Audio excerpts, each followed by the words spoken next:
Dear God, please don't let me relapse and return to the evil that men do. Father God, I pray and ask that you help me to have mercy on others the same way I would want you to have mercy on me. Father God, I also ask that you help me to be quick to forgive and slow to get angry. Amen, amen, amen. These young dudes out here don't respect shit until you put the barrel in their ear and let the text spit. I just might catch a case on my next hit, remove their whole face on some special effect shit. So show respect, Drake, or I'ma have a flashback. Digging through the dresser like fuck it, where my mask at? The mash back with the banger and damage shit and say fuck everything I learned in anger management. Hop back on some east side cannon shit and push a nigga's top back when I let the cannon spit. Start planning shit, premeditation. I'm in love with the streets again, rededication. Casket or cremation when I shoot you down. I was built full of smoke like a hookah lounge. I keep big shit that sound like a bazooka sound, and I shoot quicker than ain't gotta be a hoop around. Dear God, please don't let me relapse and return to the G-Ride, 3 straps, ski mask with the case, squeezing keys apps, spraying everything from a nigga's brain to his kneecaps. Dear God, please don't let me relapse and return to the G-Ride with the 3 straps, ski mask with the case, squeezing keys apps, spraying everything from a nigga's brain to his kneecaps. Gun on me, it ain't never for show, homie. I'm far from a bully, but I'm never a hoe. Get out of line, my Beretta will blow. Real talk, we can take the beef wherever we go. I bring it to your front door like I'm Uber Eats. I guarantee you listen up when this Ruger speaks. Plus I maneuver through these streets like a ghost, and I'm handy with the heat. I cook a nigga like a roast. On me, homie, this is not a boast. I will still come through, boy, and stop a nigga's post. Play him close, man, Eric will ease it. Quickly off the waistband, man, and Eric will squeeze it. Leave you niggas laid out dead or paraplegic. Niggas playing in these streets while I'm very strategic. I come to your house dressed like the gas man. Shoot you 9 times, leave you stretched by the trash can.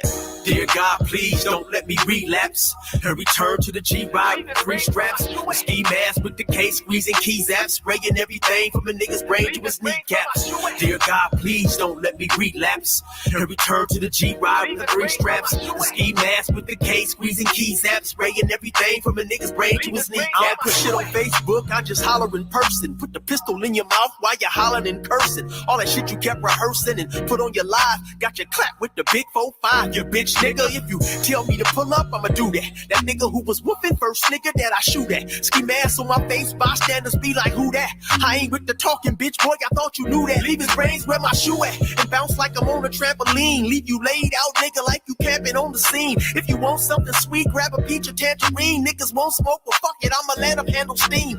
AR with the beam, you see the red dot? We'll tug on this trigger, nigga, it'll make your head pop. Blood pouring down to your shoes, call it Red Sox. Your brains hanging all over your shoulders like some dreadlocks. Expect the gang of dead ops if they ever cross the line. The Lord said in the Bible, oh, revenge is mine. So I'm just trying to find a righteous path between the two. Before I lose control and do the shit I used to do. This being humble shit is new. I'm trying to turn the other cheek, but I ain't never been a bitch, so watch your mouth when you speak.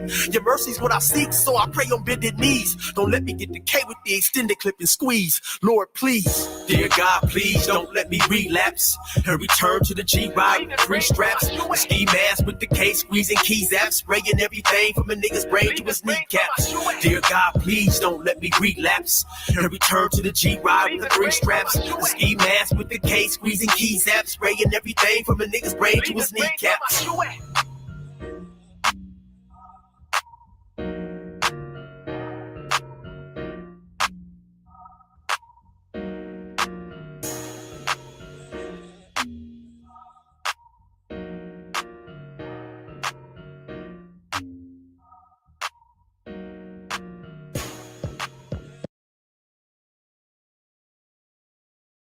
All right, y'all. That is my brother 16 to Life. Brother Eric, 16tolife.com. Go over there and get some of his music. Brother's got some real good music. But I keep telling him, man, he really need to do is go into comedy, man. Very funny brother, man. Funny brother.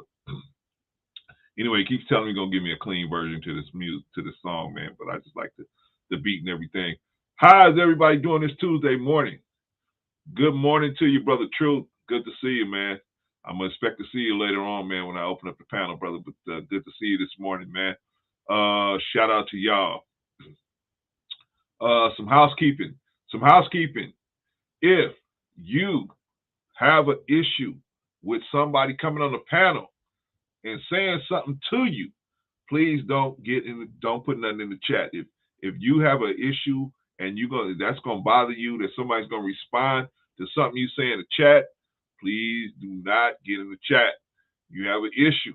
You're gonna be bothered by something somebody say on the panel, in the chat, and you on the panel. Please don't come on the panel. I'm not responsible for what other people are going to do. I might try my best to not let things get out of hand. We have a healthy debate and everything like that. But when you guys know, when I see the name calling, I try to stamp that out. But I'm doing so many things, I might not have a chance to catch everything. So if you're nervous that maybe somebody might do something, and please don't come up here if you don't have I'm not your favorite uncle who's gonna block everybody. I'm not gonna block a bunch of people just because I don't me. I'm not blocking nobody. I will just ask them to leave, and then if they don't follow the rules, then I'll block them. But I'm not just gonna block people because they got issues. So you know what I'm saying? I'm not your I'm not your favorite lady boss. You're right, Clarence. You're right. I don't mind anybody pushing back on me. All right, y'all. So let's get to business. Let's get to the business. Now, first order of business is Will Smith, right? If you go back and look in my catalog, man, I've been talking about this situation for months, maybe even a year or two. I've been talking about this situation. I've been saying that Will Smith is in a bad situation. He is in a bad situation. He is in what we call in the Quran a fixed position. He is in a bad situation. And to get out of that situation, he's going to have to lay some bodies down. He's going to have to lay some people down, right? And so what should he do? Well, first of all, let's explore the position that he's in. Because, first of all, how did we get here? So what we're talking about is, of course, Will Smith on Sunday night slapped the dog mess out of Chris Rock on live television, on stage. We all heard it. Some people say, oh, it was fake. It wasn't fake. In my opinion, it was real because Chris Rock responded like it was real. I mean, he didn't respond like it was staged at all. You know what I mean? Him being a professional though, he kept his thing together. But he didn't respond like it was fake. Right? And then, the cold part about it is, okay, so, and we're going to look at it in a minute. Will Smith goes out there and slaps the dog piss out of Chris Rock live on stage. If Will Smith would have went up there and slapped a white comedian, which Will Smith would have been able to just walk back to his chair? No, he wouldn't have. They would have at the least escorted him out of the building. At the least. He definitely would have just walked back to his seat. But if you can go and slap back, you can go and commit violence to black people and go right back to your seat. It's okay. According to the Oscars, it's okay. Your wife, because Will Smith is upholding the honor of his wife. Really. What defense does she need? She wasn't in imminent danger as far as I know. When I looked at the situation, she wasn't in imminent danger. What did she need defending? Oh, he made a joke about her hair. Is that something that he could have went to him and said, hey, man, my wife is really sensitive about what's going on with her right now. Don't do that no more. Is that something he could have said from his seat? I mean, he said a lot of other stuff from his seat. He said a lot of other stuff from his seat. But no, it's a black person on stage. Therefore, I got the right to be violent with them. Right? And the Oscars is like, yeah, Will Smith, yeah, as long as you beating up a black person, yeah, come on back to your seat. We support you, Will Smith, because you beat up a black person.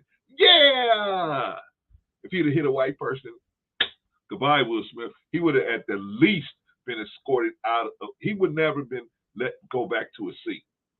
Think if he would have hit Billy Crystal, or if he would have hit any name of a white comedian that's out there. What about the little Asian lady? If he would have went up and slapped her, you think he would have been went right back to his seat? I don't think so. See, y'all got to ask yourself the real question. Why are they okay with violence against black men? Why is it okay to have violence against black men? It's okay. You can't be violent to no one else publicly, live on stage, and get support for it unless it's black men. See, we don't ask the real questions. What's going on? Why is that mentality like that?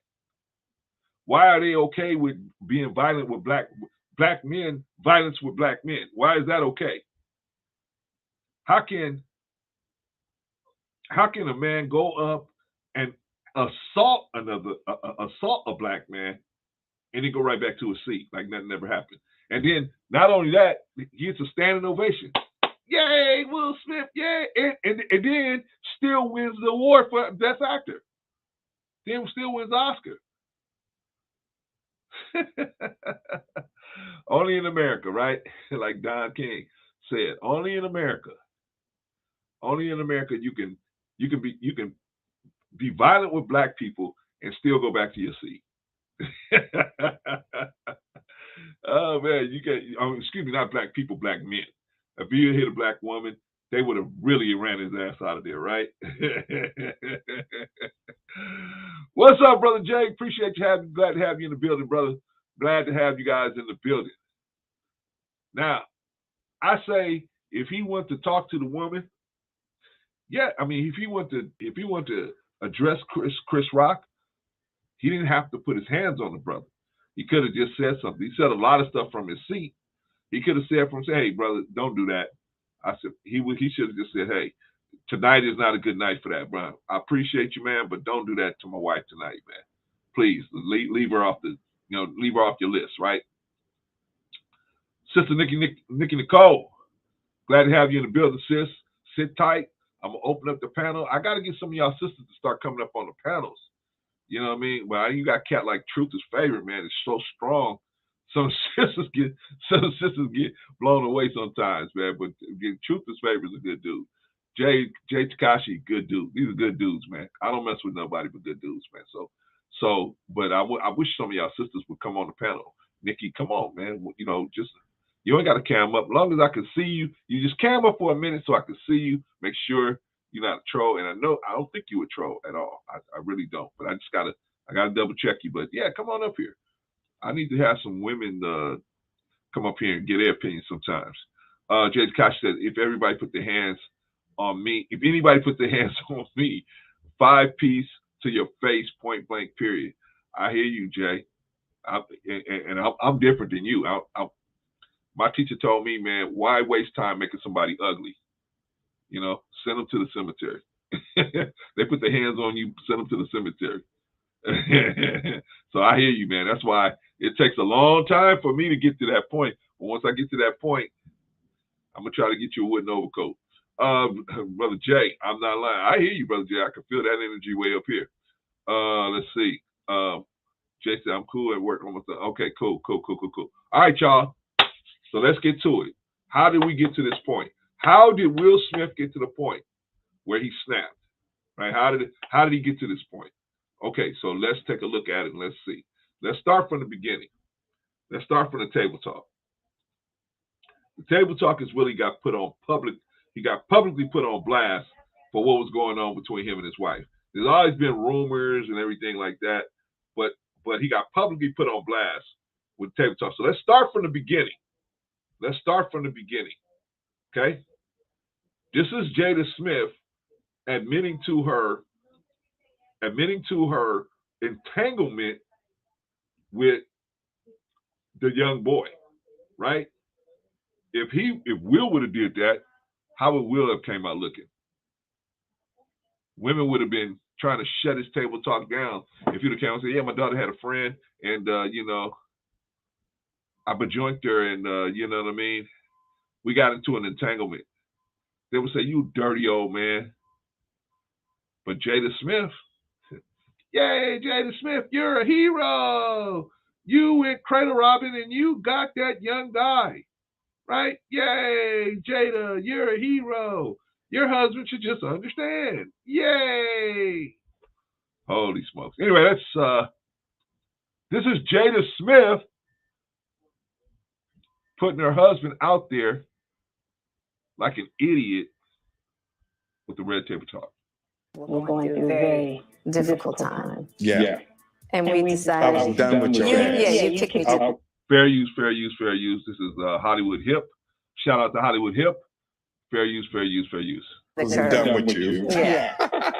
Marriages have that, though. Marriages have that. Yeah, we broke up. And then what did you do, Jada? Well, I think from there, as time went on, I got into a different kind of entanglement with August. Yes, we know entanglement is vague as hell, but thankfully Will pressed her to be more clear.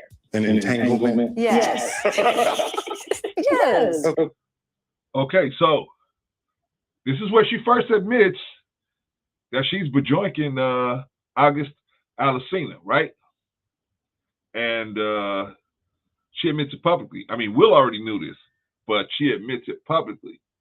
Now, my question is, a lot of things happen in marriages, right? A lot of stuff happens in marriages, but there's certain things that don't need to be told to the public.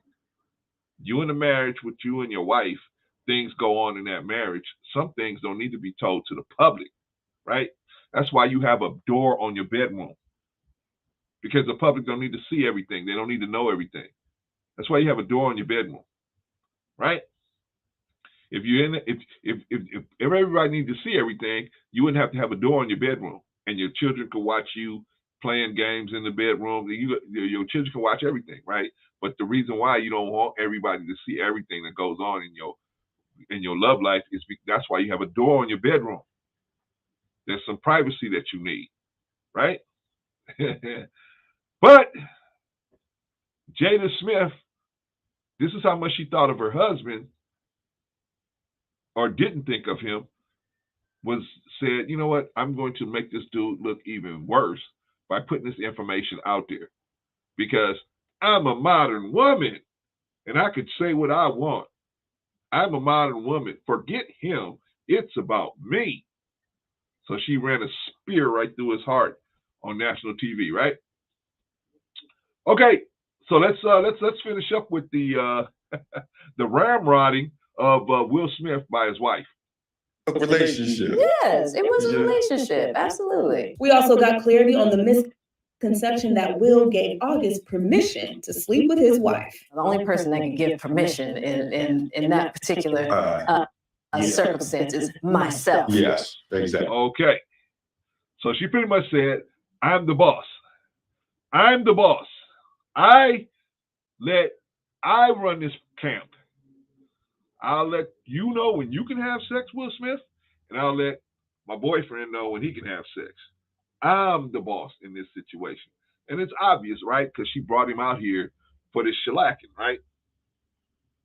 But made him look like a complete idiot. Now, we talking about, I like to start from the beginning. See, this is the beginning when the fire actually got stoked and started, okay? There was always rumors and innuendos about what was going on behind the scenes with these people. But now it's confirmed. Now she's confirming it. She confirming it. Why? What's the purpose? What's the purpose of her bringing this out and coming out here like this and confirming it? Well, there's two possibilities. The one possibility is she's just got so much of an ego that she was willing to disrespect the man publicly. Or he got so much of a low self-esteem that he thought by getting her to admit this on camera, she would see the fallacy in her thinking and maybe back off of how strong she felt about it, and then give him see him in a better light, because hey, I suffered this for you, so she'll start loving him like he's looking for it. You can tell this man is looking for her to love him in a certain kind of way, and he's doing all of these things to try to make that happen, as we saw Sunday night. He don't realize she is not built like that. Her mama already laced her with the kind of game that she ain't never gonna be like that. You too nice of a guy. She might have been like that for a guy like Tupac, but not you. And he cannot get over that hill. You know what I mean?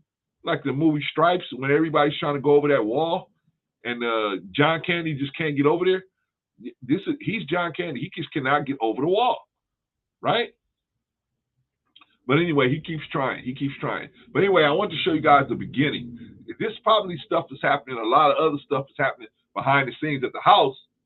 But here's a Jada Pinkett publicly showing her level of respect for this man by putting him out there on blast, saying to the world, yes, I cradle robbed one of my daughter's friends.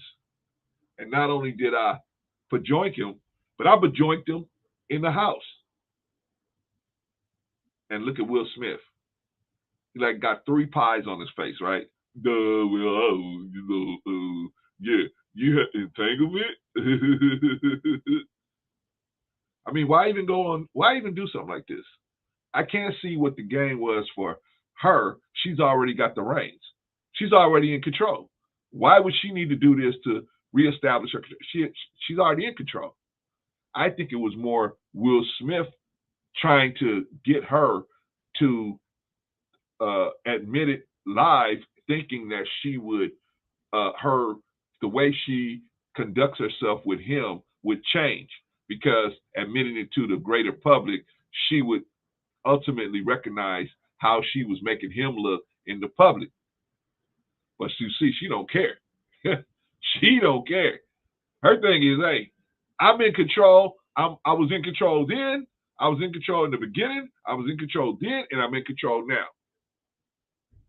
And if you want, I'll bring August up here, and I tell you, I was in control then too. See, she's got a thing where she needs to be with people that she can be in control with. She is definitely in control with Will Smith. Definitely in control. Absolutely in control. And will not be dethroned. The only chance this man has is divorce, of getting his self-respect back. But anyway, let's finish with the broomsticking of Will Smith. Exactly. Yeah. But what August was probably trying to communicate, because I could actually see how he would perceive it as permission, because we were separated amicably. Yeah. And I think he also wanted to make it clear that he's not a homewrecker. Now, if you're like us, you're probably wondering. Okay. So that was her getting him out of this, taking Augustina out of the line of fire, right?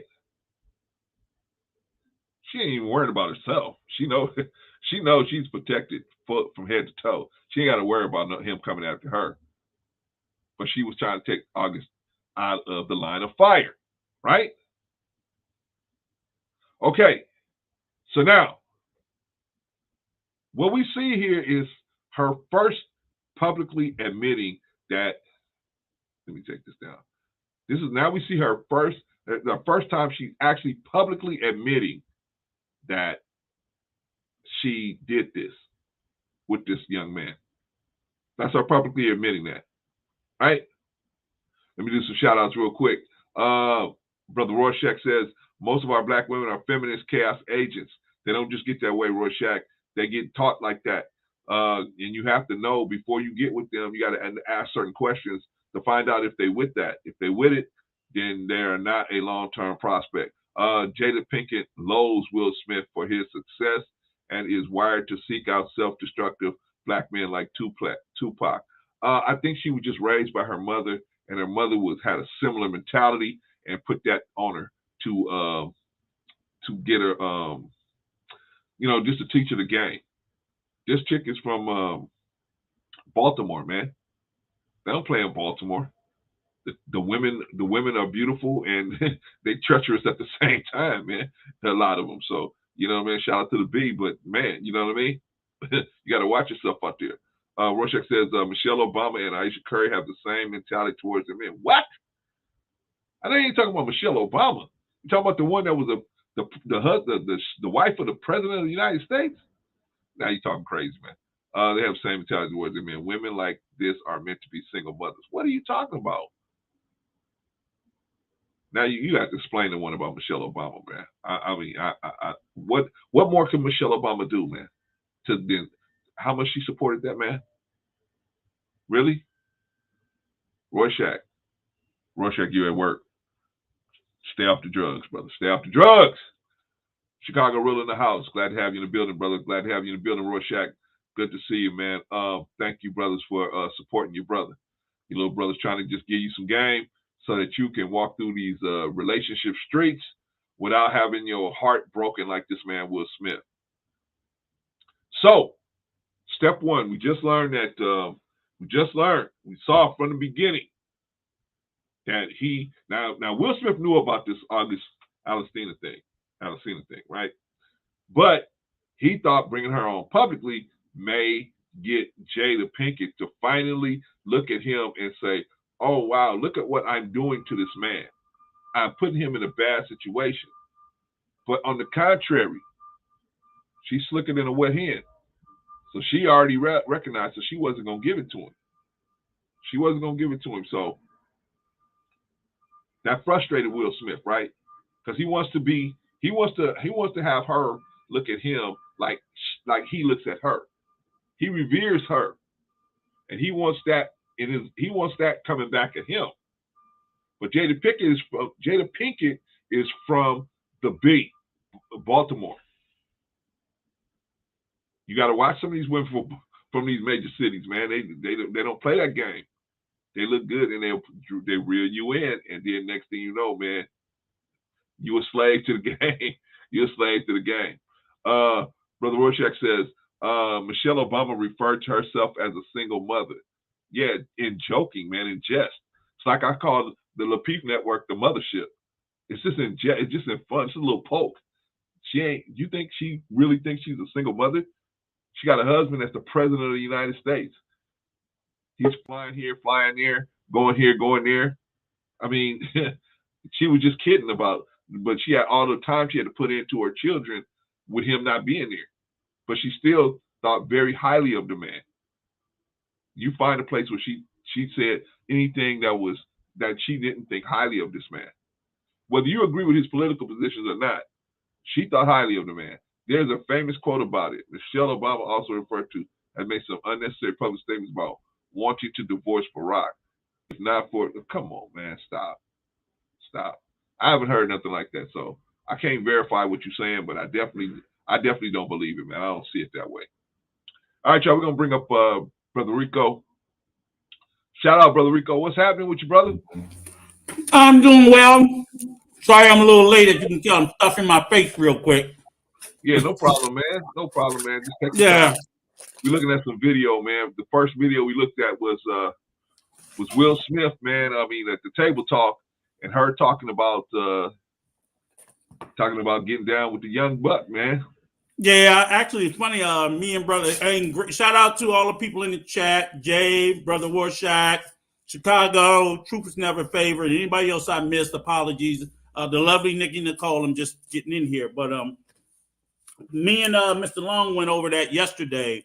Okay. And he was showing us some of the earlier footage. And it's kind of heartbreaking. You know, man. The way that but he's got to take some of the blame for it too. Yeah. Because he could have put his foot down and said, I'm just not. I thought about it last night. I'm like, why the fuck they can't be like Tom Brady? He's one of the world's most famous athletes, and Tom Brady and Giselle could be doing all kinds of freak shit. They're just not public.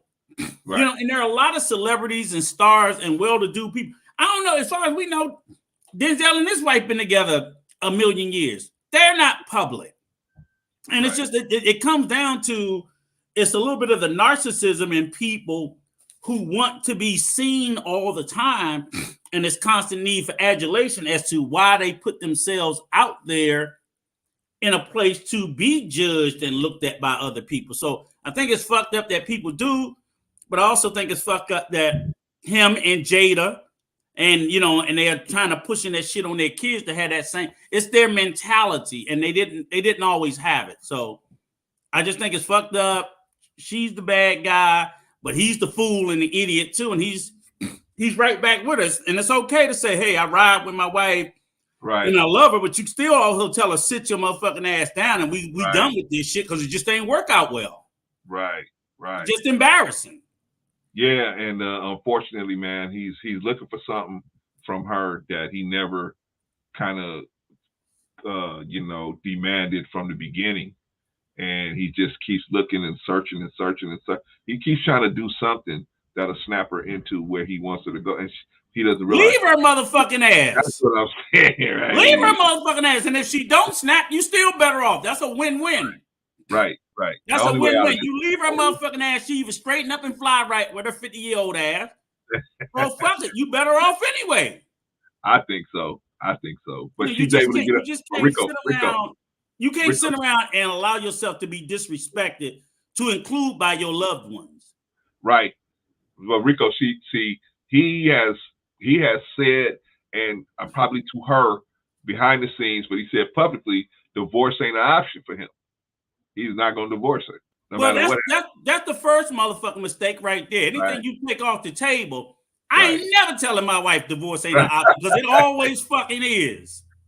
Right. It always is. The only thing I'll tell you ain't an option is I ain't killing myself. Right. I tell my kids, if I end up dead, that bitch is the first suspect. Okay. But we don't do suicide. That's the only thing that ain't an option. Everything else is on the fucking table. I'm sorry. Yeah, man. Yeah.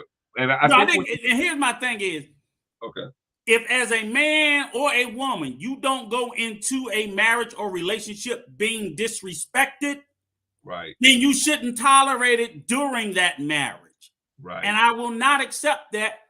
I'll be on wife number 4. Motherfuck it. I'll be the black male Liz Taylor. I bullshit you not. I'm not doing it. I barely let my mama do it. You know, my mama did it up to the point I like, mama, that's it. I ain't taking no more ass whoopings. I ain't gonna hit you back, but I ain't taking no more ass whoopings. I'm done now. And that's just it. You know, so you just can't.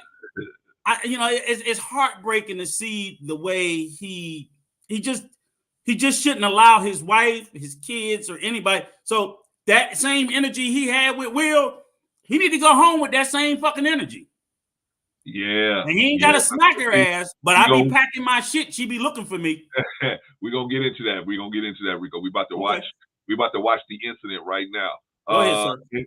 Shout out to NBA. Oh boy, glad to have you in the building. And he says, Rico for the win. As always. All right, so I know a lot of y'all saw the incident, but we're gonna watch it again. We're gonna break it down and see what's going on. Okay. Let's do it.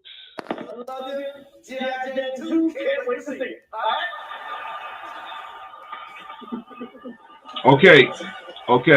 So as you saw, I don't know if you saw it, Rico.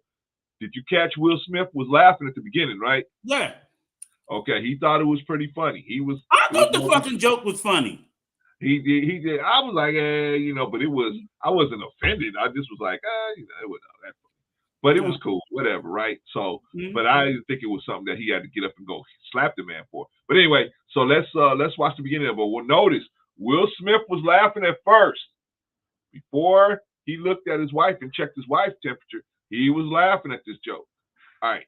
So now he probably looked at the wife and saw that the wife was uncomfortable with the joke, and now he decides he's gonna do something about it.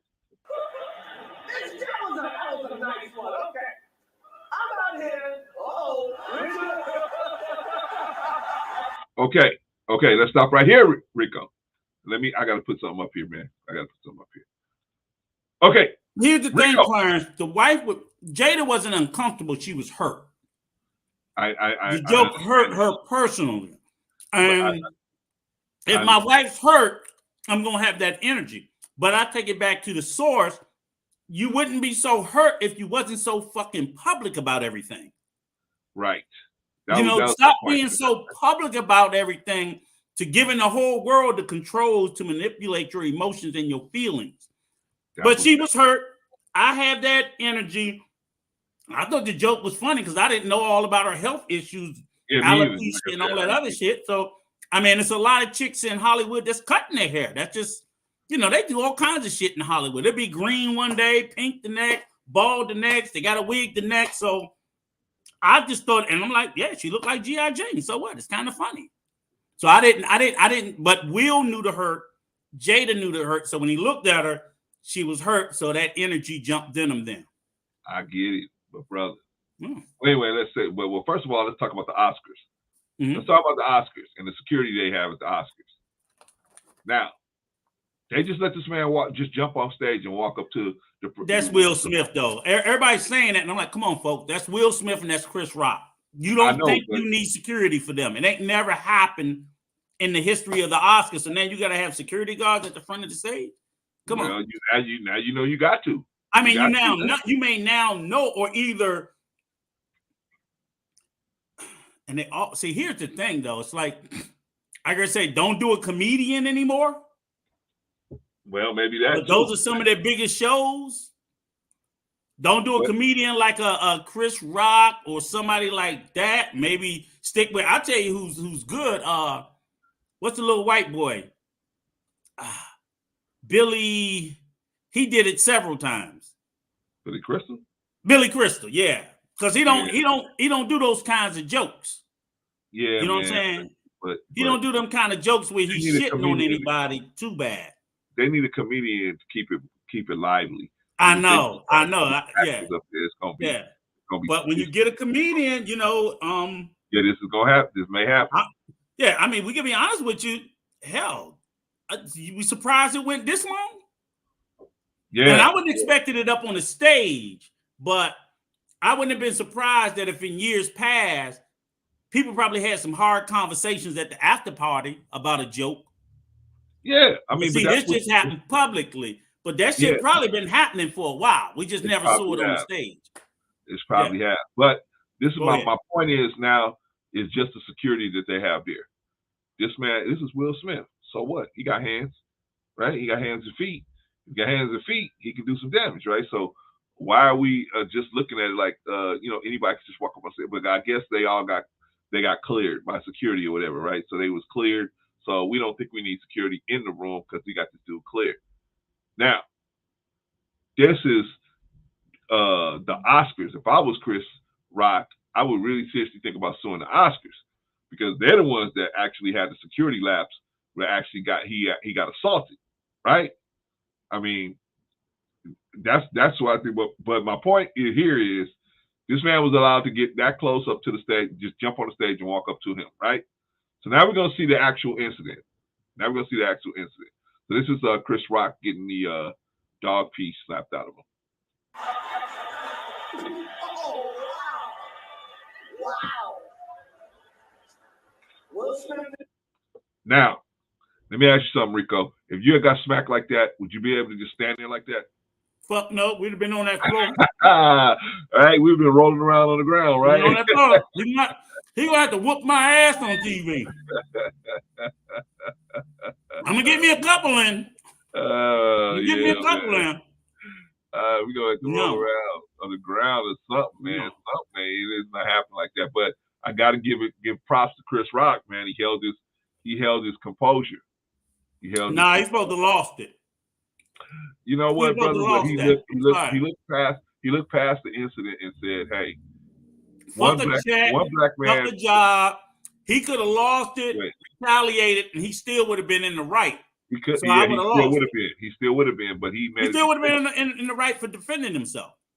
Yeah. But I'm saying he could have went off on him and chased him all down the stairs and all that. But I would have. And my thing is this: I don't think he thought it was going to happen because I'm like, who the fuck stands there and wait to get slapped? No. Nobody. So this is a case where Chris has been doing this shit for years. Yeah. And I don't think he ever got pressed because a lot of but see, he been in a lot of them, clubs with a lot of white folks, so they ain't gonna press him like that. But you talk to some of these comedians that be doing the chitlin circuit and shit like that, they'll tell you they've been pressed at comedy clubs. When motherfuckers been waiting on them outside after the club, man, I didn't think that shit was funny. Yeah. And they like, you got to be ready to throw your hands or fucking be able to get out of some shit because, or watch how far you lean into on a joke and read the temperature of people. When a dude ain't laughing and he just staring at you and you going in on his ass 5-10 minutes and everybody laughing at him and he just staring at you. Yeah. Well, like I said, I don't feel like I feel like Chris Rock, of course he wasn't expecting that. And so I got to give him credit because he said to himself, one black man at the Oscars going bananas. We don't need two. And I don't want to show the kids that, Clarence, let me save you. Let me save you, Clarence. He ain't say none of that shit. Okay, why didn't he? That nigga was scared. That nigga was scared. He so? smacked the manhood out of his ass. Yeah. He wouldn't think about no one black man. He wouldn't think about no fucking kid. He would think about he smacked the shit out of me and I'm scared. Nah, Rico, when you get smacked like that, man, you don't do nothing in return, Clarence. But that's what I'm saying. He probably was just like, when you get smacked like that, you get so angry. I don't care if I get a black guy. I don't care if I'm just gonna be all over him. You know what I'm saying? Like you don't even worry about what he. You are not thinking about somebody walk up to you and smack the dog shit out of you. You are not thinking about how it makes you look. You're not thinking about who sees you. You ain't but one thought that flashed in your mind: retaliation. That's what I'm saying. And he didn't. So the only thing that keeps you from retaliation is the fear of another bigger blow. So when somebody whooping somebody's ass, they ball up to try to absorb the blows and hope the person that's hitting them will stop.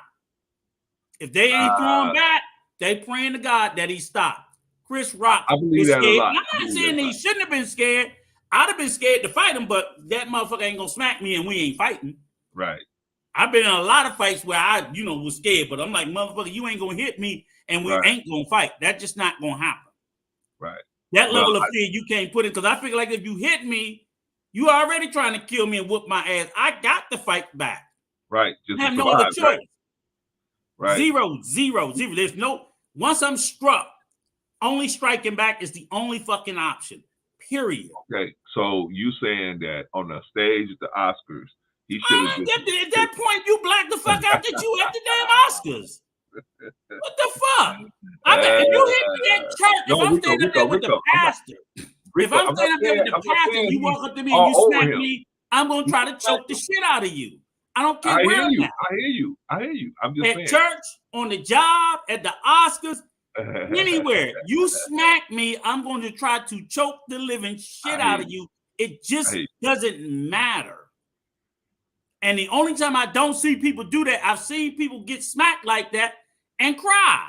They're scared. It's fear. That I have seen. I have seen. It's fight or flight. Those are the two mechanisms when you're attacked. You either got the fight mechanism or the flight mechanism. And Chris, that shit went straight to flight. All right, Rico. We just gonna be disagree on that one. Chicago Rilla says, "Is there no consideration that it was staged?" I don't know, really. I don't know if you heard that pop like I heard it, but it was not. I've been in a lot of fights, and I heard that pop a lot of times. So I know that wasn't staged. When he hit him, he hit it.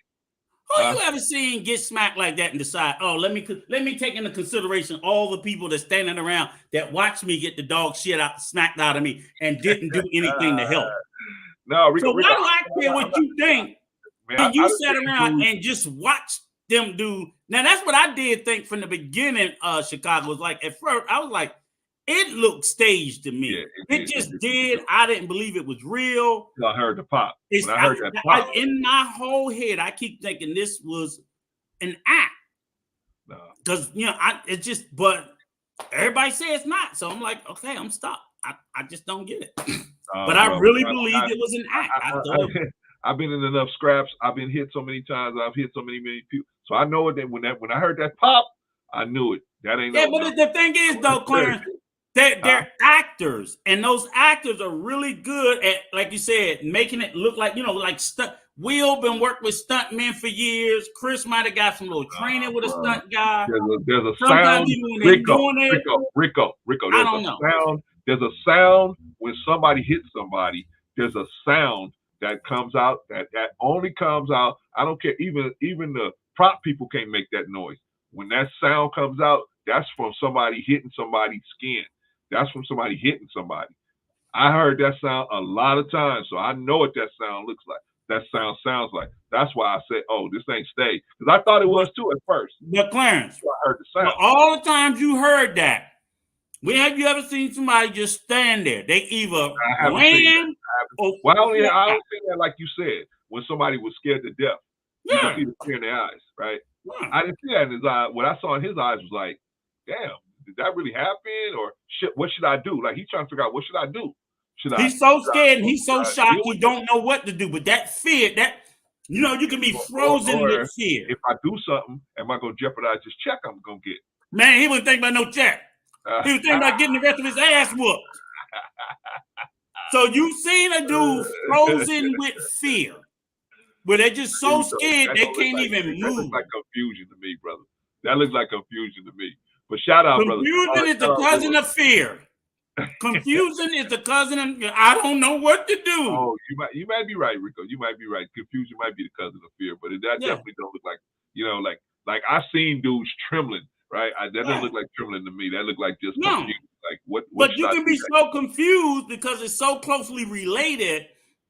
And I guarantee you, if you could have put something on his chest, his motherfucking heart was beating about 1,000 miles an hour. So it's just not showing, and that's usually where it is. The anxiety, everything. It happens. You know what I'm saying? You've been in some scraps like, man, I think this motherfucker gonna kill me, and I'm just throwing blows. But that I just can't be frozen because I'm like, if the fear is gonna make you fight or run, you just have no other choice. He couldn't run, and he definitely could fight. And they literally talk about that all the time. It's fight or flight. That's just it. You have no other choice. Guys that go to war, you're going to fight or you're going to run. Rico, let me go down some of these chats. Go ahead. Chicago Rilla says it's already come out that the Oscars are rehearsed and everything was except for G.I. Jane joke. I hear you, Rilla, but I know that pop, brother. I've heard that sound I've heard that many times, many years. I know that sound, and that was real, definitely. Brother Rorschach says, Chris Rock was on the clock working in corporate. Chris did the right thing. Black men stop with the street code nonsense. Street code? That ain't street code sitting there, standing there, letting no man smack the fucking taste out your mouth. That's not street code. Sorry.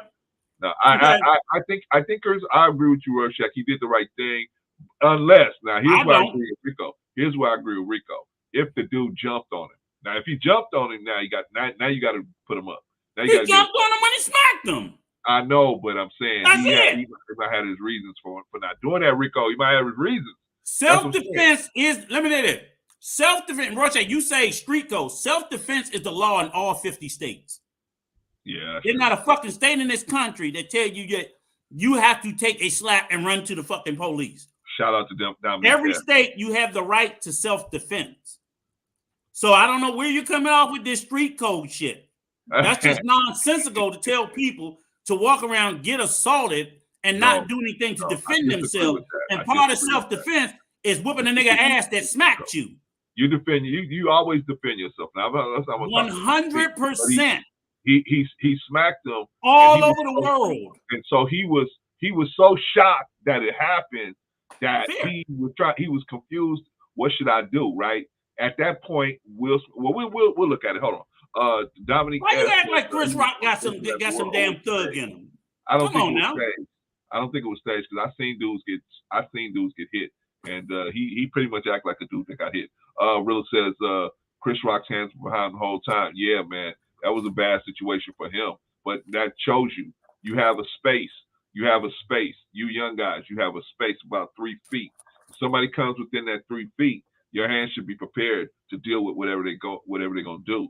Because nobody's gonna come within that space unless they're aggressing you if they come within that space. So you got to be willing to know that. You got to be ready to know that. Okay, Clarence, you on the job. The guy go up to you, he smack you today. You do nothing.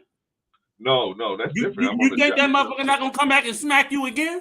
No. That's called bullying, right? No. How you get a bully off your ass? Rico, I'm not on the stage getting $2 or $3 million for just hosting an event. No, that's not what I'm. I'm still gonna get that check after I whoop his ass too. That's not me. You didn't pay me. Maybe you won't. The Oscars did not pay him to get slapped, and the Oscars cannot pay him because he defended himself. So all these excuses for him having a refusal to defend himself is not even legally sound. Your job cannot say you must accept assault as a part of getting a check. There's not a job in the world that's written into the code. They may applaud you for taking an ass whooping, but you are not under any obligation to take one. They may say, hey, that's good. That's a nice thing to do. However, they didn't cut me no check to get smacked. I don't think Chris would have took the check if that was part of the deal. He didn't expect that. No. I'm saying he got paid to do this, right? And so I'm saying he's to tell fucking jokes, not to get smacked. Wait, but I'm saying he probably now he might be able to leverage it into 2 or 3 times that based on this situation. He might be able to leverage that in 2 or 3 times. Nah, he ain't gonna give him no bigger check. He gonna have that check he got, and then we call it a day. All right, Rico. No more. That's why I say he should have fought back because it'll look better like as a man. Then I'm sorry, to me, if people say he told a bad joke, the husband came up there and smacked the shit out, and the husband was wrong. But I'm like, he still looked like if he told a bad joke and he got slapped, he looked like a bitch for telling a bad joke and getting slapped and taking it. Well, so how's he winning? I'm sure he had his reasons, but I don't advocate no violence. Yeah. I don't advocate that at all. I advocate self-fucking defense. If somebody, let me be clear, Rico, because some people might get confused about my position. No, if somebody put their hands on you, then you got your right to defend yourself. To defend yourself. That's it. But I'm trying to look at it through Chris Rock's eyes. For whatever reason why he decided to allow that to take place. I don't think he should have let Will Smith hit him, but he did. Yeah. Then, now what is he going to do, right? That's so anyway, let me go through the chat real quick, Rico. Shout out to Anderson, the great. Glad to have you in the building, brother. Appreciate you, man. Let's see who else is in the chat. Let's see. Did I get everybody? I got everybody. Shout out to Chef Pino. Good to have you in the chat, brother. Let's see. Sorry, I got to go through this, y'all. Okay. Chef Pino says self-defense does not cover what happened. It was simple assault, and he walked off. If Chris went at him, that's retaliation. I don't know. I'm not a lawyer. You know why that's bullshit, Clarence? You know that bullshit? Try that shit in the state of Florida and walk up on somebody and see if they don't shoot your motherfucking ass and get away with staying your ground. I don't know about that. They don't even have to lay a hand on you. They don't even have to lay a hand on you. They just got to threaten to hurt you. They don't even have to lay a hand on you. That's what I'm saying. This is just nonsense to say that you can't defend yourself after being physically assaulted. If you can defend yourself before being physically assaulted. Just saying, the threat of violence is justification for self-defense. I know what the fuck I'm talking about. Correct. So what I'm saying is, if I'm thinking to myself, that's the only time he probably would have been like, I'm gonna go after the dude, or I'm gonna keep right, because if he would have been on him, but he popped him real quick. Then I guess that's why he felt like, well, I'm safe now because he got it. Yeah, I'm gonna put the link out, Marcus. And that's okay now. So now it's okay. I'm gonna put the link. That's the way we need to sit there and start handling things. I'm not talking about a woman smacking him. If that was a woman smacking him, I'd be 100% with it. But here's the bigger issue, Rico. And I'm not even talking about a dude that was smaller than him. I'm talking about a motherfucker that's bigger than you that walk up to you and smack the shit out of you, and people saying you can't defend yourself. Are you nuts? The Will's mere size compared to Chris is justification for him pulling out the gat and popping one in his ass. That's justification. As a bigger dude, I thought he was gonna kill me. I stood my ground, and that's the law in probably half the states in the fucking country. So I'm like, a bigger man, and you got to sit there and take it. No, you take that shit. That's called fear. That was fucking fear. Okay, maybe so. That's what he saw. Let's see how it turned. He saw that big black man walk up to him with that menacing look and put them paws on his ass, and he was like, "This nigga not playing." That's what he saw. Let's not do all this. I mean, so Rico, he could have ducked. He could have ducked and hit. He should have. Right. All right. So he didn't, because he didn't expect that. He didn't think. He thought Will Smith was gonna say something to him, and but think about it as a kid growing up, Clarence, and we had it where people they start doing the dirty dozens, and all of a sudden you keep doing the dirty dozens on that motherfucker that can fight. That's big. Yeah. And that motherfucker reached over. He said, "Okay, I'm tired," and he smacked the shit out of somebody. That's that fear. That's what Chris Rock did. He's a good dirty dozen. He caught that dude on the corner, and Will ain't that guy, but he was that night, Sunday night. And he was that big grimy dude that went up to him because he got tired of everybody laughing at him. And Chris was the one that was getting the most jokes on him, and he smacked the shit out of him to make him stop, because that's the only thing they have. Rico, I get you on that. I get you. But we don't know what the reason why. Now you say it's fear. It might be, but I don't see fear. I see confusion. But let's finish up and let's take a look at continue how on. Rock handling it. Come on.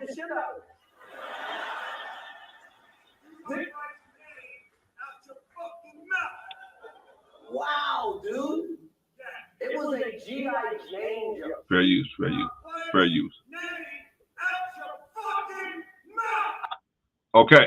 Okay, Rico. So now he says, keep shots, Dr. Hood.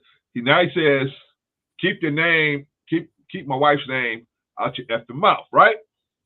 Mm-hmm. Okay. Couldn't he not have said that did he have to get up? He said he made himself clear from his chair. Why did he have to get up and smack the dude? No, but he said that after he smacked him, not before. But that's what I'm saying. This is what he said after he smacked him, not before he smacked him. I know that, but what I'm saying is, I think before he smacked him, I don't think he said anything. Before he smacked him, my understanding, before he smacked him, he didn't say nothing. He was just sitting there and it was just brewing. And then he walked up there, and that's when he did it. So when he went back to the seat, Chris, and that's how I know where the fear sits in. You know what fear is? You start explaining. See, you skipped over that part, Clarence, where Chris started. He started explaining, like, "Wow, dude, why'd you smack me? It was just a joke." Blah, blah. That's still that fear talking. Because at least, at a bare minimum, if he wasn't afraid, he would be too fucking mad to say anything to him. If I'm not afraid, I'm so mad because I'm sitting there just running all kinds of homicidal thoughts in my head. If I'm not afraid, because I don't know how you don't feel emasculated that somebody just smacked you in front of millions of fucking people in the world. You don't know what he was thinking, man. Maybe he was thinking, I wouldn't be thinking about talking to that motherfucker. Okay, I smacked the shit out of you, Clarence. You don't want to have a conversation with me about it? Even if you don't hit me back, you gonna want to talk to me. But Rico, why'd you do it? Why'd you do it? Come on. Ask yourself the reality. Somebody smacked you like that. Why? What? At that moment, it's not the time to talk. Maybe I'll come back and talk to you later. But at that point, if you're not hot, something wrong with you. Oh, I'm sure it was hot.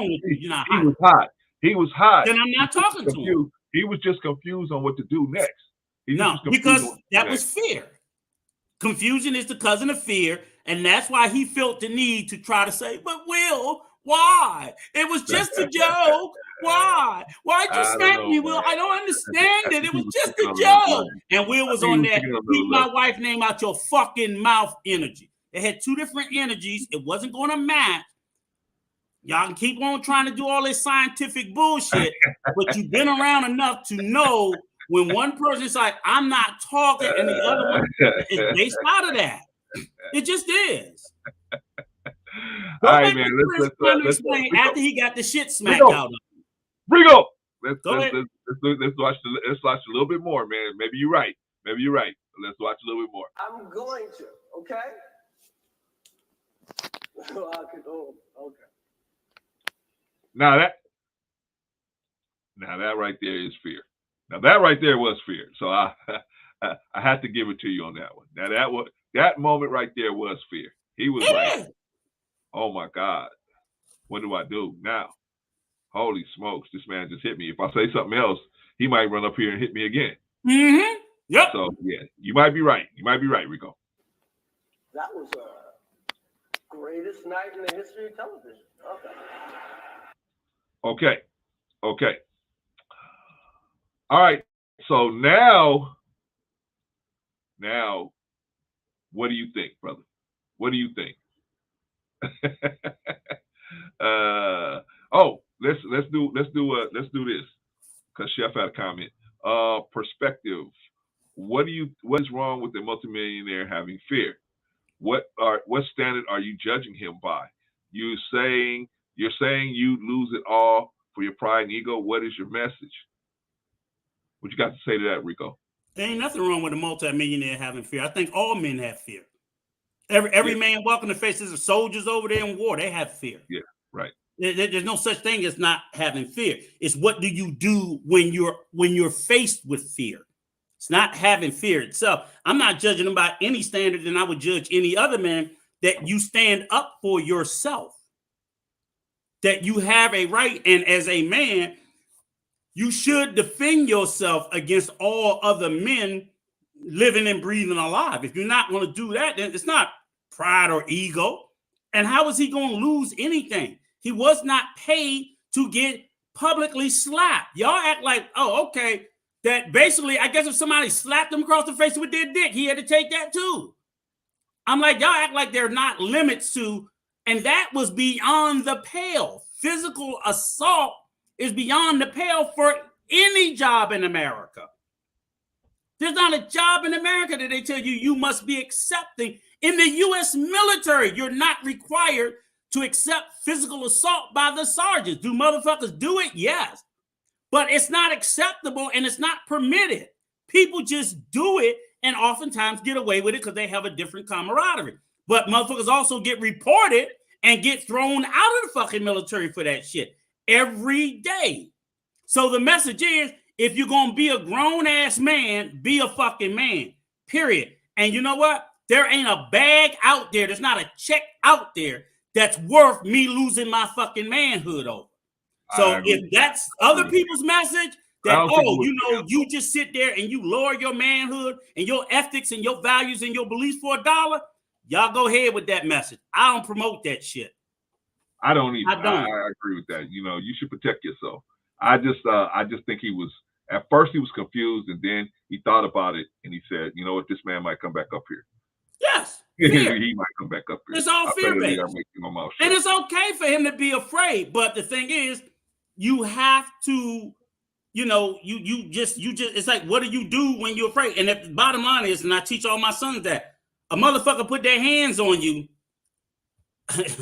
don't come home. You can lose them, but you better be in them. You can lose every motherfucking fight you in, but you better be in all of them. You better fight back. So I don't even know where this shit comes from about telling your kids and telling men that they're not supposed to fight back. That's crazy. It's more complex when you're in a community. Like, you in a community, everybody knows you. If you just take one across the chin and don't even try to fight back, now you got a label around the whole community. I think that situation, he put a little more thought into it, and then he got scared.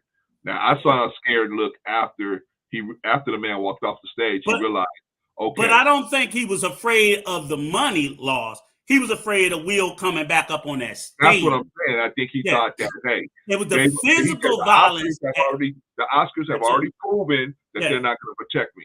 Yep. So now I'm up here by myself. See, you realize that I'm up here by myself. And if this dude, what's going to happen if this man come back up here? Yeah, I can't defend myself or nothing. He might. It ain't gonna be a smack if he come back up here. If he come back up here, he gonna whoop my ass and might stomp me out. That was my point. Yeah. The next time he come up here, he gonna put a foot in my behind. So right. I better not do it. But that's why I said it was fear based, and I understand it because if you've been around in the hood, you don't see it a lot, but you see it enough that you know what it is. And like, yeah, they're frozen with fear. And I've been at that place, but I'm like, you have to will yourself to move. You can't, because 9 times out of 10, when that bully come up there and smack the shit out of you, and you stand there frozen in fear, he gonna rifle your pockets. He gonna smack you again because he just fucking enjoy it. Yeah, the only thing that's gonna keep him from doing it consistently is you to fight back.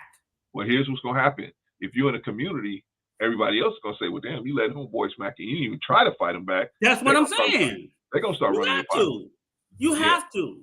Okay, Rico, we got another issue. We got another issue to deal with here.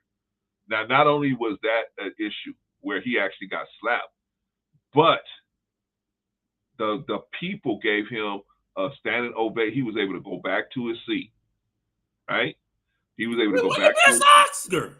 Shit, that's the word. He won the best Oscar after smacking the shit out of him. That's what I'm saying, brother. I don't know if it was for the movie or the smack. Here's my question. Does the Oscar support violence against black men? If he would have went up there and smacked a black woman, he would never have went back to his seat. If he had smacked a white woman, he never would have went back to his seat. If he had smacked a white man, he never would have went back to his seat. They would have escorted him out of there. But he did. He hit a black man. That's acceptable. He goes right back to his seat. Yeah, that's acceptable. He gets a standing ovation. Not only that, he throws out expletives over a national broadcast, and he gets a standing ovation at this black man. Yeah. You think he would have been okay if he would have start hurling expletives at a black woman? No, he would have been okay. I mean, maybe, but if it was a white one, no. I'm just saying. They sometimes, as much as they don't care about a black man, they do care a little bit more about a black woman just because she's a woman, but they don't care about her black.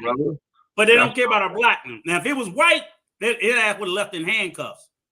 If they was white, he'd have left with some hardware on his wrist. That's what I'm saying, brother. Yeah. We got to explore this situation.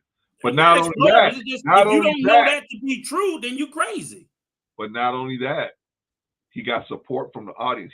Will Smith, got support from the audience for going up and assaulting this black man. Yeah. That violence against black men, you get support. You get support for it. So now I'm going to show you Tiffany Haddish. But guess what, Clarence?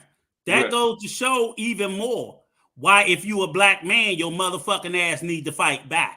Because not only will somebody assault you and smack you, they will be applauded for it. So you talking about he up there knowing not only is nobody not going to come up there and help him, they look like they might have been ready to come up there and help Will. Right. All the more reason why you need to fight back. Agreed. I'm just trying to figure out his reasons for not doing it. I agree. If somebody gets a hand from you got to defend yourself. But I'm trying to, but I see that now. I saw that. Watching the next couple of days, it's going to come out, and Chris going to tell it. He's going to come out and say it. Well, I was scared. He going to say it. Oh, you can see it in his face. He's going to say, he won't. They have not interviewed him. They talked to Will. They talked to everybody was there. No. Nobody's talked to Chris Rock yet. But at some point, the only explanation Chris is going to have is, well, he's bigger than me. And everybody be like, okay, well, I get it. I understand that. But I just don't understand it. It's like, because I'm like, the majority of the world could be bigger than you. You just still can't let them do that without a response. No, usually dudes that's scared like that, they've been hit one good time, Rico, and it just knocked all the fight out of them. Yeah, knocked all the fight out of them for the rest of life. They still got that trauma in their head, man. Which knocked all the fight of them out. And we've all been hit, right? We've all been knocked around, right? So sometimes you gotta just say F it, man. I mean, one time I was fighting this dude, man, and I went to this house, man. I went to one of my homeboys' houses, and I knocked on the wrong door. Dude came out on PCP, man. And next thing, he's like, "What the fuck?" And he was all crazy with no shirt on and everything, right? So next thing you know, he throws a punch at me. I blocked that. We scrapping right there, and it's a little space. You know those kind of places where you can walk up the stairs and it's got one door here, one door across, and one door. But it's a little steps because it's right there with the staircase, right? So me and this dude, boom, boom, boom. We throwing blows, right? But I'm getting the best of them, right? I tripped, brother. I backed up a little bit because he had threw a haymaker and I saw it coming, right? So I tripped. I backed up like this, and I tripped and fell. I rolled down 2 flights of steps, right? Boom, boom, boom, boom, boom, boom, boom, boom, boom, boom, boom, boom, boom, boom, boom, boom, boom. But guess what? When I hit the ground, I'm right back up. I was right back up waiting for him to come down the steps, right? So he didn't come down the steps because I was putting it on him. So he didn't come down the steps. So I was expecting him to. He didn't, right? So I ended up limping out of there. Right? My point is, you know, you got to fight. You got to. That's all I'm saying. Come flying out of his apartment, right? Because I knocked on the wrong door. He came flying out of the apartment telling this girl to get his gun, right? I said, oh, no, that's not happening. So I stepped in front of the door. I said, oh, no, that's not happening. I closed the door behind me. And so, but in the exchange, I got to where my feet was close to the steps, and I backed up from the haymaker. I mean, but like we had situations where, like, you know, when I was coming in high school, we end up in neighborhoods where we're not supposed to be, and motherfucker get you cornered, and they're not gonna let you talk your way out of it. They just not gonna let you talk your way out of it. You just got to fight until you can find an opening. Those are the worst ones. Yeah, and all that. Well, I'm just gonna let them hit me, and they gonna stop shit. That shit don't work. You be like, oh, just don't fight back. Don't fight back. I'm like, oh, you can. It's 15 of them. So the first one smack you upside the head. All of a sudden, you got 14 more motherfuckers smacking you, kicking you in the ass. I'm like, that's because if you'd have just turned around and fought that one, you fought that one, it might have been just you and him, and you would have stood better. Well, I think this, Rico. I think he looked at Will Smith and he said, "This MFer ain't playing. This dude ain't playing. If I say something else, even if I could say something even little, if I'm gonna drop the link. Truth, give us a few more minutes, man. All right, so if I say something else to him, I'm a gardener, man, because they already done showed me they ain't got no security in here. I'm gonna have to deal with this dude by myself. I don't know how to defend myself the proper way. If he had confidence in himself to be able to defend himself, he would have probably jumped on the dude, but he didn't. And here's the thing is, he was scared that it would get a lot worse for him. Now here's the thing though, Clarence. Everybody's saying, oh, they was at the Oscars. But I'm like, if the two of them got the scrapping, you know everybody would have ran up there and broke it up. So he wouldn't have been able to get your ass. Rico, you don't know that. I believe because it's televised and there was enough white boys in there. So if he's thinking all this, I'd have been like, I'm gonna grab this motherfucker, wrestle him to the ground, hope he don't fuck me up too bad before somebody come up here and pull us apart. Or either I'm trying to take him out. Yeah. You gotta do, but you just don't take the slap. Yeah. I see on what planet is that a benefit other than, well, fuck it, I'm gonna throw my manhood out the bag because I'm gonna get the bag. So, you know, I'm like, you a little suspect ass dude, but now if you my boy and you took that smack, if we going out, you paying for everything. Because I know you ain't gonna fight if we get into some shit. So when we in the club, if you ain't gonna pay for everything, then fuck you. You on your own. I'll let everybody in here kick your ass.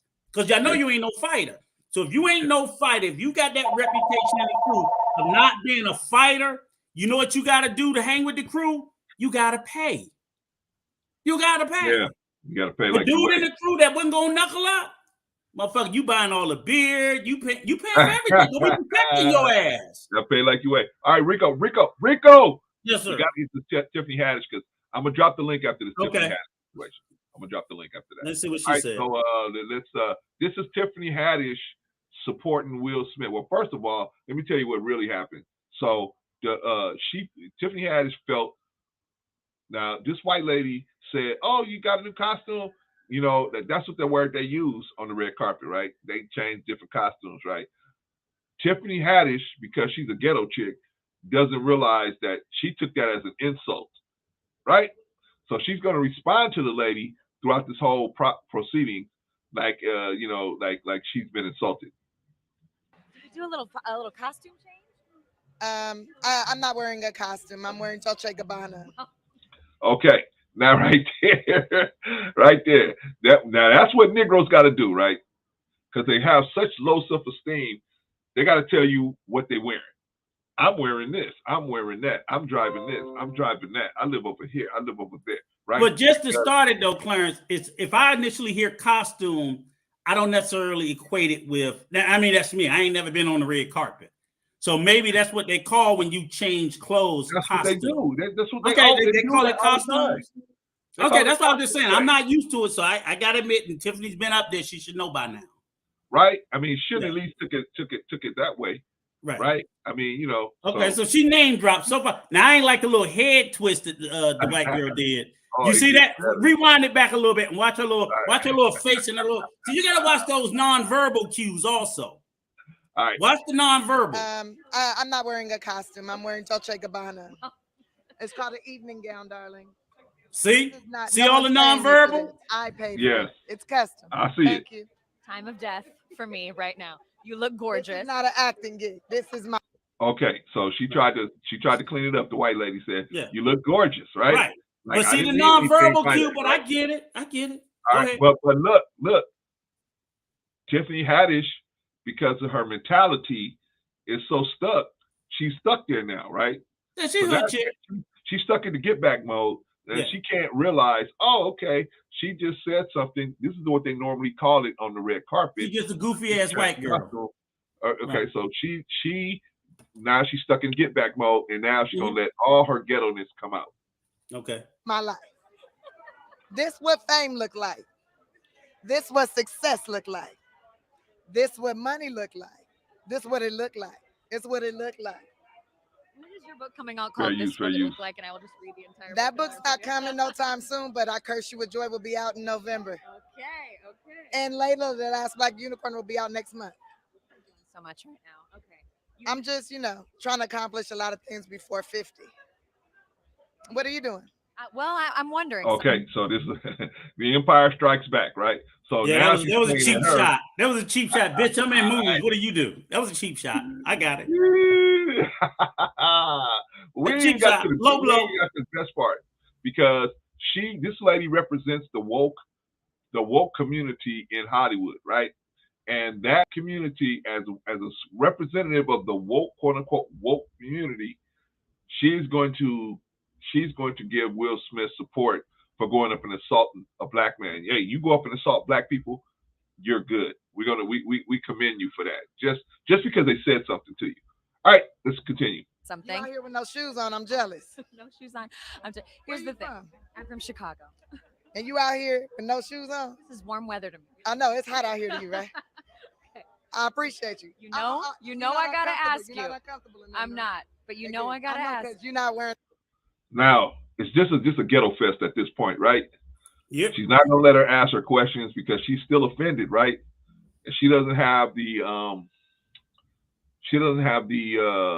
Oscars intellect to realize that that's what they say on the Oscars. She's still offended by it, and this is what happens. We know people like this, right? You say something and they just take it the wrong way, right? They take it the way they want to take it, right? Yep. And now she's behaving beyond that. Yes, sir. No, I say, yep, you're right. Yeah. Okay. Yeah, so I'm agreeing now, with everything you said. But now I want to try to get to the point where she's going to defend Will Smith for what he did. No heels. You comfortable in the mud. I'm uncomfortable, but I look good. That's what it look like. Is there any question why Common kicked her through the uprights? Is there any question? I don't even know why he fucked with her, to be honest with you. He was going out with her, but you know what I'm saying? These woke women, they don't understand. They have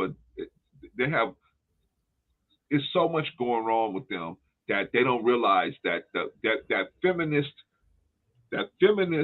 energy is a deterrent to a normal erection.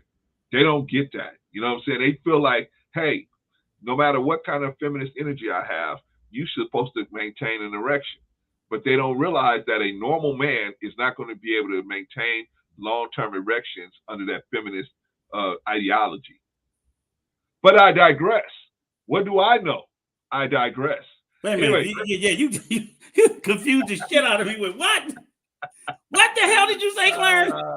I said she's a feminist. This Tiffany Haddish. Okay. She's always pushing the woke agenda here. So Okay. this woke agenda is adverse to male-female romantic relationship. It's adverse because it puts the woman in a place where she's unable to be dominated. The male-female relationship is predicated on the domination of the male. That's what encourages the erections, is the knowledge of having, I can dominate this person, right? I'm just doing the science in it. So because the feminist agenda is in reverse and is adverse to the male being a dominant party, right? The feminist agenda says there is no dominant party, but it actually, up front it says there is no dominant party, but it actually it says that the woman is the dominant party. That's the underlying agenda, right? But the surface agenda is, oh, well, there's nobody. We're partners. There's nobody in charge. But when they say there's nobody in charge, they mean the man is not in charge. I'm in charge. I'm pulling the strings from behind the scenes. All right, let's do some of these shout outs real quick. Let's shout some people out real quick. Let's do that. Chris Akabusi's laugh.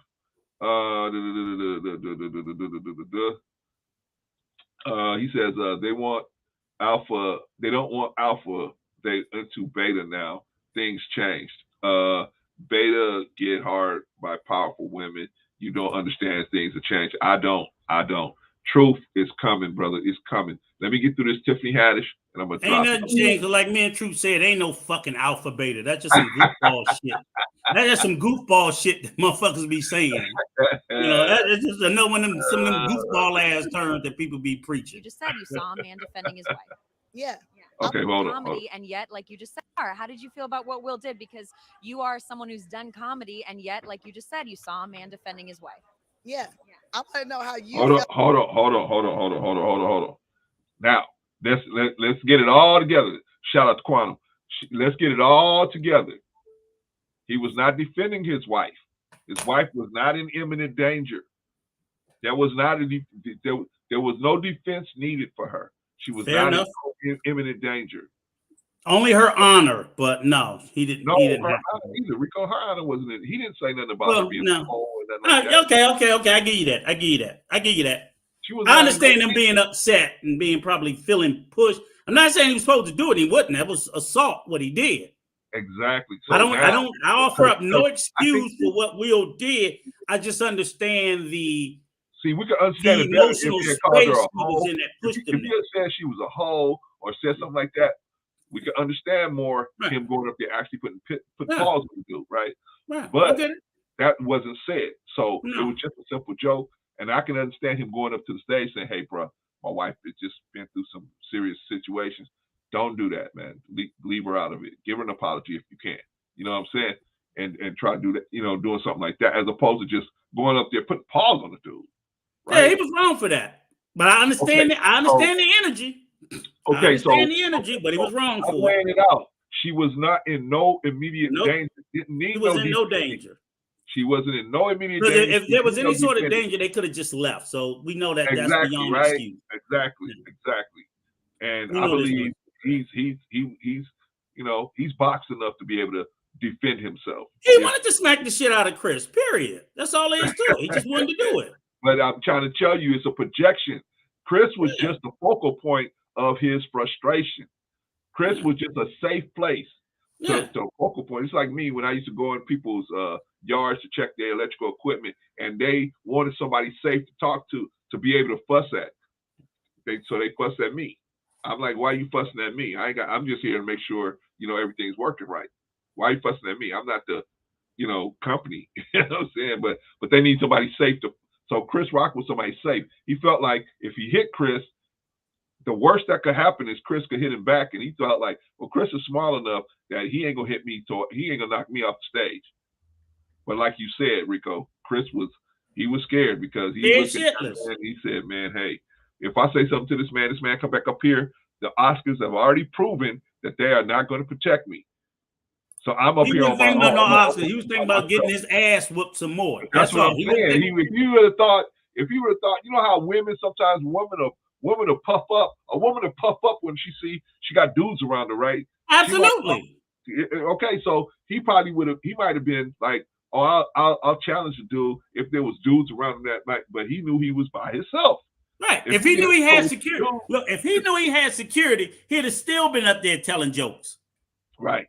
That's my point. You know what I'm saying? If he knew he had security, he'd have still been up there telling jokes. But because his ass, Will walked up there, oh, Lord, have mercy. And he smacked the life out of his ass. And I'm telling you, a smack, let me tell you this, Clint. A smack to a man can be more powerful than a punch. The symbolism of a man taking an open hand is far more offensive to me than a man punching me with a closed fist. Could be, because that symbolism is like you a bitch. Yeah, it is. It's just like I'm gonna smack you. This is what I think of you, and I'm gonna treat you like a bitch, and to smack the snot out your face. Yeah, we got to go. We got to go. That was ugly. I don't give a damn how big you is. You're gonna have to kill me. Yeah. And I'm gonna lose, but I'm going down swinging. That's bad. That's bad. Yeah. I'm shit. Well, let me don't even say that. All right, so let's get back to Tiffany Haddish, one of the woke Hollywood people, and her support of Will Smith breaking the law. Would you want your husband to do that for you if you was clearly hurt? I mean, they put her face up on the screen. He looked over at his wife. She was hurt. What would you want? Now, let's say Chris Rock presses charges on the man, and he's sitting in jail. He already said he's not because he's still scared. I keep telling you. But and why you think he ain't pressing charges? Why you think he ain't pressing charges? When that nigga get out, he gonna be looking for me. That's why he ain't pressing charges. That's what fear does. Fear lets you take an ass whooping and apologize. You will, Will, I'm sorry I upset you. That's fear. You take an ass whooping and you be apologizing. Fuck out of here. And we okay in it. Oh, it's for the bag. It's for the bag. Fuck that bag. All right, Rico. So, Rico, the point is here is that she said, what would you want him to do? Now, would you want your husband to risk his freedom just because of something somebody said? Nah. Like, what if Chris Rock was press charges? My life is in first danger. of all, let's do this. First of all, let's do this. I'm gonna drop the link in about 10 minutes, guys. Hold tight, everybody in the chat. I'm going to drop the link. Hold on. But let's do this. What if, because see, if that had happened anywhere else, those sheriffs that was all around that place, they would have went in there and got the dude out, right? Any other time, I mean, LA sheriffs, they ain't nothing to play with. Them dudes ain't nothing to play with, right? So they would have came in there and got the dude out of there and took him to jail, right? Mm-hmm. But it's Will Smith. So they didn't. So even if he didn't press charges, Chris Rock, they still could press charges. Who? They could, the county or the city. Yeah, they can. They could press their own charges. But then what that goes into then, that even if they press charges, you still got to go to a trial. And if you got to go to a trial, then you got to try to make Chris Rock come and testify. No, you don't. You got the video. You do have the video, but right, I know. But usually, and that's true. They can prosecute without, they can do that. You're 100% right. Yes, they do have the video. Yes, they still can convict him without Chris Rock coming. But in all likelihood, his lawyers would be good enough to say, look, Mr. Rock didn't want to press charges. No, there was no harm. It was just this, that, whatever. So 9 times out of 10, he'll get a jury trial and they would sit there and they would acquit him. Even though they could go 100% forward with it. But then they kind of got to look at, will we get a jury to convict this man on some shit like this?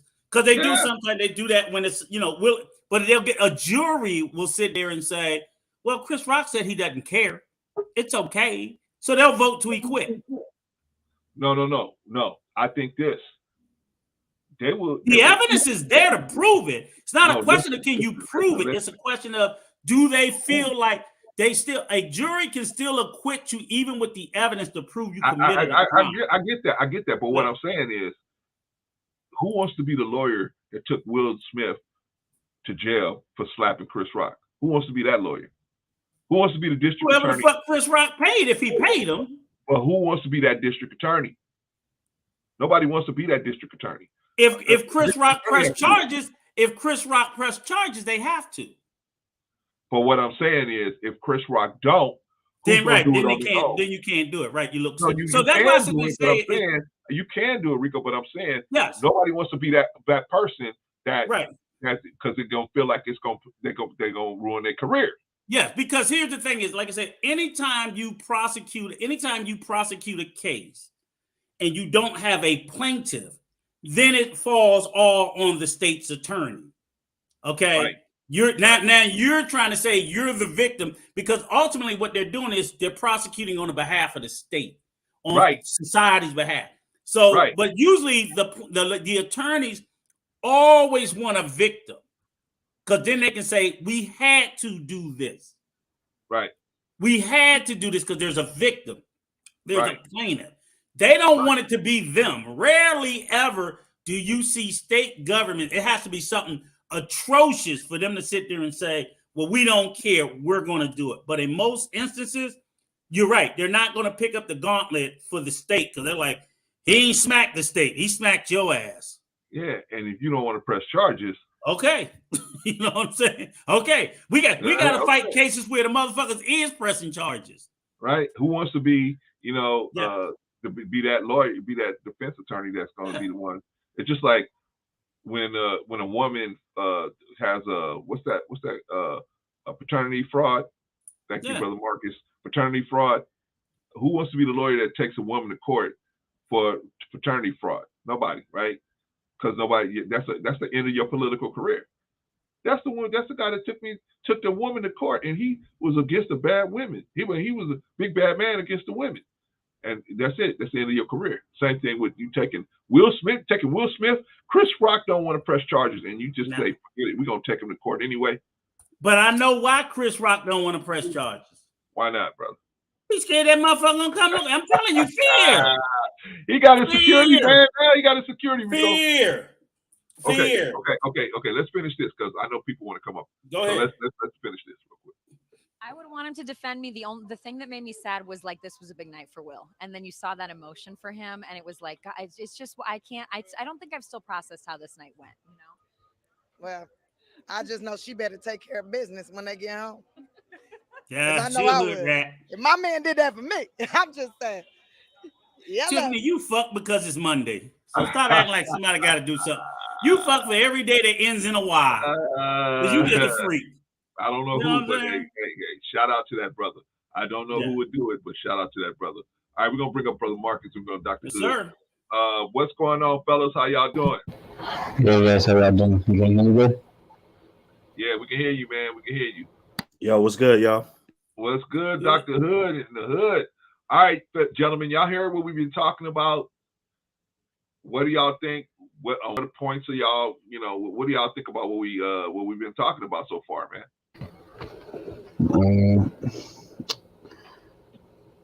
That is like the wrong place, wrong time to do that. He could have done the whole thing like, hey man, I'll talk to you backstage. My wife didn't appreciate that joke. Can you go apologize to her? I'm pretty sure Chris would have gone and apologized. So, you know what, hey, sorry, I didn't mean to hurt your feelings. It wasn't intentional to hurt you like that. But for him to go up there and just do that stuff, he will just messed it up for the future of more comedians to go up there and host the Oscars. Now people got to be on their tippy toes. Censorship, freedom of speech ain't free because now Will's feelings got hurt. But honestly, the real reason why Will's feelings got hurt was because she was, smashing the son's friend and then going and put out table talk confessions like it's taxi cab confessions, make him look like a joke, embarrass the children. And now she gave him that look like, hey, listen, either you go and defend my honor or I'm going to smash someone else you know. Wow. What do you say, Dr. Hood? Man, that's a unique perspective. With a bunch of facts. And I think Will's out of line. I know, after the fact, and, we could talk about when he's walking up the stairs, when he's walking down the stairs, and, everybody could talk about what happened. But Will, for him letting his emotions get the best of him, that's what everybody's talking about on the internet. It's about men supposed to act like men and they act like females, just for him to let a simple joke take him there, Dr. Hood, what do you think he should have done? He should have just took the joke and talked to him, you know, another time, or not even took it that way. You know, I mean, people get jokes cracked on them at shows, and you know, I mean, that's just the territory that comes along with it. Chris Rock, you know, when they call him to go up there, you know, he got 5 minutes or 10 minutes or, you know, 3 minutes to do what he has to do. Right. And if he's going to crack some jokes, if Will Smith is the biggest guru in the building at the time, you know, he's the one that's going to have to get the joke cracked on him. I think if he would have said, you know, anything about the infidelity, I think that would have been a low blow, you know. But the G.I. Jane thing, I think it was on point. Can I ask you two gentlemen a real question? Because Clarence do all this tiptoeing around the fucking facts. Yeah. No, that's why I got on this panel. I knew this panel was gonna be tough, and you know, and I can't get it in. Here's the real question, because I seen some crazy shit in the chat, and you know, I'm like, okay, fuck Will. Y'all not Will. Y'all Chris. Now what y'all doing? I might do a leg sweep. I might do a double leg takedown. Dr. Hood, what you doing? Mark, there's something wrong with your there's something wrong with your microphone, man. You sounding like that. What you doing, Dr. Hood? See, me, I'm not gonna go at another man's woman. No. You've been smacked. Forget what happened. See, now you're trying to put me in unfamiliar territories. Now I'm just saying. What do you think? You gotta give me a minute to respond, because you know this is unfamiliar. Because I ain't gonna. Let's get this out there. I ain't gonna talk about a man's woman. That's just something I don't do. I just don't do that. So let's just say I did, and then this guy slapped me. You know what I'm saying?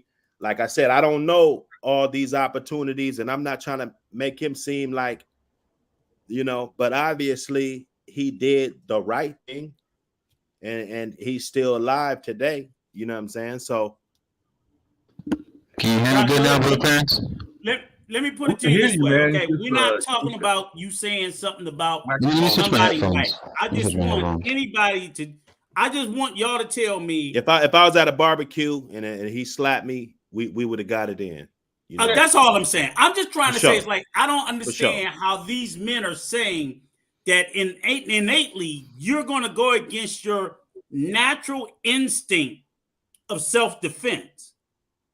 Because he threw the blow, though. You're talking about somebody's wife greasy. You know, sometimes you throw the blow, you should be expecting talking about sports. I seen fights break out talking about sports.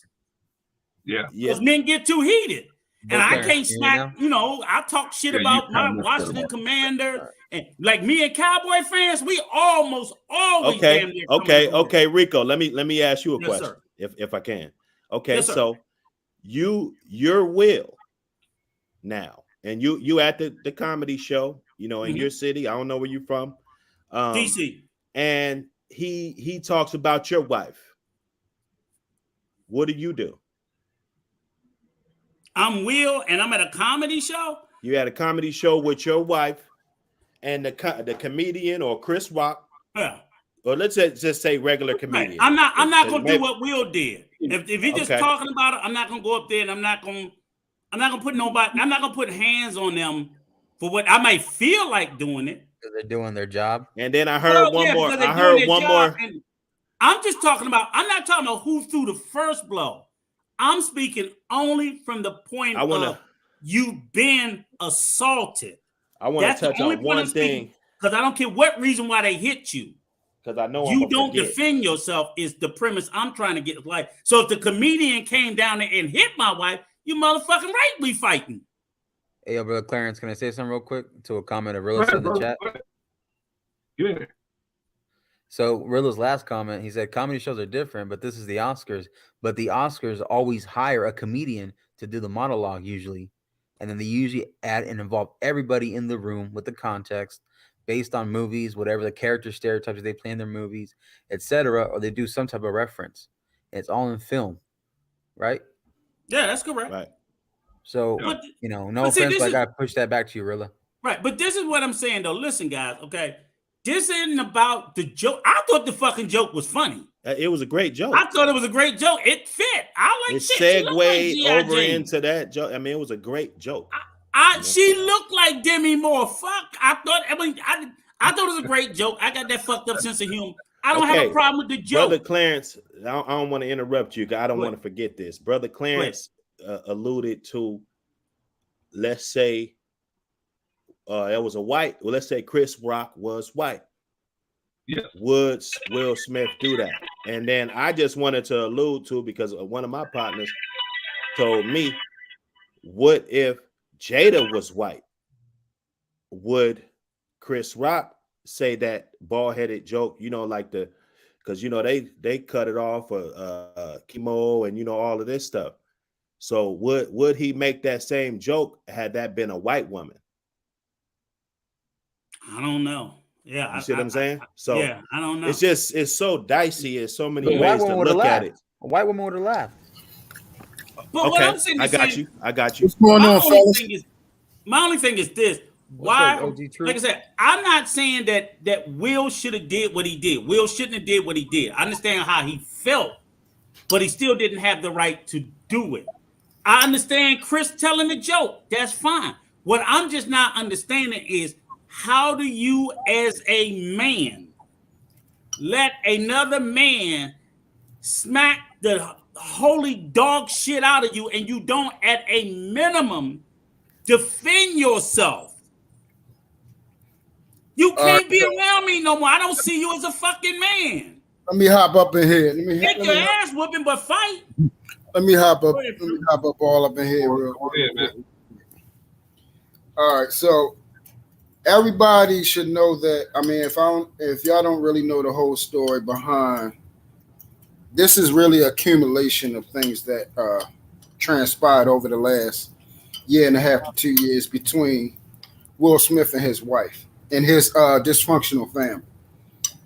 So you gotta realize this is an accumulation of emotional, mental stress that was piled up to a guy that is not very confrontational in nature, and we all know that he is very passive. So that's number one. So to try to sully his character for what he did yesterday off of one incident, that shouldn't even go that route. That's number one.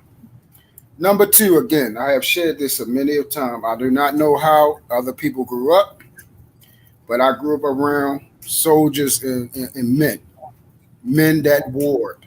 I was raised that men use their hands for operational things, to work and to put in work, to put things together and to put people together, to provide for your family and to provide protection. That's what these hands for, and that's what a man does. And the other evening, when that man went up there and slapped the shit out of somebody for being out of place, he did what he was supposed to do as a man. And I will never fault another man for slapping the shit out of somebody for coming out of their mouth. We look at the environment, and I keep trying to tell people, maybe you are a different person. Maybe you can switch up. I'm the same person I am yesterday, today, and forever. I'm the same type of man in every environment. I'm a tiger that don't change its stripes. I'm a lion that roars in the safari and in the zoo. My roar is still the damn same. So whether I'm at the Oscars, you disrespect my wife, I'm going to slap the shit out you. If we at the comedian show, I'm going to slap the shit out you. We out on the basketball court and you disrespect my wife, I'm going to slap the shit out you. We in the courtroom and I can get to you before the bailiff or the sheriff. And even though I might go spend a daggone day in jail and get out on my own commissary, I'm going to slap the shit out you. Truth, hold on. Shout out to JP. Hold on, Truth. Shout out to JP to make sure I'm glad to have you in the building, sis. Shout out to Uncle Phil. Glad to have you in the building. All right, Truth, go ahead. Yeah, so as men, we got to get back to where respect is required. Common decency and respect towards all men and women. And the problem, we are starting to get into this liberalism age so much that we want to invoke our Fifth Amendment rights to not say anything, or to be able to say anything we want to out of our mouths. And that needs to stop. That needs to stop. I hear you, Truth. Let me ask you a question, brother. Mm-hmm. What if Will Smith, this time he didn't go up and smack him? He's so enraged, right? He goes up and he kills him on stage. He kills him. Did he do what he was supposed to do? If he hit him and he died, God says, "Thou shalt not kill." If he hit him and he died, yeah, he died. He fought. He boom, falls back, hits his head dead. All right, so that's the thing. All right, so would I say that it's right? Because number one, are you saying that he went up there and said, "Okay, he knew that inside of his hands is the power to kill somebody in one hit." Let's say he's the one hit punch man. So he knew he could kill him in one hit. No, True. No. He don't know nothing. He don't know nothing? Pure rage. It's just pure rage. Yeah. I'm still going to say, because it's the same thing out here. Our number one job as a man, especially when you have a family, it speaks about this in God's word. It says a man that don't protect his household is less than an infidel. That means you protect them in all things. But when was he protecting her though? There was no threat to her. See, no, and that's what I'm going. That's what I'm saying. See, the threat is not just only if you have something in offense. You are supposed to protect your family's legacy, your name. Kings do this all the time. You cannot go up against no king in his kingdom and disrespect his wife. This has never been done. Warriors have warred over less than this. It was a time where you knew better not to talk outright against a man's wife. We just automatically knew better than that. But Truth, I don't think any of us are saying he shouldn't have checked it. We're just saying the way he did it. Because let's say he killed him. I'm like Chris Rock. It's just a G.I. Jane joke. Whatever way to check it. Argue back and forth like a female? No. Well, let's take my example. He kills the guy. He goes and sits in jail for 20 years. You think the wife is going to be? You think Jada Pinkett is going to be sitting there keeping her vagina? Right, exactly. He's going to come back and find cobwebs. Well, she's already not keeping her vagina. So that's null and void. That's null and void. That comes with the territory, bro. See, the thing is, all things come with consequence, in which Chris Rock is learning today. Hey, I can't say a whole bunch of shit, or I will get the shit slapped out of me. The problem is this, bro. They knew each other. I'm gonna show you how this was. They knew each other, and people know Will is basically passive. He's a big 6'3", 200 and something pound softy. He's a sweetheart. So he knew, I can push this button, and like how everybody said, you ain't gonna do nothing. You ain't gonna do nothing. That's what Chris Rock was thinking. Hey, I can push it to this level, and he's not gonna do nothing. We in the Oscars. He's not gonna do nothing to me. In front of all these white people, he's not dumb enough to stand up for his manhood over this money. Bullshit. I'm a man everywhere. Fact. And fuck that check. Fuck you talking about. Fuck the money. Fuck you talking about. So true. Remember how we used to do? Your mom was so fast you got to walk sideways down the Grand Canyon, right?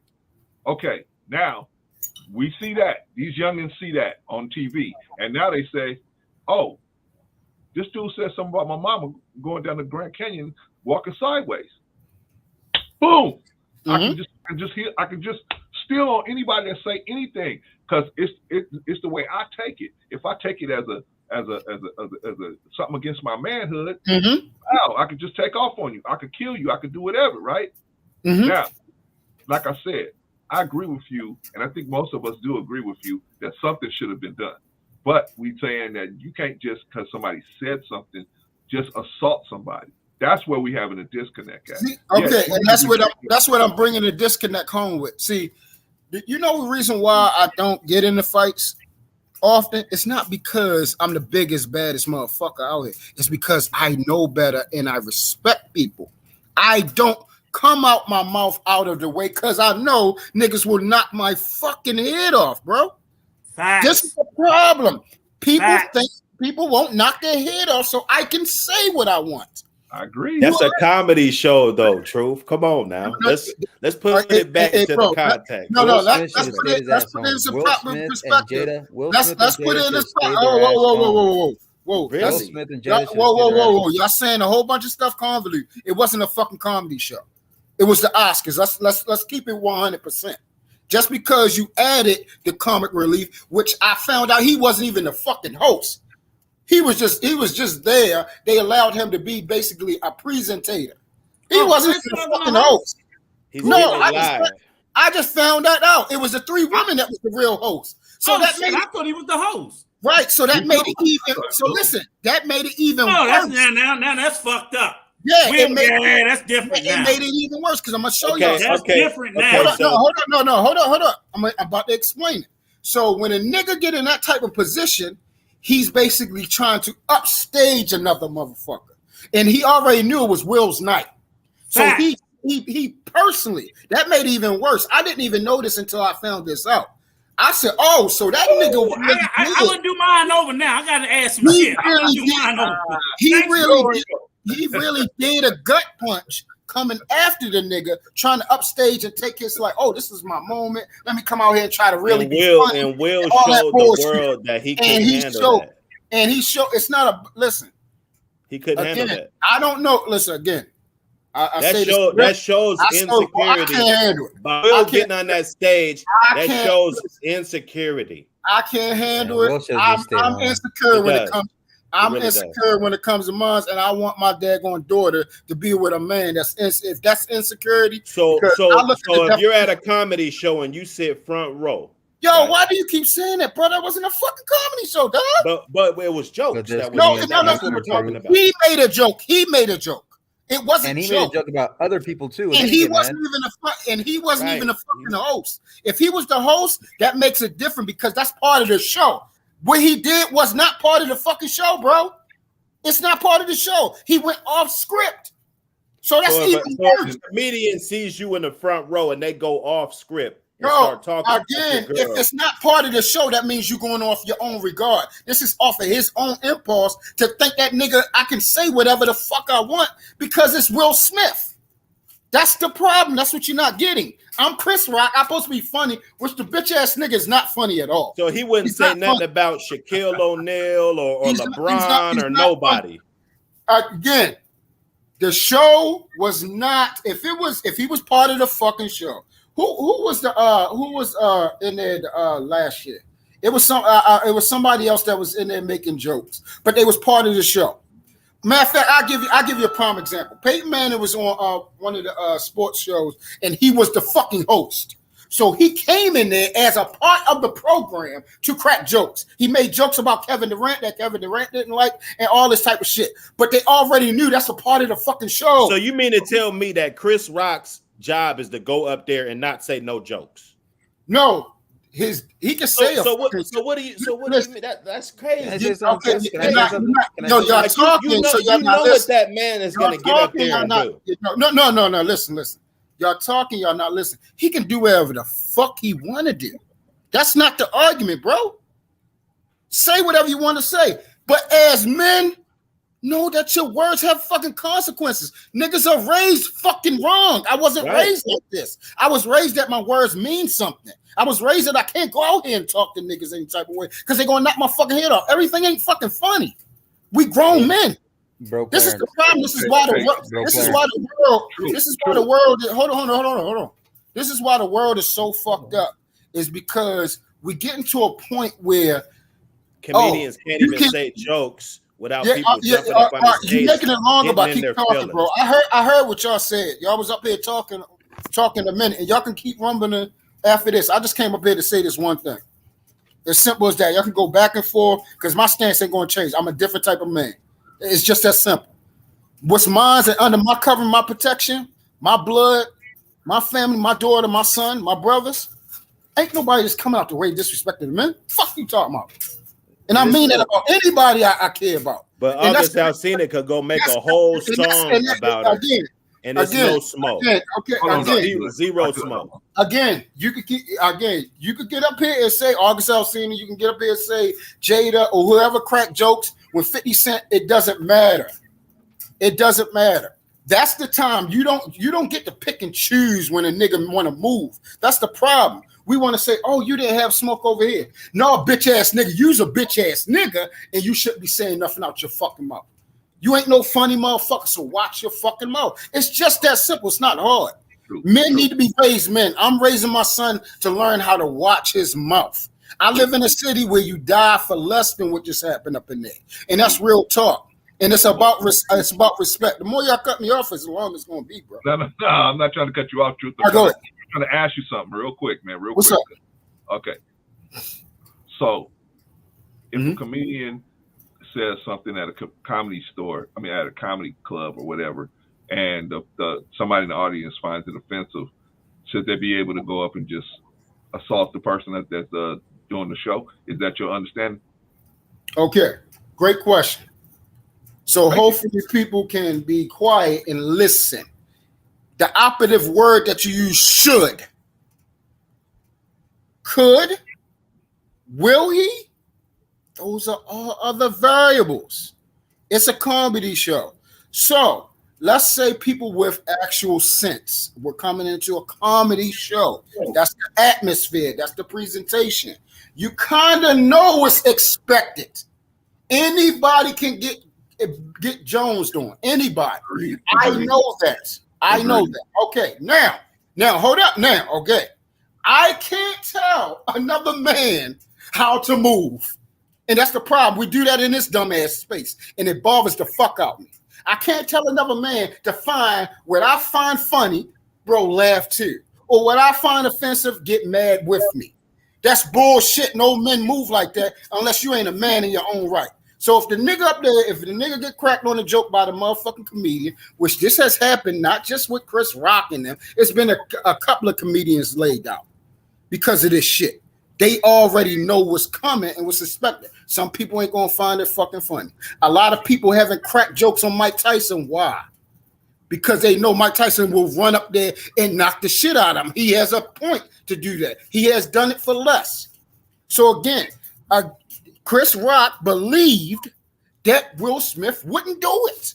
That's why he pushed it. If it was Tyson right there, he wouldn't have done it. Agreed. He wouldn't have done it. So let's stop trying to play this victim shit. No, man. We're just trying to find out what's your stance. Do you believe that somebody, if I'm walking down the street and somebody say, oh, your wife's butt is kind of big, should I just punch him out right there? Should I kill him? Again, you saying should. What type of man are you? Does that bother you? I'm asking you. Of course it would bother me, but I'm asking you, what's your stance? You asking me what I would do? Yeah, because I know me. I know what I would do, but you're promoting this violence in this situation. No. Okay, I'm trying to say. I'm gonna do it as easy as possible. Okay. A promotion of violence is telling somebody to fight when there's no need to fight at all. When there's no need, when there's no need to make a staple. Again, the problem with our spaces right now, and the reason why women are so confused right now, is because they don't even know what the fuck a man is. Correct. The demonstration that Will Smith showed yesterday, that's what real men do. You don't come out of your way to my wife. It's just that simple. Agreed. Come off something else. Talk about me. Talk about me. Okay, so I'm explaining. If you're agreeing, let me finish. So it's just as simple. As men, it's a certain way you move, bro. And there's certain things you just don't say. That's why I never got into when it was all that beef stuff going around and this stuff talking about people's wives and children, because I know that takes it to another level. I don't play with people like that. I don't play because I know what time it is when you talk about something that's important to me. When something dear to me, when something was considered sacred. We got to know what boundaries.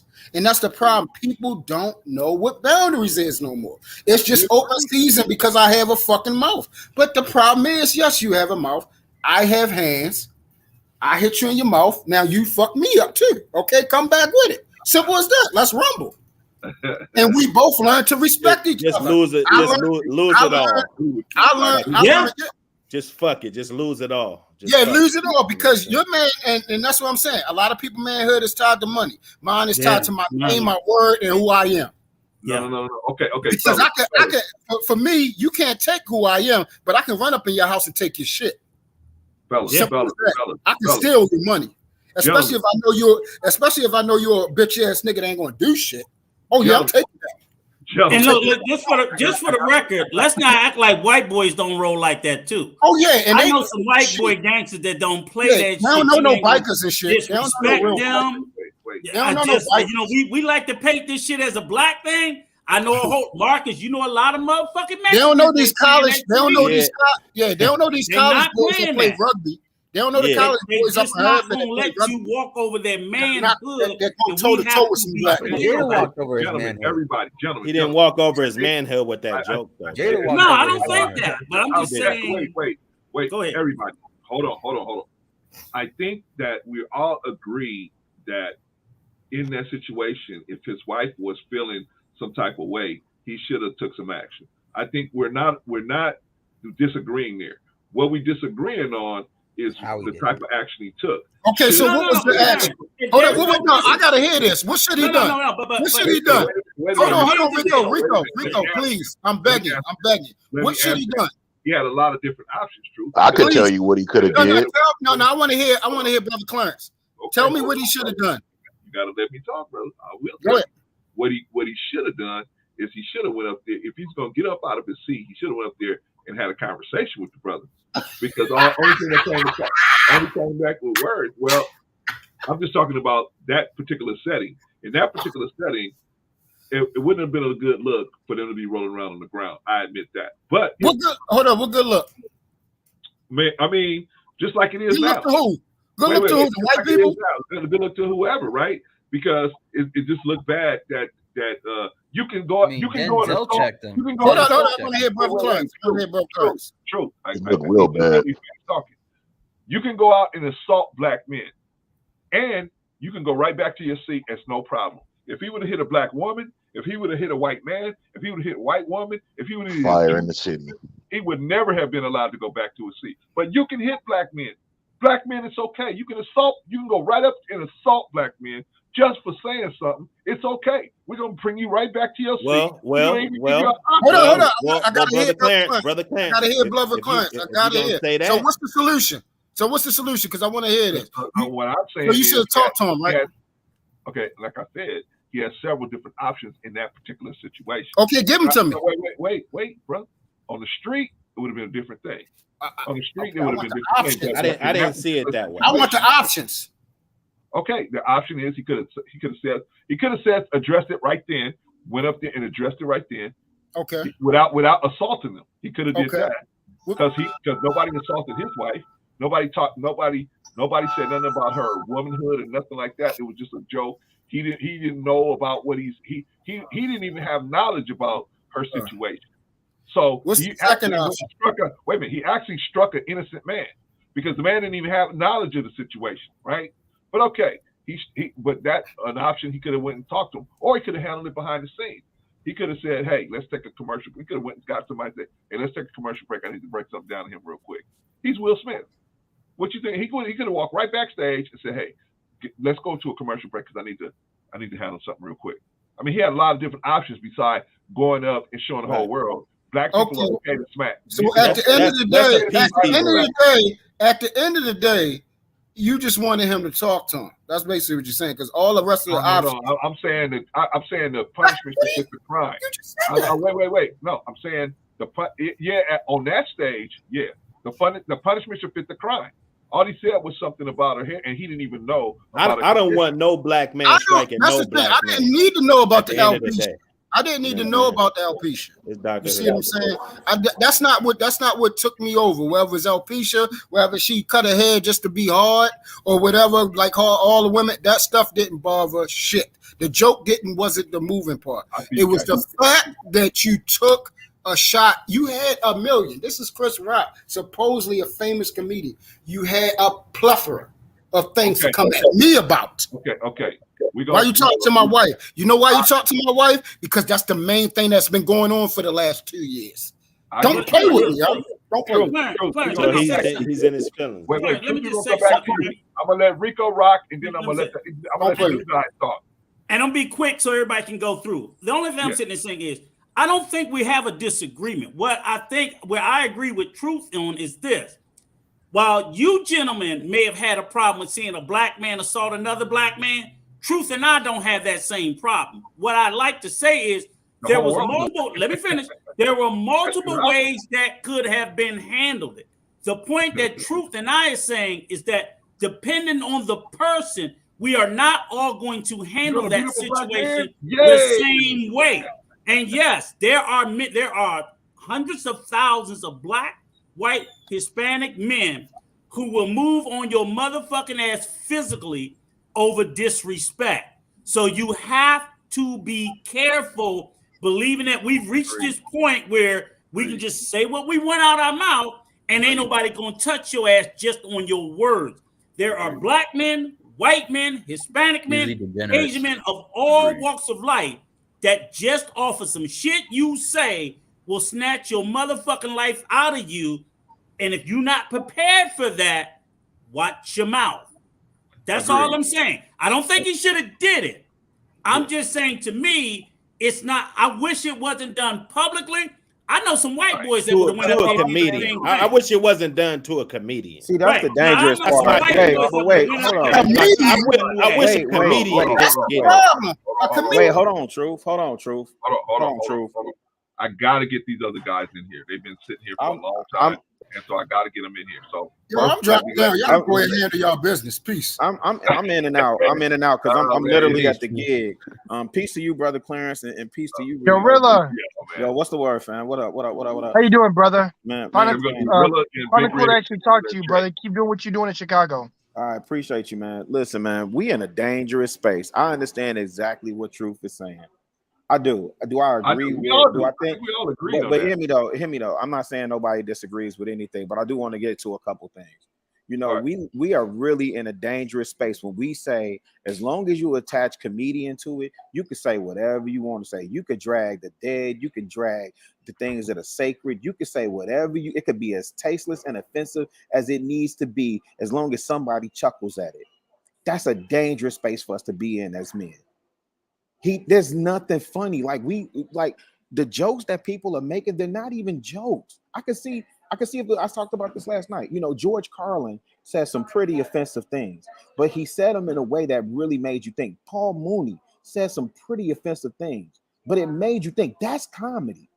People literally just get up on stage and say, Brother Clarence, I do not mean to disrespect your platform, but just I'm gonna say a couple of curses. You know, they get up there and they say shit, fuck ass, good night, have a good night. Did you curse? I didn't hear you. I did. I didn't do the Rico dance behind it. It was English to me. That's motherfucking English. Right. So, but my point being is that, nah, man, your freedom of speech is not without consequence. So you can't say something to a man about however y'all take it. I see people in the chat. It was just G.I. Jane. Cool. Jada was not at work. Why he didn't make a joke about Will Smith? Venus and Serena was there. Why he didn't make a joke about them? I didn't see him make a joke at anybody else's wife who was not working that night. I didn't see him make a joke at Serena's husband.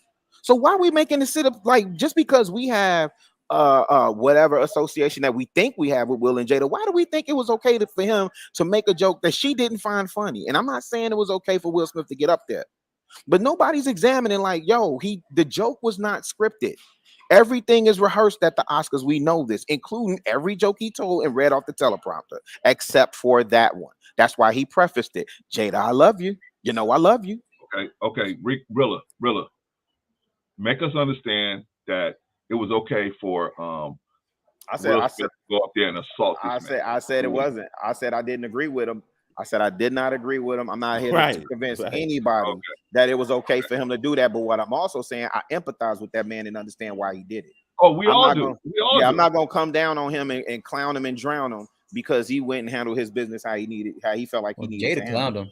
I said I would never go at nobody's woman. Like to start my whole thing. My thing is One this. question.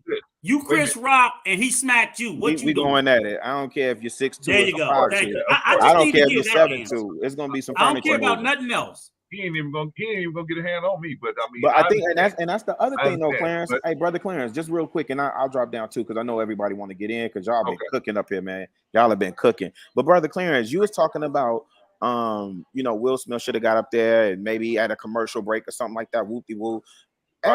Those feeds are broadcast live, right? So it's live, and then there's like a delay on it, right? So why didn't CBS or the Academy signal to go to commercial break? I think they did for a moment. They did for a moment. So I think they once that happened, I think they went to they kind of went to something else for a minute, and then they came back. That's what I heard. I'm not sure, but that's what I heard. I was watching it. I know overseas they did not. I know that's where all the footage. I know that's where all the footage is coming. The extended footage of him that wasn't during commercial break. So I know that's where that's coming from. But I was watching it. They did a couple of cutaways. No, they didn't cut to the audience. I think they cut to Jada's expression or something like that. Oh, okay. And no, they did not immediately go to commercial break. Okay. Right. But that's they could have, right? They had that option to do that, right? That's my point. I'm sure they got caught off guard themselves. Well, no. Remember now, these are trained professionals. You out there with them in LA. As soon as that Janet Jackson thing happened, right? Everybody in every industry is on guard when you're doing a live broadcast, and it's nothing for them to go to commercial break immediately. Should be, yeah, it should be. So that was the only thing I had, man. I just think we just got to be careful with, with these narratives of, and let's be clear. I think, if I take my girl to a comedy show, man, I know not to sit in the front row. I know I'm an easy target. Cool. If I'm that sensitive, I'm not going to sit, I don't want that Def Comedy Jam action, right? I don't want to, I don't want those problems. So I'm sitting in the back. Cool. But if I'm at the Oscars, that's an elegant evening. You know what I'm saying? This is not like what is the reporter thing that they do at the White House every year, and they crack jokes on the politicians in there. Like, the White House Correspondence' Dinner. Correspondence Dinner. Yeah, this wasn't that, man. This wasn't a Comedy Central roast. But the comedy, that's why we even watched the show. Yeah, nobody even knew the Oscars was on. Nobody. What are we talking about? That's why we watched the Oscars. Wait. I just want to ask this honestly. The reason why we watch the Oscar is for the comedians. That's why we watching the Oscar. No, you just watch it to see who. Did you watch it? Did you watch it? Categories. That's it. Did you watch the? Yeah, I was watching it. Yeah, I watched it. I saw Amy Schumer. I saw what's her name? Regina Hall. So I'm some of the people that don't watch it though. You know what I I'm don't saying? watch that shit either. Only reason why we would even tune in is for motherfuckers like Chris Rock and Will Smith and shit like that. It don't matter what it is, bro. That's what I'm saying. This YouTube shit, bro. You know what I'm saying? Okay, you got it. I'm not really on here to argue like all this YouTube shit though. You know what I'm saying? May I say something? Go ahead, Mark. Bro, you got it. So 2 years ago, right, when Ricky Gervais was hosting up the Oscars, and he said stuff, he called out everybody. Now, all right, he called out everybody, right? Context, right? So Chris was doing that. He was throwing jokes at other people, not just the Smiths. The Smiths want to be sensitive when they want to be. They want to be hypocrites when they want to be. And they want to move the goalpost. But reality, obviously, Chris was tired of him being the butt of the joke, right? I agree with that.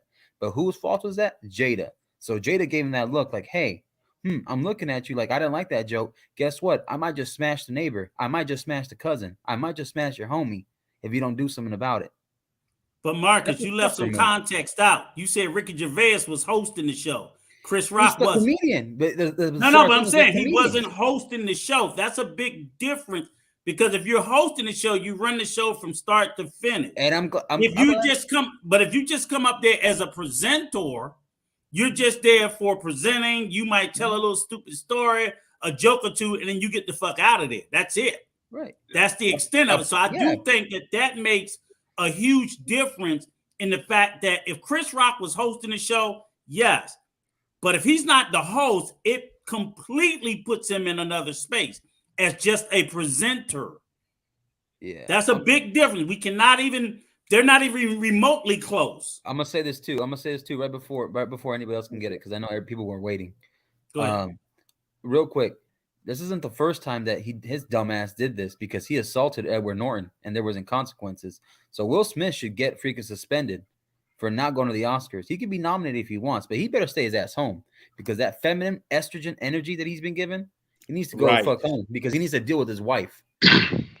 I know if he would. Can I say something real quick? Go ahead, Big Rick. I'm sorry. Go ahead. Shout out to everybody on the panel first, man. Shout out to everybody in chat. Is that you, Big Rick? What's that? Is that you, Big Rick? Yeah.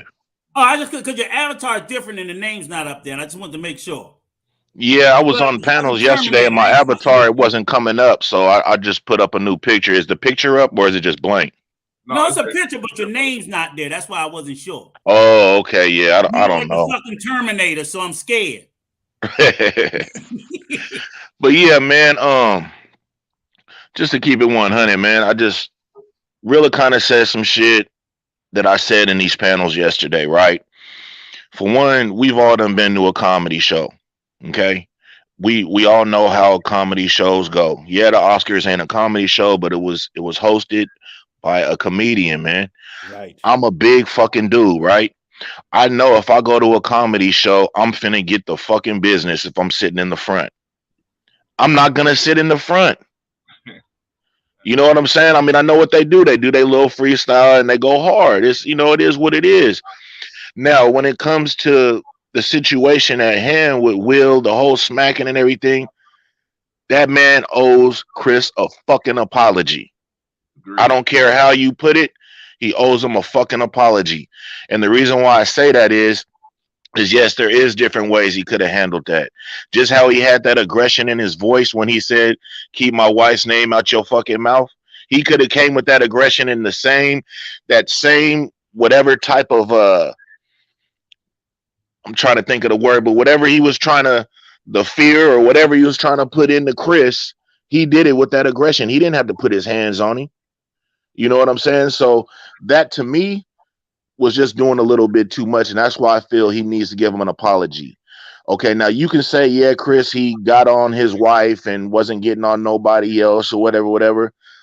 That really don't matter, man. It's he doing his comedy thing. The joke wasn't even that wild and disrespectful in really no way.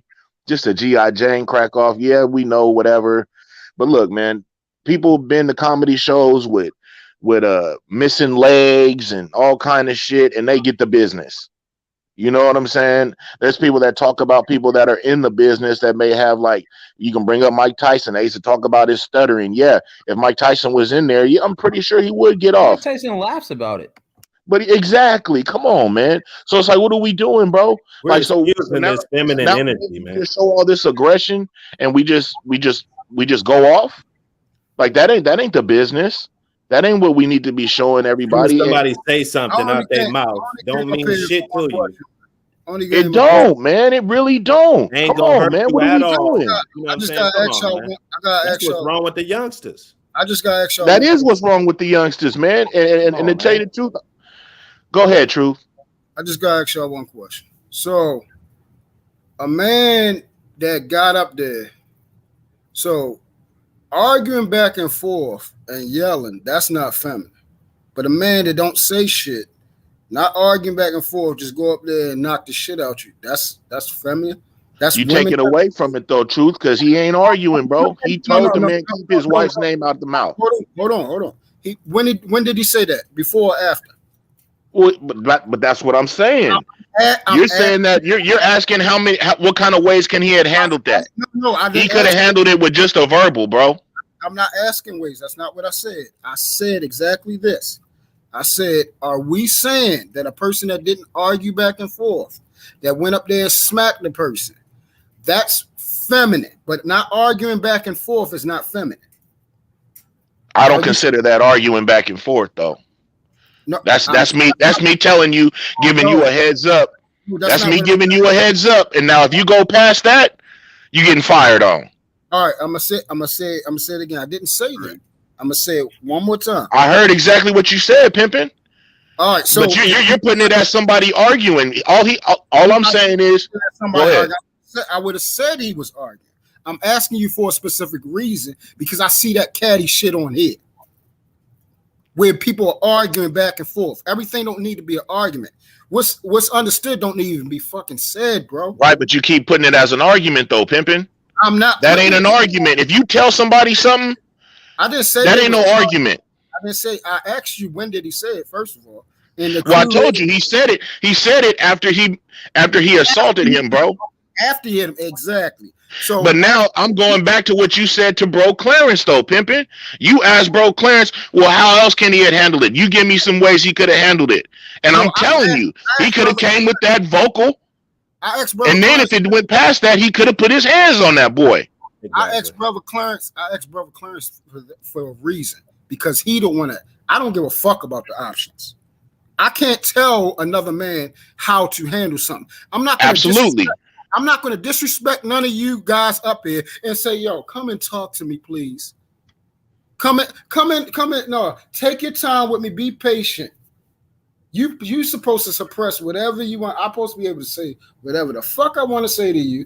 And you supposed to handle it like how I want you to handle it. I don't want you to hit me. I don't want you to slap the shit out of me so I can get my shit together and know better than to disrespect another man and learn from that. No, I want to be able to go back and forth. You say something to me, oh, don't disrespect your wife. What am I do? Ain't no man that's not going to say, oh, yeah, I'm not going to disrespect your wife. No, a nigga's going to start arguing, and then this argument commences now. But you know what, Truth? You putting this as if it's a street setting, though, bro. It's all about the setting, man. Like, I mean, come on, man. It's the setting, bro. You know what I'm saying? Like, I get it. We can be, you know what I'm saying? Hey, I ain't going for this. I ain't going for that. I get it, man. I mean, I ain't no tough guy, but I ain't no sucker in no way. But now at the same time, it depends on where I'm at. Right. You know what I'm saying? It's the setting. Do people not? How do somebody know that you're not a sucker? True. Let me give you a story. I don't care what they think. I'm just saying I don't have to show aggression. Okay, so now you don't give a fuck where they at. I mean, what they think, right? Right. Calm down for just a minute, fellas. Whoever does. Let me give y'all a story just for a second.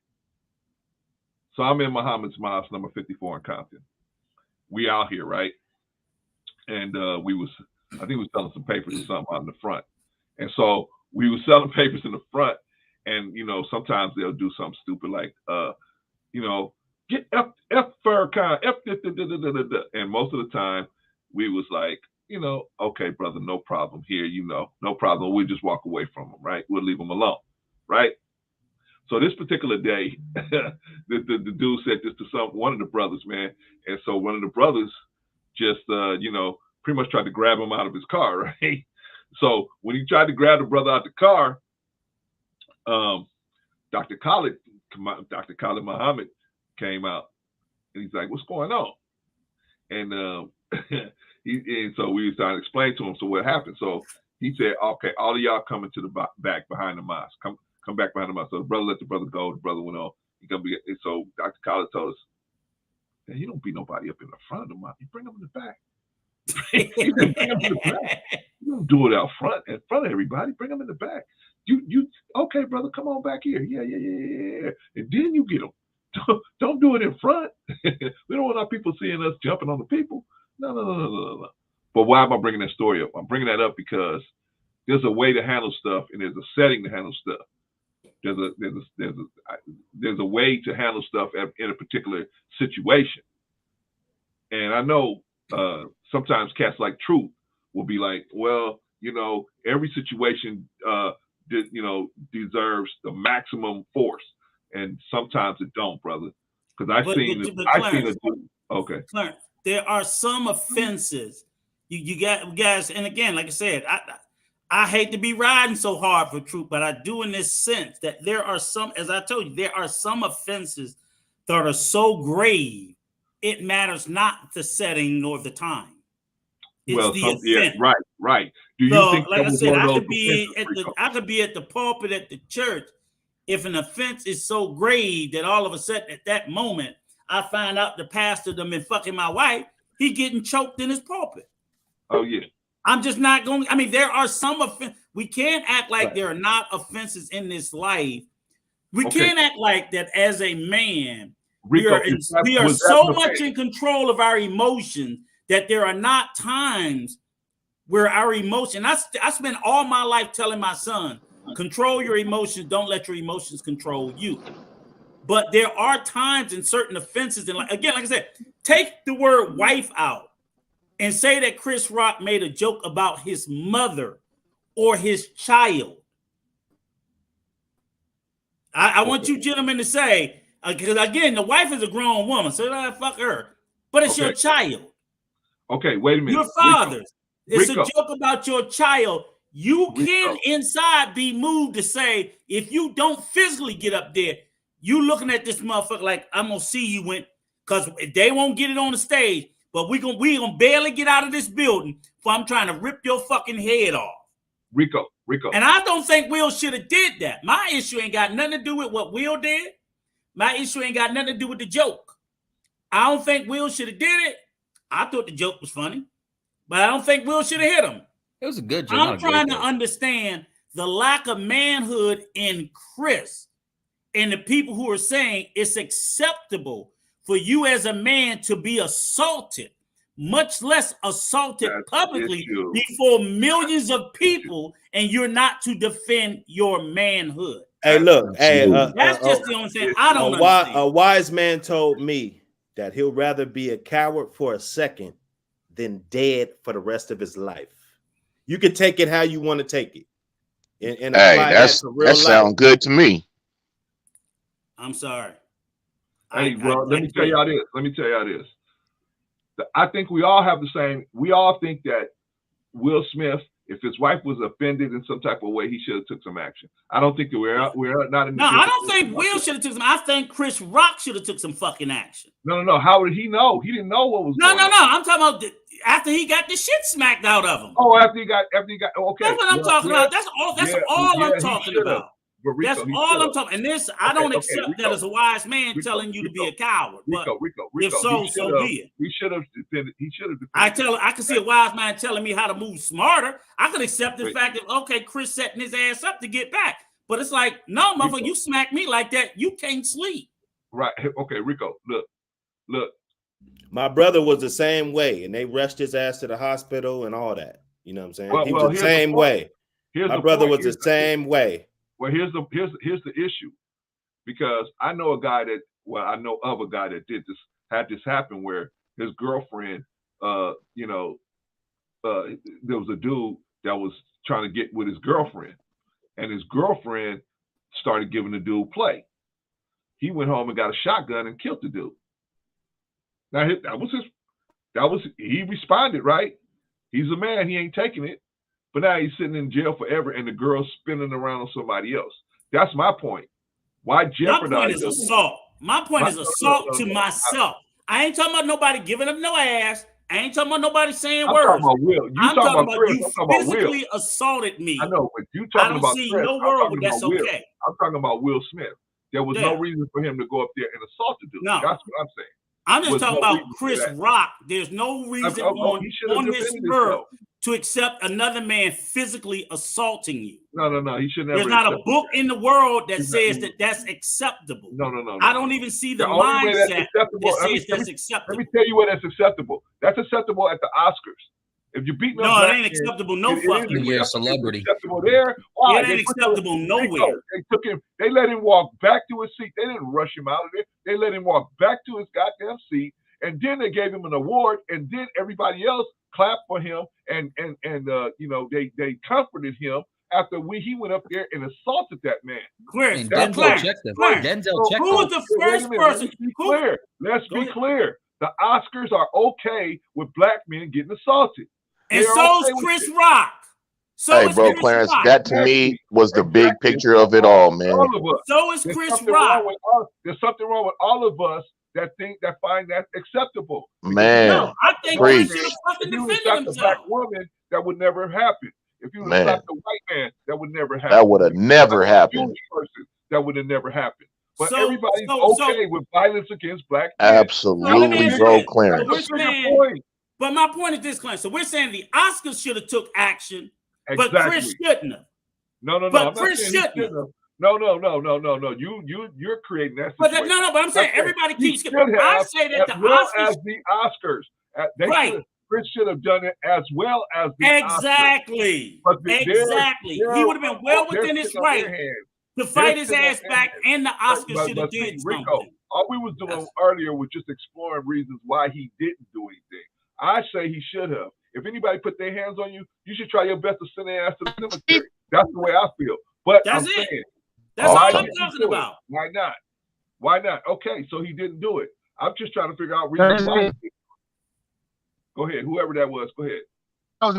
That was me, y'all. I'm saying. I said it in the comments earlier. You never put the hands on my Hey, Jay, your thing sounds staticky, bro. You got a bad situation, bro. You're not gonna come back and come through. Yeah, I saw what Jay said, and Jay was dead right in the comment. If you put your fucking hands on me, that's it. Right. And I think any human being has that right. That's all I'm speaking of. I'm not speaking that. Will was wrong for it. Chris' joke, I didn't think was that bad. I don't understand how in the hell does Chris not defend himself, and nobody at the Oscars could have found fault with that. I said the same thing, Rico. There's no man I know in the world that would let somebody fire on him like that. I don't care where you at. I can have guards around me. I can have males. It ain't gonna crack. No way in hell. Fuck that check. Hold on, fellas. Real quick. Shout out to you go after me, Mark. Shout out to Sim Simma. Good to have you in the building, brother Sim. Big time drum. I'm reading too fast. Good to have you in the building, brother. All right, y'all. Let's get back to it. Go ahead, Marcus. Real quick, like general population people, we would get arrested for it, right? If we do something like that. Exactly. But for celebrities, they move the pedestal. That's my issue. The hypocrisy and the contradiction of it. Now, does that mean, hey, of a certain limit, what you do is say to a certain person's family, there's a limit where you might get punched, I will say that too. You might get punched in the face. It depends on what you do physically, or you say something that's way, way, way out of pocket. What he said was not out of pocket. What Chris said was not out of pocket at all. He didn't talk bad about the family. He didn't talk down about the woman and the kids, like that. He didn't do that. Context matters, right? And that's the issue, because we keep moving the goalposts. So now all of a sudden, Oscars have to watch out. They have to have security up there. Now comedians can't even feel comfortable anymore, let alone any person up there. And we're going to condone this. Will Smith should be punished. He should have consequences from the Oscars, from whatever board of it has to be. Okay, so his first punishment should have came from the motherfucker he hit. That should have been punishment number one. We act like we don't know how this stuff works. We act like we don't know how business works. Brother Clarence, you out there with these people. You know how this works behind the scenes. All y'all need to do, if you never seen LA Confidential, go watch LA Confidential. Go watch Casino. It gives you insight. The people with the money, Scarface told you, first you get the money, then you get the power. Right? That man makes too much money for Hollywood. They all that talk about punishing him, they not finna lay a finger on him. They gonna slap him on the wrist and tell him they gonna slap him on the wrist and tell him, go ahead about your long head, don't do that again. Yeah, that's what's gonna happen. He makes them. I believe that. I believe that. I believe that 100%. So guess what, Chicago? That's why you don't let a motherfucker slap you and walk away with that shit. Because nothing's gonna happen to Will. Nothing. You know why it ain't gonna happen to him? Because he in too many $100 million fucking movies. Facts. That's why ain't nothing gonna happen to him. He may not get to come back to the Oscars and still win Oscars from home. No, he's gonna come back to the Oscars. But what I'm saying is nobody gives a shit about the Oscars. They care about those movies he produced. I mean, that he's in that make that money. And he produces. Still a draw. Let me ask you. And Rico, he produces. Overbrook makes money. So my whole point is that's why Chris Rock, that was your one fucking chance to maintain your manhood.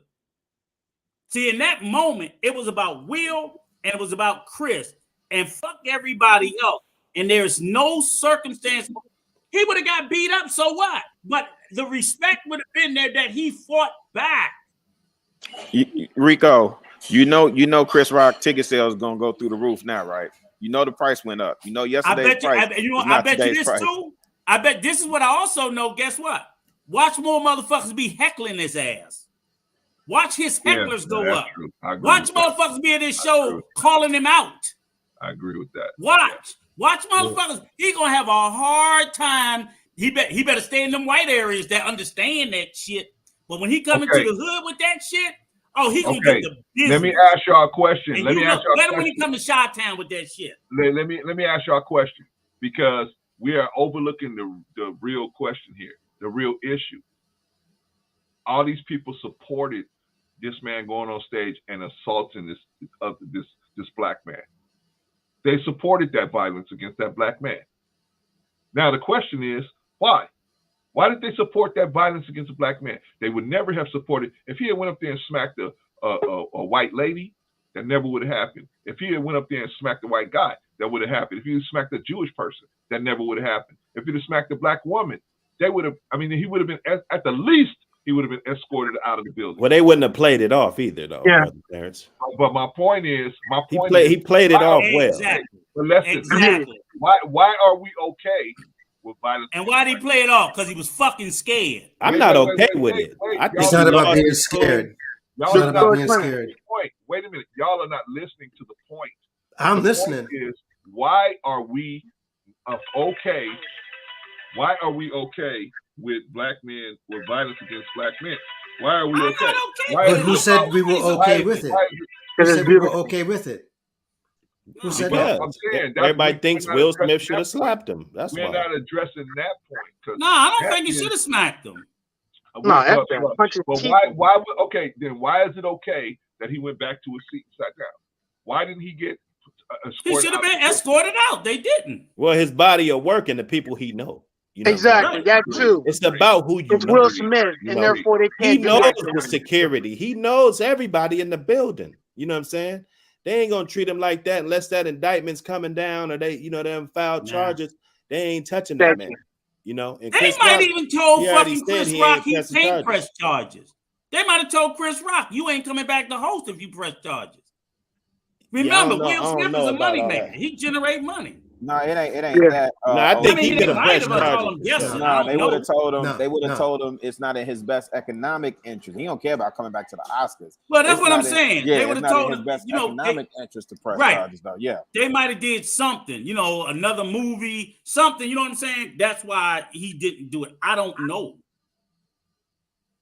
I'm just saying they may have said, look, man, just drop it.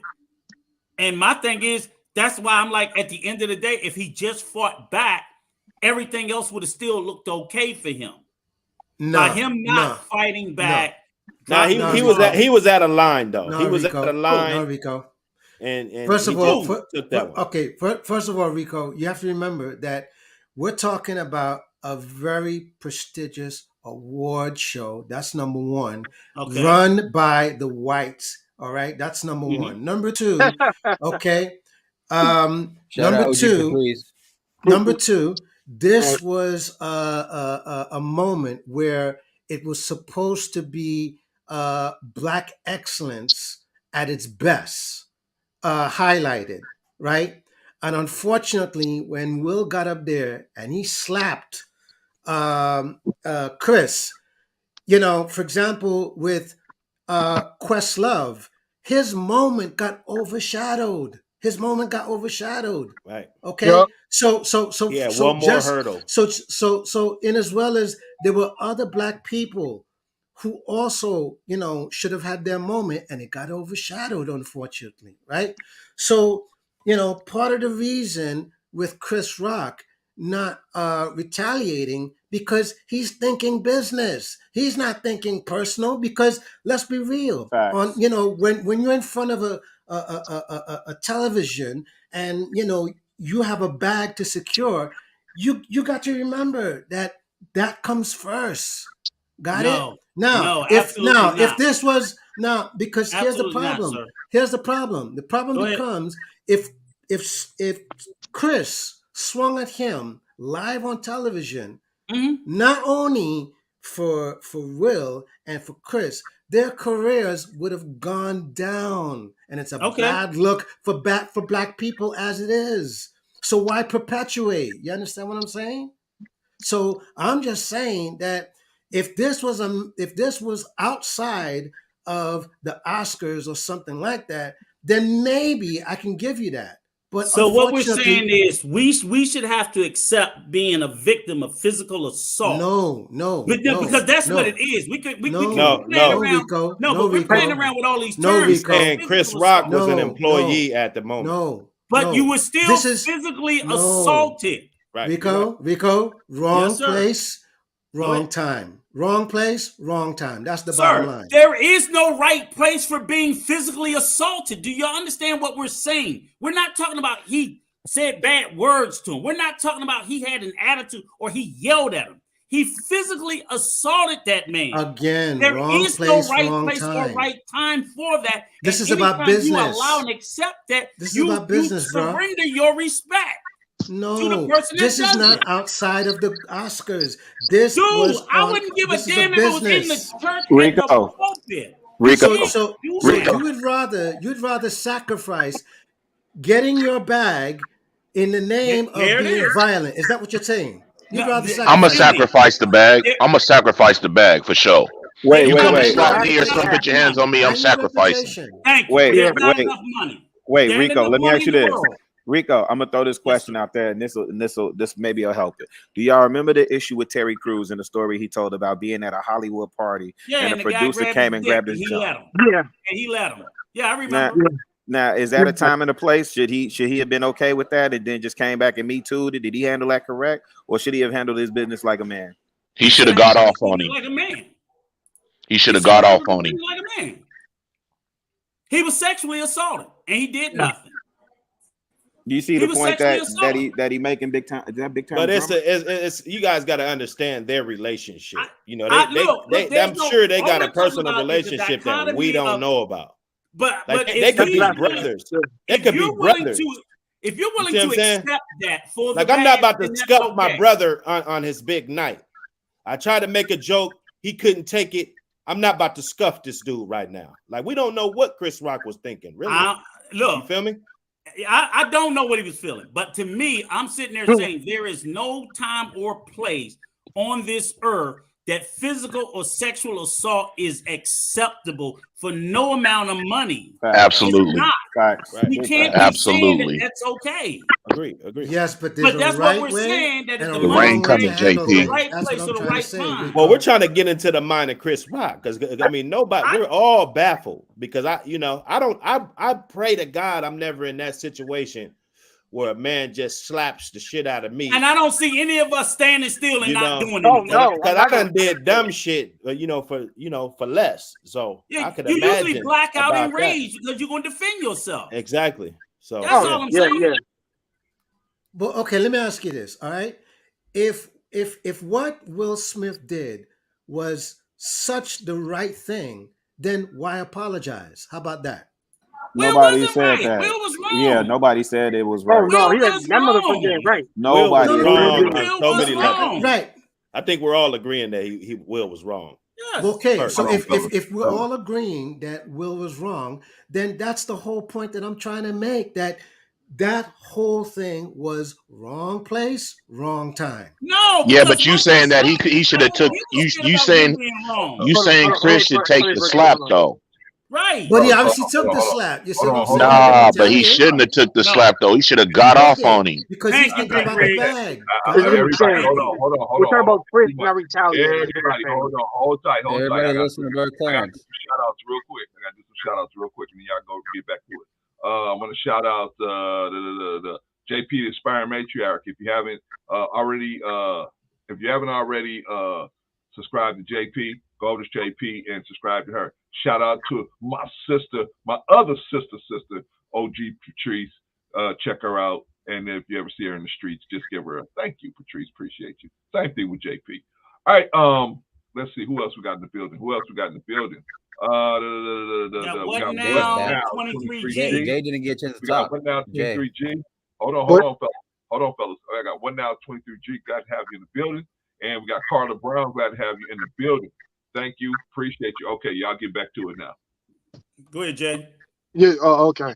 So my thing for me is, like I said, I've been on Reva's platform. I've been on IP's platform. I've been on Jedi Mike's, and we all talked about this. And Black Man Unfiltered said something that was very interesting. For you to go in there and ruin a moment where, like, we had documentaries that were done by black folks.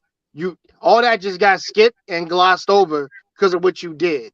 Now, granted, I'm gonna say this right now. So what you pretty much greenlit, and John Kempe has said this himself, and I didn't even think about this. I didn't even think about this until you cats had talked about it earlier.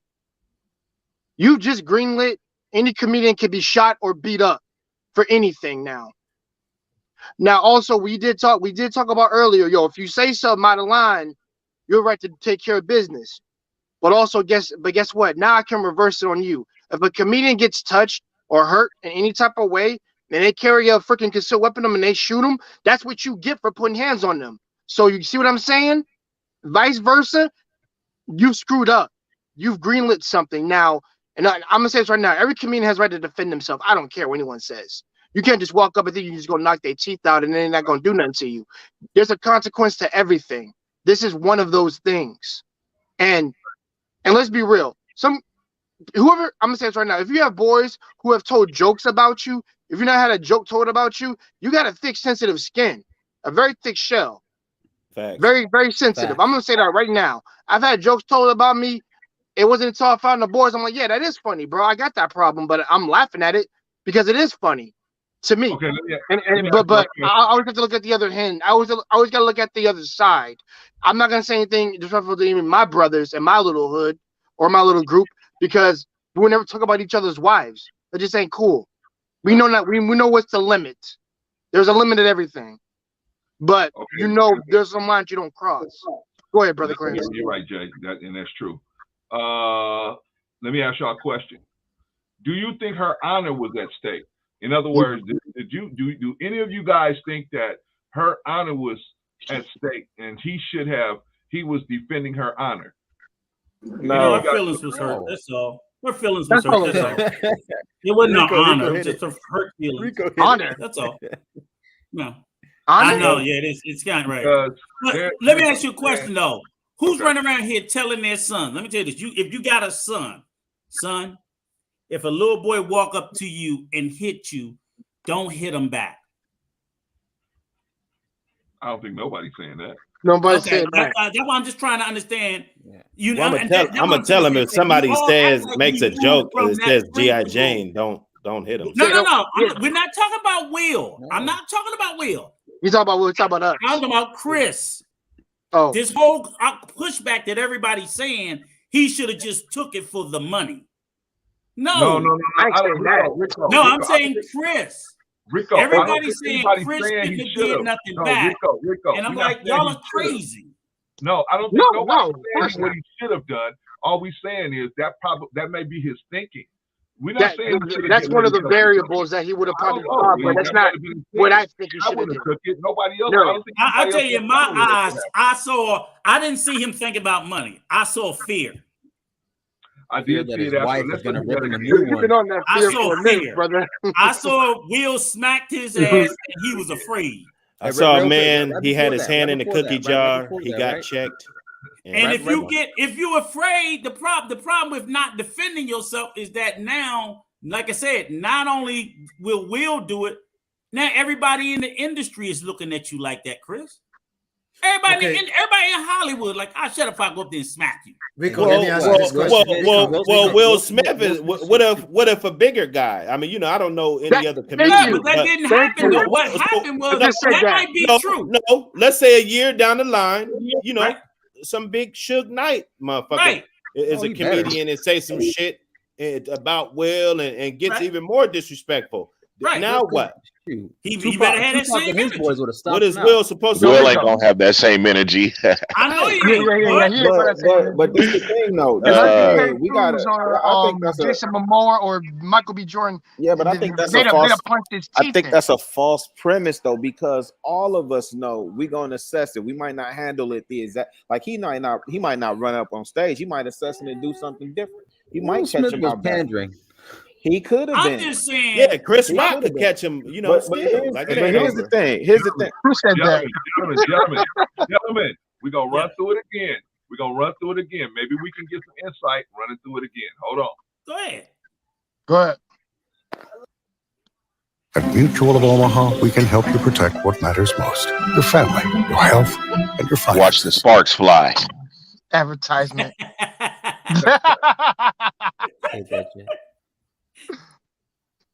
Oh, it's another one. Oh, Oh, hell no. I be hating that. I ain't seen no spark, but I saw his soul fly out of his Searching for a ass. better way to collaborate with your team? He Try smacked the Miro. soul out of his Don't ass. online whiteboard made for. Can I get a soul clap? Yo, something soul. Now, brother soul. Clarence, watch Okay, the way stop. he pivot on it. Watch Will's pivot and back foot. Tell me that's a real slap. Okay. Wait, hold on. Now see, y'all see you laughing, right? Y'all see you laughing. Yeah. At this point, he thought it was pretty funny. Yes. Ha ha ha. The pedo was laughing. Everybody was laughing, right? Okay. G.I. Jane 2, can't wait to see it. All right? Now, he was laughing before the joke. But he's laughing at the joke Now, now, wait, right? man, let me ask you this, brother Clarence. Is that a I really think that's funny, or is that the typical corporate false laugh? I'm gonna tell you what corporate happened. laugh? I'm gonna tell you what happened. I analyzed this. I'm in the room. I'm just, no big deal until he noticed that his wife. Correct. I agree with that. I agree Now with listen, that. the G.I. Jane wasn't the problem. Will Smith thought that he was gonna keep going and start digging deep, and he just couldn't handle it. Seeing Jada right there, vulnerable, he had left right it. there, He had left he couldn't handle it. No, he left it. Watch, bro. Watch.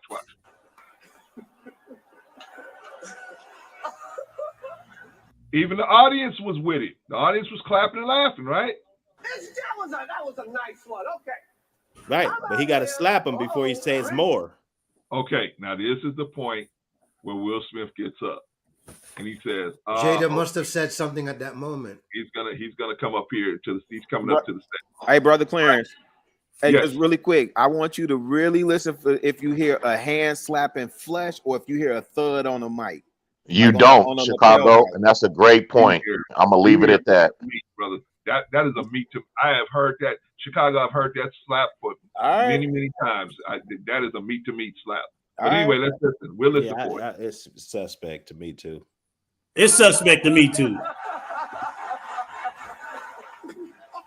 Well, okay. Now y'all heard that. That ain't no mic. That's meat to meat. Take it from a brother that's been in a couple of mini scraps. We know Mrs. Clarence been smacking the shit out of you. We understand. What the fuck? You think about that slap you got from Mrs. Clarence this morning? Man. So I know that meat to meat sound, brother.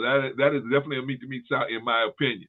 But I wasn't there, so I can't verify it. But I definitely believe that. So anyway, now Chris Rock gets smacked. So Rico said there's fear right there, right? I don't think there's fear because he didn't back up. Now I do think that there's fear coming. Fear is coming. So let's watch the rest. That was fear. He was frozen with fear. Will Smith just smacked the shit out of me.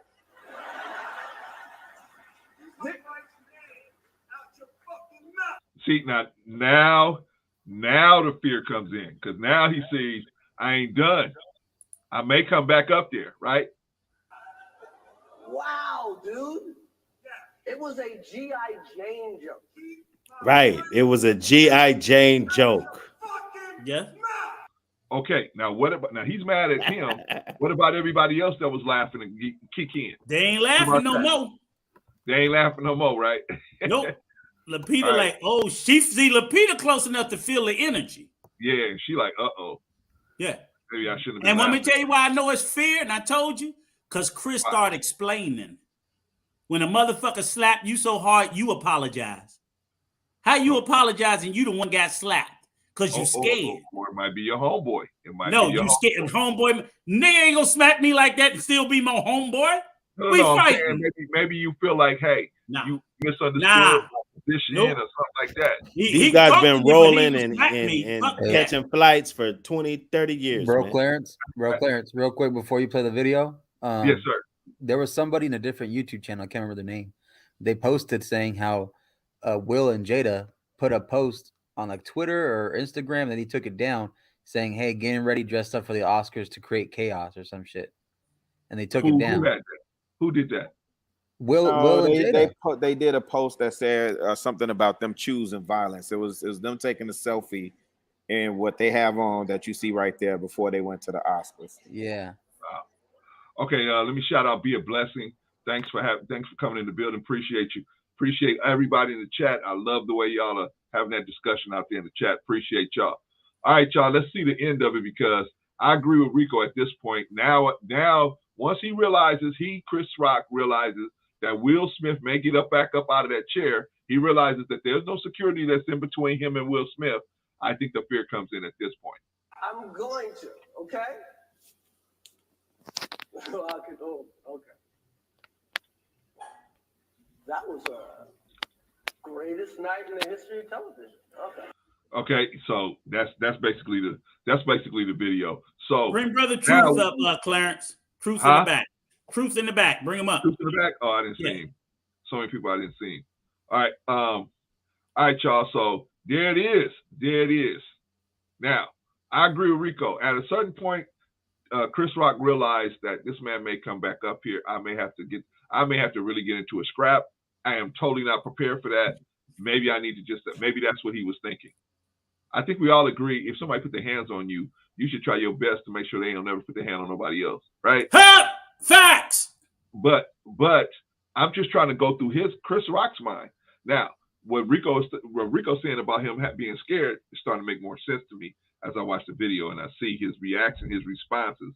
I see, especially after Will Smith told him, hey, keep my wife's name out your effing mouth.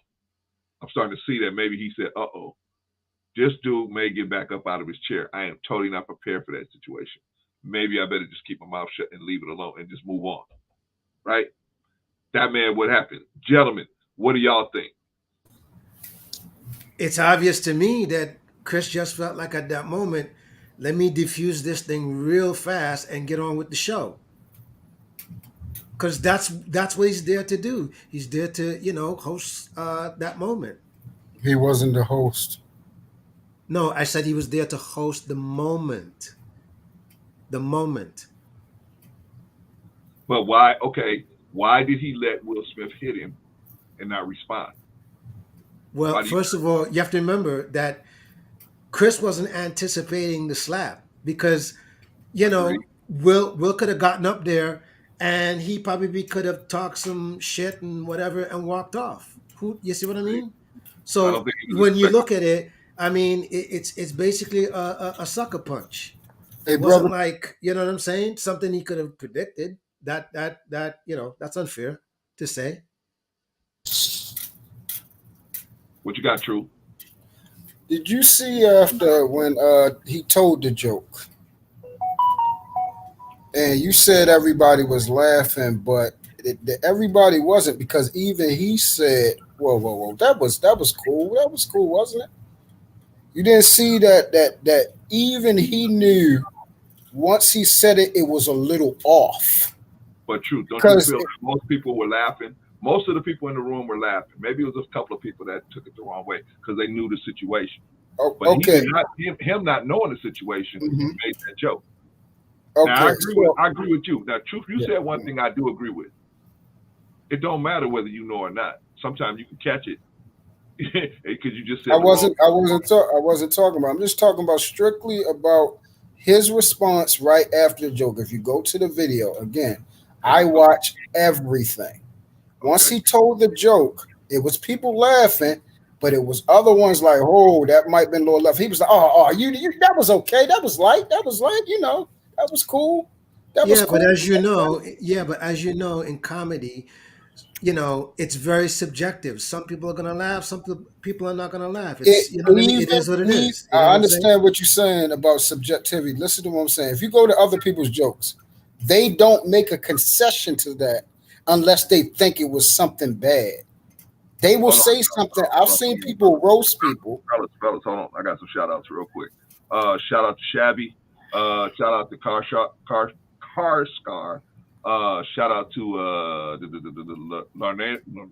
Larnretto. Glad to have y'all in the building. Thank you for stopping by. All right, True Quit.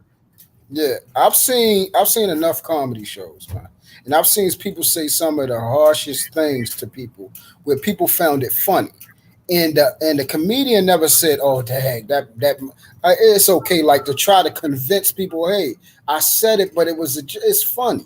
They kept going with the show. even when people see things like, if it's funny, everybody's going to laugh. Everybody's going to laugh. You might have a couple of No. Yeah, Everybody's but not gonna laugh. you can't say that. I'm If you're gonna sorry for say it's saying the word. I'm subjective, sorry you for see what I saying mean? the word. Wait, guys. I'm sorry for saying the word. Truth. Everyone. Truth. Let me just say this. You remember that Charlie Murphy skit where you're talking about, man, how there will always be that one or two people in the room that would laugh at his brother's jokes. And I was just about to say that. I was just about to say that. Man. So I'm just saying, everybody's not That's why I'm getting a little tense, a little antsy, because I don't like to be cut off, man. We wasn't doing this for the other show. Now I understand there's a lot of people up here, but the other show was free flowing and everything was good. We wasn't cutting each other off. Okay. So I understand y'all probably disagree, but wait your turn.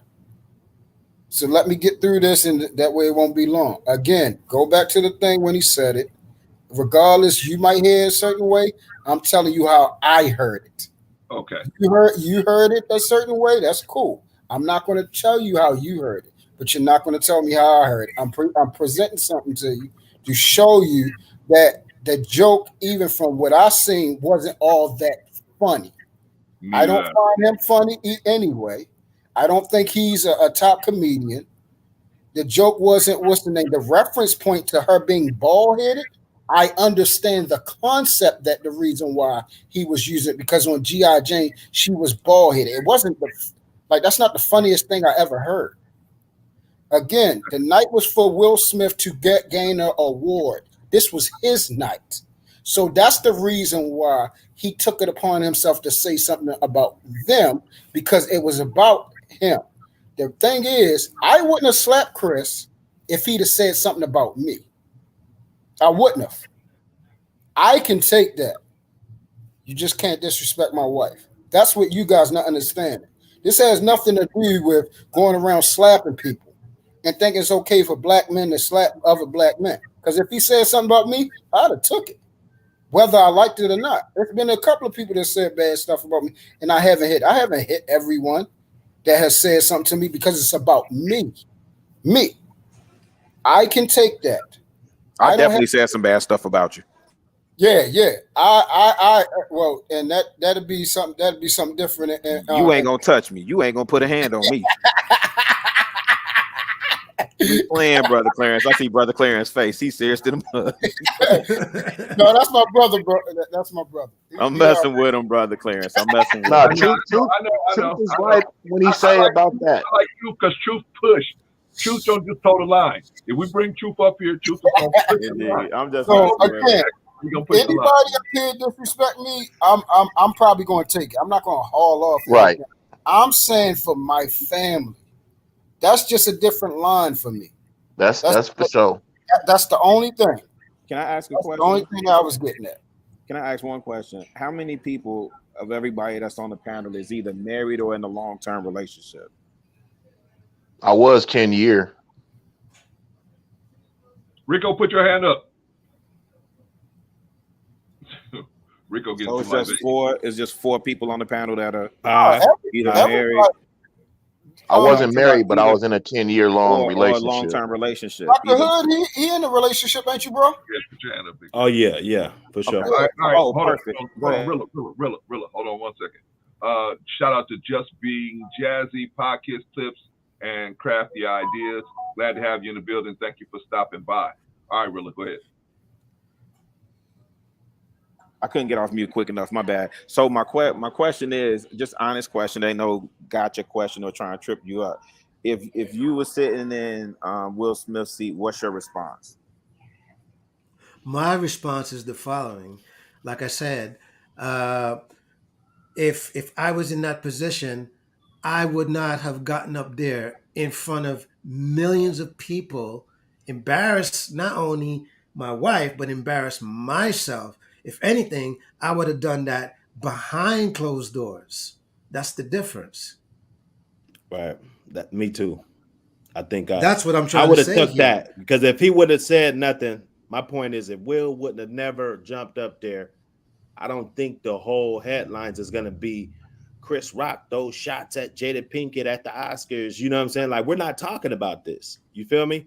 So I think Will definitely could have handled it differently. And if I was him, or if I was just at a random comedy show and somebody cracked a joke at my girl, you know. Furthermore, I'm the type, like, I'm not going to get much in right there if I charge the stage. If I really wanted to do something, you know what I'm saying, you're going to get more if you take it to the bathroom or take it to, backstage, if that's the energy that you got. But of course, you're going to go in front of everybody. That's like a PC move. It's going to get broken up very quick.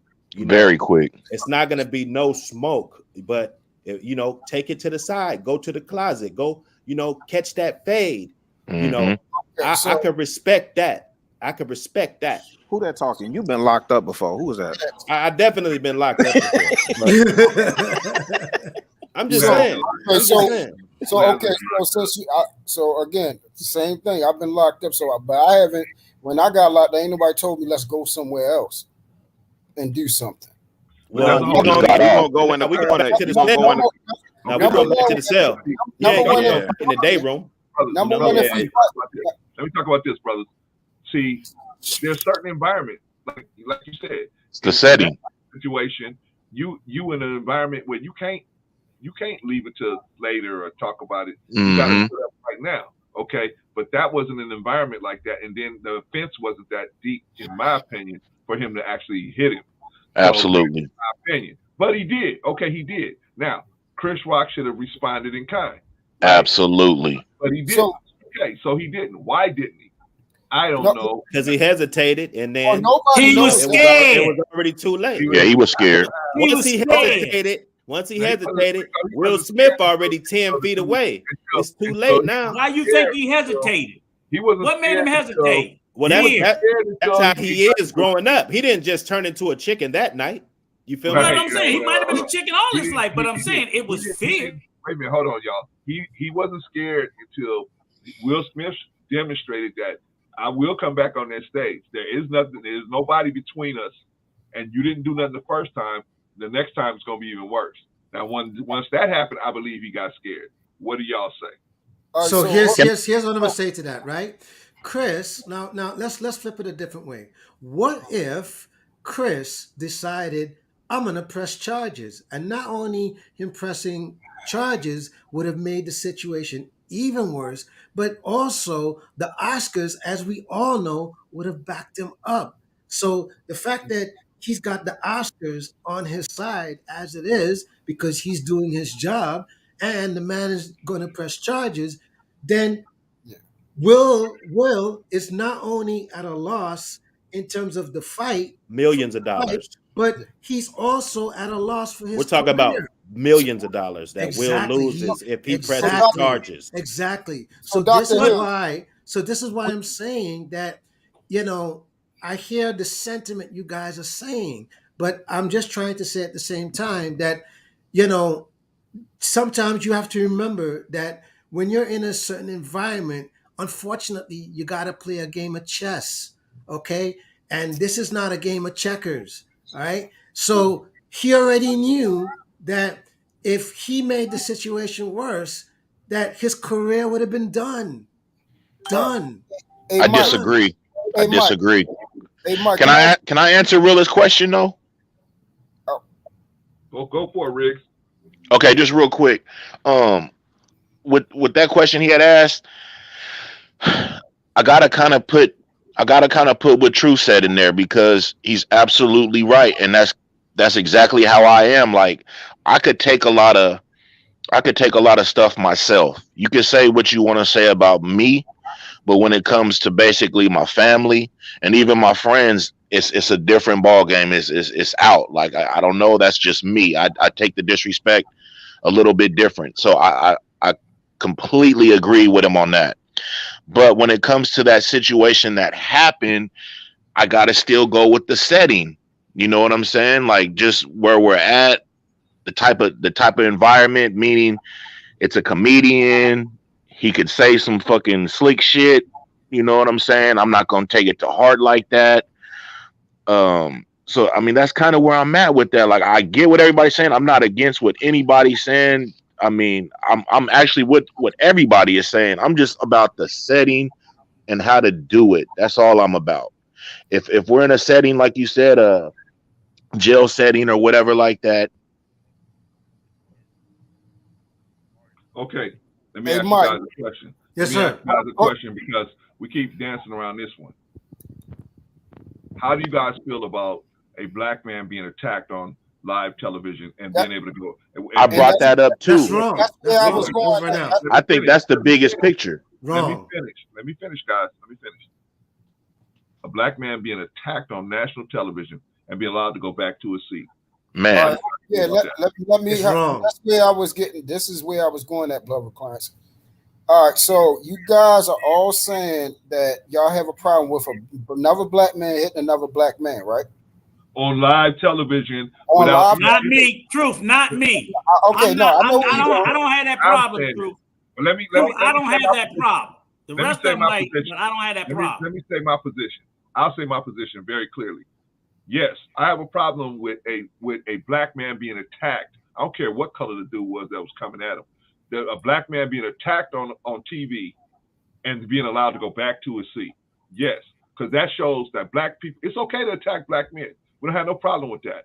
That wouldn't have happened if it was a black woman, a white woman, a Jewish person, an Asian person. It would never have happened. They would have been escorted out. But because you're attacking a black man, go right back to your seat, sir. Sit right back down. As a matter of fact, we're going to cheer for you when you get your award. There's something wrong with that. Why? Very wrong. Okay. Why are we just so if Brad Pitt slapped, Brad Pitt slapped, you know what I'm saying, Al Pacino. Why aren't we just as upset as we would be if he had hit a white man, or if he would have hit an Asian man, or anybody else? Why aren't we just upset? Right. Okay. So this is my question. So everybody, who all agree with Brother Clarence? So I can make this real quick. Who all agree? I agree with him, Truth. I want to hear what you got to say. I agree. All right, because I'm trying to get the census. Okay, so if we agree that we don't like to see another black man being hit on live television, that means the concept of us being violent towards each other or violence happening to us. My question is this: do we watch this stuff on television? Do we listen to songs that have this type of stuff in it? I don't, but yeah. Do we purchase things that involve the violence happening, but the violence being done towards a black man or another black man doing it towards another black man? Do we Every time we watch a boxing match, we do. Do we consume? This is why I'm going here. Every time we watch a Mayweather fight, we do. Do we consume? Promote any type of way this garbage. Yes. Okay, so this is my problem. See, one thing I have a very high disdain for is hypocrisy. I can't stand it. It's because we say we don't like this, but this is the stuff that we consume. We promote it, we buy it, we champion other people when we do it. But since it was them on this type of stage, like you said, because the atmosphere, which is a product of white people at the Oscars, and it's dealing with money, then now we have a problem with it. But let it have been something that we seen on Facebook where two black people are fighting out in the street. We watch that crap over and over again. We watch people on YouTube go at each other and name call and promote it and talk about each other's wives over and over again. We click that like button and subscribe over and over again. We watch this over and over, though. Exactly. Oh, that's my point. You're proving my point. You're proving 50 million views. This is my whole thing. So true. Don't condone it, though. Let me just. If we don't like it, Truth got a question for me. Let him ask me his question.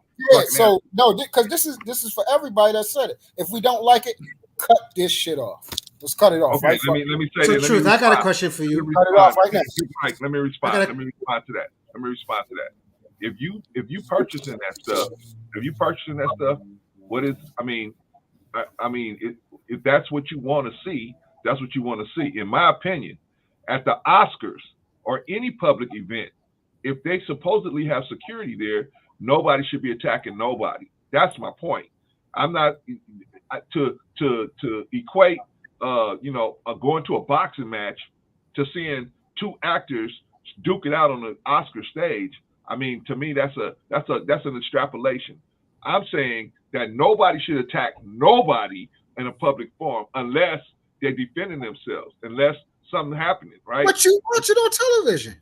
But then if that's the case, then Brother Clarence, hold on. Wait a minute. Clarence, if that's correct, then it shouldn't matter that they're black. Yeah. No, if what you're saying is true, it shouldn't matter that they're black. The black shouldn't have anything to do with it. It should not. That's my point. Okay. If you're not gonna allow that for nobody, then why are you allowing it for black men? Why is it okay for black men to be assaulted? Do you listen to rap music? Well, has anybody ever been assaulted on stage at the Oscars before? Let's start there. Has this ever happened before? Has it ever happened before? So everything. So that's my point. Everything if it's is never about happened before, this is the first time. You can't say they're letting it happen unless it happens again. So everything is about the environment for you. So environment changes everything for y'all. Yes, in most cases, yeah. My man. That's all I need to hear. That's all I need to hear. That's all I need to hear. It's not the fact that we fight against each other. It's not the fact that black people are fighting each other. It's the fact of the environment. But that's the situation. It's the fact that black people are fighting each other. It's not even black people fighting each other. I'm not even talking about Will Smith. I'm talking about Chris Rock, a black man getting assaulted. And I got a question. Instead of people saying, "Oh my God, this black man just got assaulted," they're cheering the man on, and the man that actually did the assault goes back to his seat like nothing happened. If you hit a woman, you're not going back to your seat. If you hit a white person, you're not going back to your seat. If you hit an Asian, you're not going back to your seat. But if you hit black men, you go back to your seat, sir. Going back to your seat. Have at it. Relax. You just hit a black man. It's okay. Because you got to show them that you ain't going to take their shit. Go ahead. You can go back to your seat. So who's it on? Is it on the fault? Hold on. Is it on the fault of the academy, or is it on the fault of the people that came to hug Will, that came to hug Will and console him instead of hold him accountable?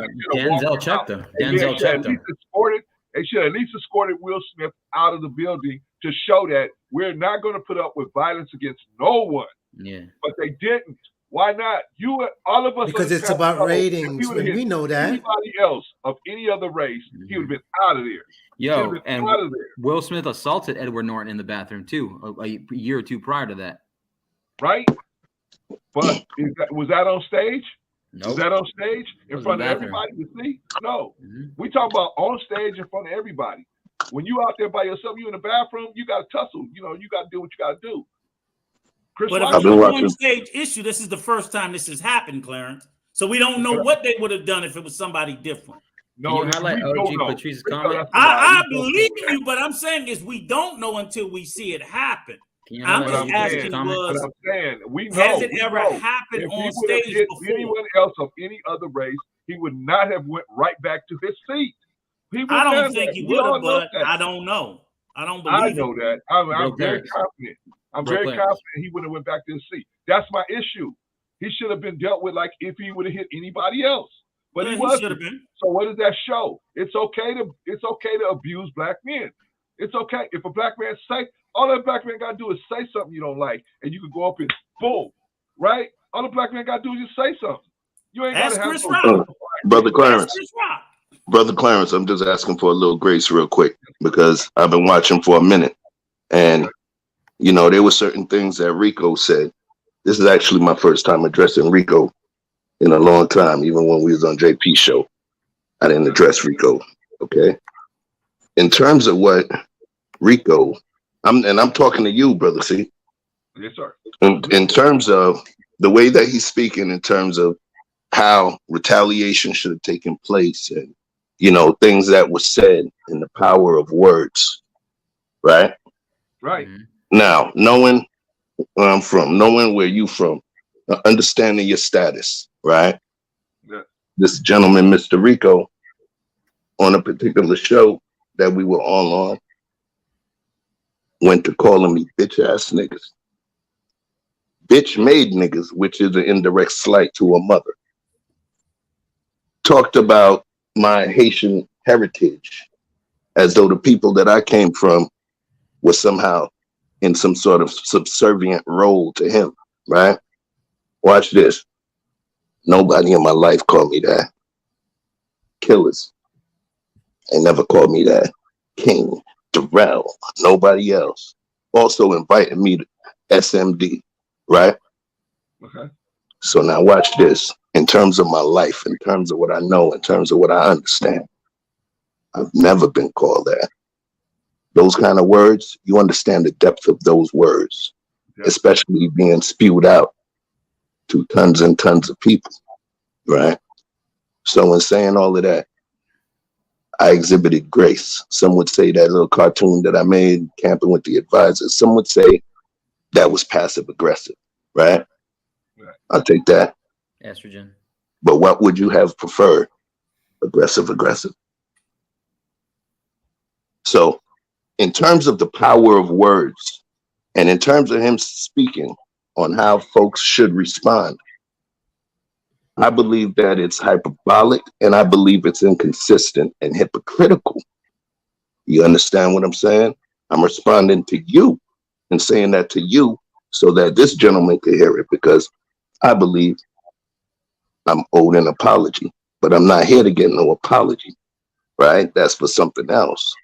But what I'm stating is, what the hell are we telling our kids? I don't want to tell them to be like the old primal chef. It's not the point. It's an example. It's an example. When I'm put into certain situations, I have to respond accordingly, because I understand there's tons of people following me that ain't about that street life. Chef, hold on 1 second. Let me do a shout out real quick. Shout out to King, Conversation with King. If you haven't already subscribed to Conversation with King, go over there and shout out Conversation with King. Chef, can I ask you a quick question? Because I hear you, man. I hear you. Can I ask you a quick question? Talk to me. Okay. We're none of us are up here saying that Chris Rock should have got beat down to the ground. We all say that once Will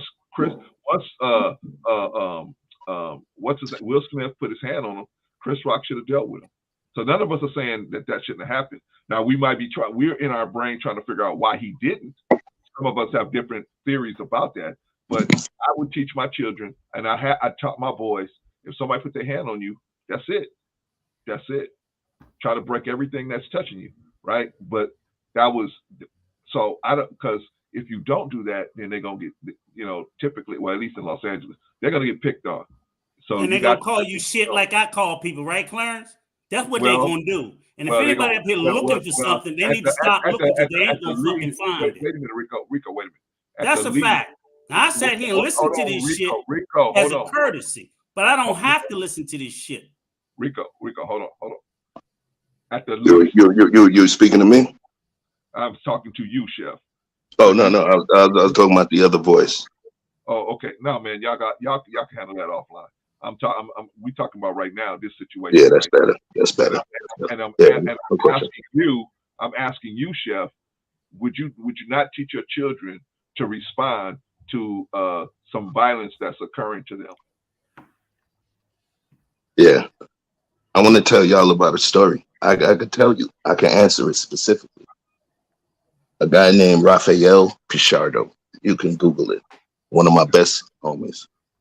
He was out having dinner with his wife.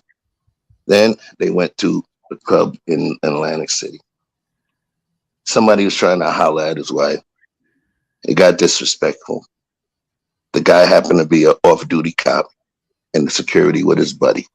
And they got to whooping my boy's ass. And the only thing he could do was bite off 2 fingers. Turned out the guy was a cop. And my boy did die. All right. We know him. We know him as the nonviolent. We know him as the one. You understand? He was there with his wife. He was there with his wife. This is a real story. Google it. So in terms of what I say, I got to recognize the way the world works and everything.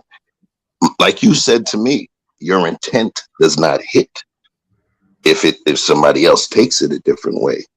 Things happen differently. Remember, these 2 men involved is not Mike Tyson. They not Sonny Liston, Joe Frazier, none of that. These guys get paid to talk and make you feel a certain way for a living. Okay? These is 8-figure niggas. 9 when you count Overbrook and Chris Rock's production. 9-figure niggas. All right? They get paid to make you feel away. They get paid to make you laugh. They get paid to do all of this stuff. They get paid to use words and facial expressions and make you feel away. That's what they do for a living. So, look, at the end of the day, what I'm going to do is this. Make sure my son understands what's a real affront and words. There's a difference. That with everything that I got, I'm going to walk up on stage. I'm going to walk up on stage and slap another multi-millionaire. Come on, man. Oh, because of ego, because of pride. In our community, majority of the freaking people that are imprisoned for violent offenses, not drug related and theft, violent offenses. What was it related to? Come on, man. Ego and pride. Okay. So that you can look good in front of the people that ain't gonna send you a dime while you're doing a dime. Okay. Okay, Chef. So you would tell your children to defend themselves if somebody hit them, right? Yes, that was not a self-defense scenario, brother. That was not a self-defense scenario because listen, he slapped him. Watch this. He slapped him and walked off. Immediately. If he would have went and attacked him after that and went and jumped on his back, that's actually retaliation. The self-defense plays into part when he sees that he comes in this personal space with rage. Self-defense would have engaged before he came up to him, right before he came up to him, and while it was happening. Okay, he turned and walked off. So once he walked off, it would not have been. It would have been retaliation. Will Smith would have never had a chance to walk off. Once he would have touched me with that hand would have been mine. That arm would have been mine. Right, but Chris Rock is not no gangster. Chris Rock is a 57-year-old man. So he responded the way that he felt comfortable responding. If he's not a fighter, why is he gonna? That's not his nature. What we got to stop doing is judging some of these young men. We got to stop judging our brothers for movements that they would not, that they made or did not make based on what we would have made. These are different people. These are not us. These are people that have transcended certain bounds to get to a certain place. So these are different motherfuckers. Okay, watch this. If you want some cartoon shit, please, we can make kryptonite smoothies as humans, but that wouldn't work with Superman. It would kill him. The thing is, we all got different strengths and Achilles' heels. We have to embrace that. Guess what? My lawyer and my accountant, if I was walking with them down the street and something popped off, it's just me there. They gonna run. That's what they're supposed to do. But guess what? If somebody's suing me, I'm in litigation, I have to do something involving protecting my assets, guess what? Those are my protectors. Those are my bodyguards. It's a difference, man. It's a difference. He ain't never been gangster. Chris Rock ain't never been gangster. We all know that, Chef. Right. So then what are y'all expecting from him? Like, that doesn't that's mean, not his style, bro. Just because he do we get a rebuttal or do we get the floor? Or do we just sit here? No. And Rico, you're gonna go right after me. Rico, you're going right after me. I'm just trying to say one thing to Chef. Chef, just because he's not a gangster and all that stuff, doesn't give anybody the right to come up and assault him on the stage in front of millions of people. That doesn't give anybody the right to do something like that just because he's not like that. All right, Rico, go ahead. Okay, real simple. I don't think that's what Chef was saying. He wasn't saying that to give him. But he's saying that's the reason why he didn't respond, because he doesn't have that point. All these people pushing this bullshit about how a man is supposed. A non-violent man can be moved to violence in the right circumstance and situation. Being physically assaulted is such a situation. So I don't think I'm prescribing what my beliefs is. I'm going to put hands on the motherfucker. Point blank, period. And any little scared ass motherfucker that don't want to, that's just the way they move. I don't care. But I'm not going to tell any young man that it is acceptable for them to accept physical assault from another man under any fucking circumstance, especially for coin. Agreed. If you're willing to lower your fucking self-respect to the point that you're willing to be physically assaulted or sexually assaulted for coin, you're nothing but a bitch-made dude or a hoe. Period. Period. What are we doing? We're saying that that's okay. This ain't about Will. This is about Chris. I don't care. You don't have to be a gangster. Be a fucking man. There's manhood in taking an L, but standing up for your manhood. The mere fact that any man is not willing to do that, especially in public, is less than a man to me. So all this opining about preach this, preach it. Yeah, I'll turn the other cheek before you smack my ass with it. I can ignore the words. So technically, what you're saying, and I'm going to walk away under any fucking circumstances, and not being a gangster ain't an acceptable circumstance to say, well, I can't hit him back because I'm not a gangster. Yeah. Will ain't have a fucking so according to your method in this YouTube world, then pretty much I'm supposed to be at your neck right now because of words that you said to me that were highly offensive words and referred to me with highly offensive words. That's not what I'm saying. I'm stating that you as a man. Remember this. Remember this. All of this is recorded. All of this is recorded. Let me tell you something. Let me explain something. Now, this is Brother C. Let me get some grace. This is all peace because, like I stated, I'm not coming with any foolishness. Okay. But according to what this gentleman is stating, said what I said. Right? Okay. I said what I said. If it hurts your feelings, you need to deal with that. In actuality, nah, it doesn't hurt my feelings. But one thing I do recognize. Then what are you up here crying about it for? I'm just no. Don't stop him, brother C. Don't stop him, brother C. Let him allow himself to continue to be himself.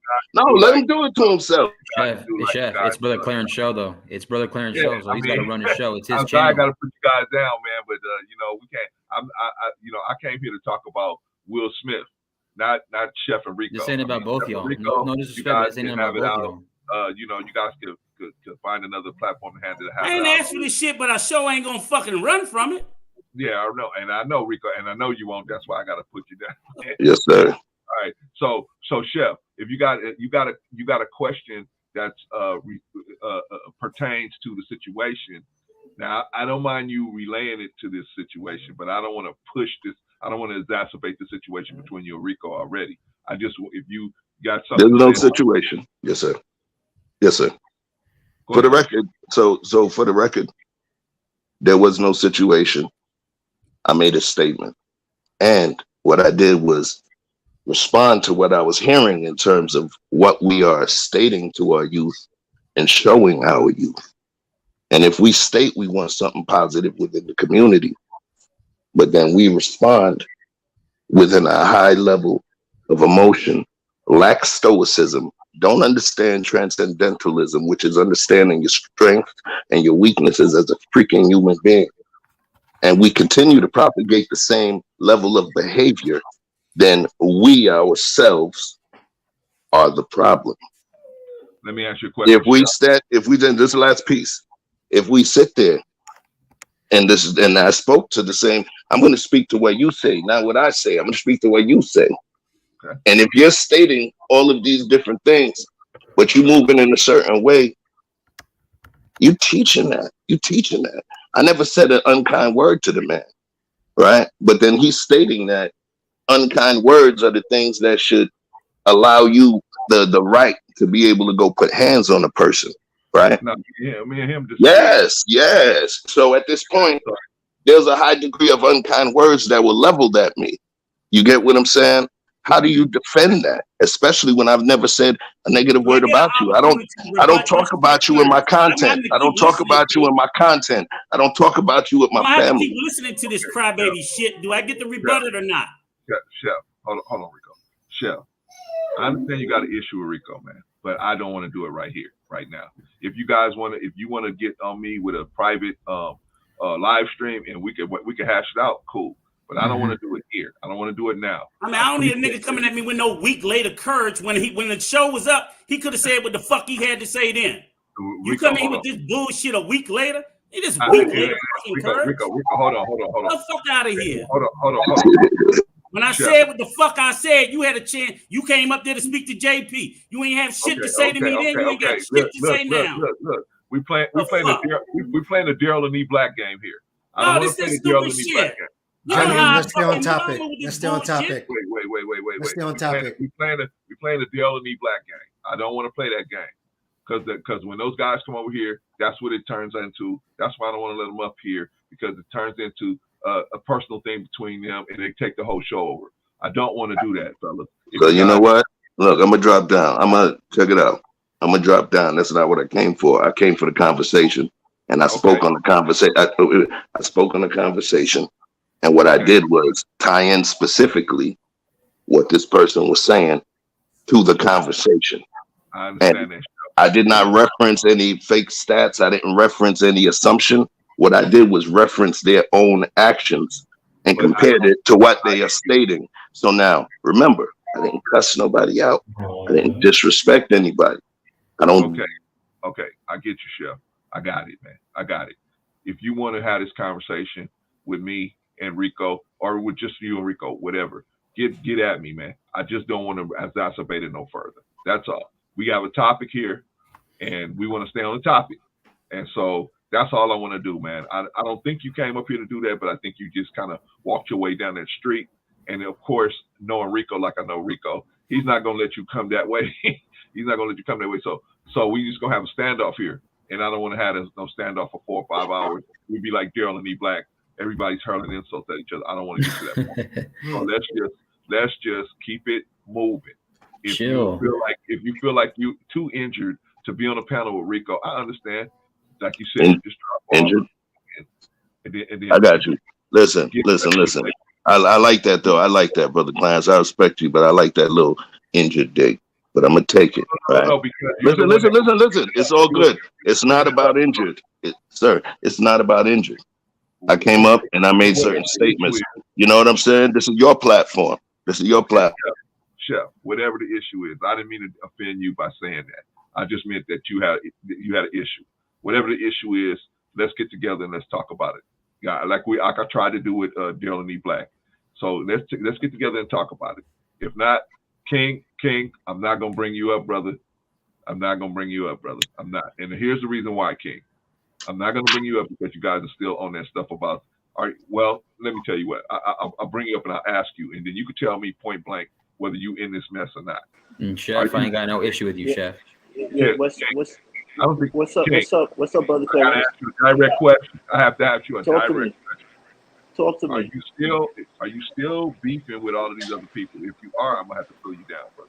I don't know what's going on. I came to listen to your amazing discussion about Chris Rock and Will Smith and the impact of the black community. So I want to focus on that. I want to focus on that. I don't want to deter that conversation. I can respect that. Yes, I can respect that. Okay.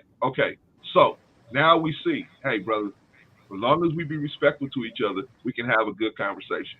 It's when we get out of hand with each other, that's when temper's going to start flaring.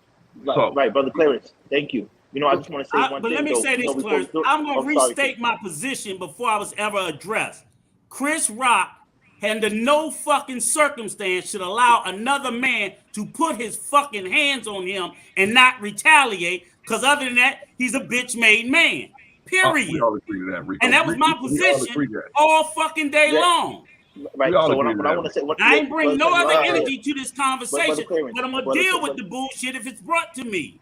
Yeah, Brother Clarence. And people trying to make it like, oh, that's a wrong position to tell the community. I tell my fucking sons that, and I would tell any other young man that if someone physically assaults you, you got every motherfucking right to knock their fucking teeth down their fucking throat. And anybody telling anything else is stupid. And Will Smith is a bitch for picking on a small guy too. Will Smith is a bitch.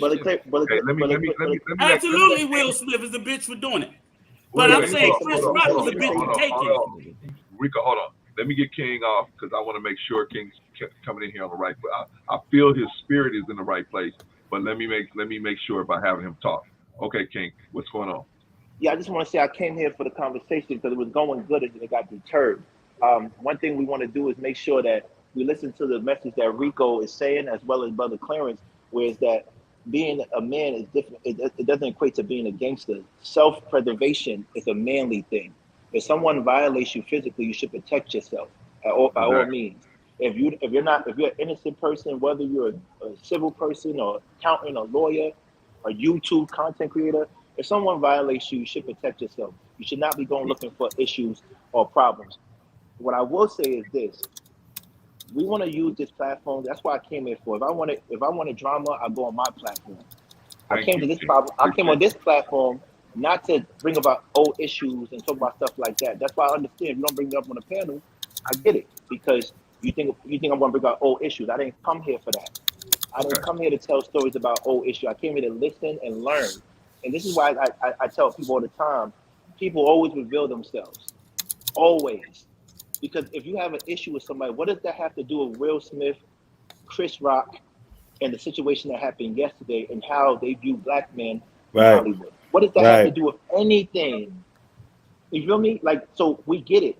You got hide behind all these soliloquies and all these semantics. King. Yeah. We get. No. You gotta let me finish my point, because you're assuming. I want you to talk about you. Don't talk about nobody else. I'm not talking about.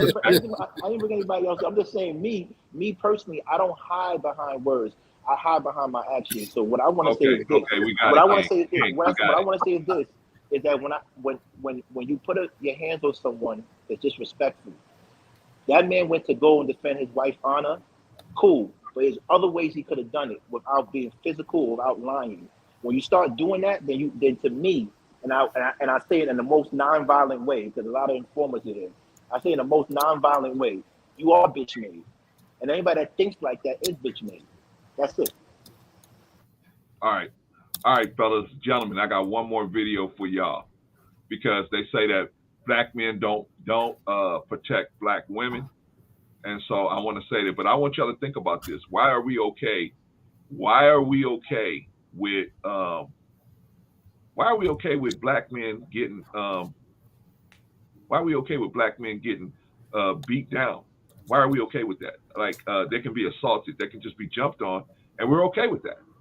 The man can go right back to his seat and there ain't no outrage. Nothing, right? Okay, y'all. This is a video that about a lot of times black women say, "Oh, well, we don't y'all don't protect us." Okay, we don't protect y'all. Okay, check this out. Let me get the video going here. Victim was shopping when she was attacked.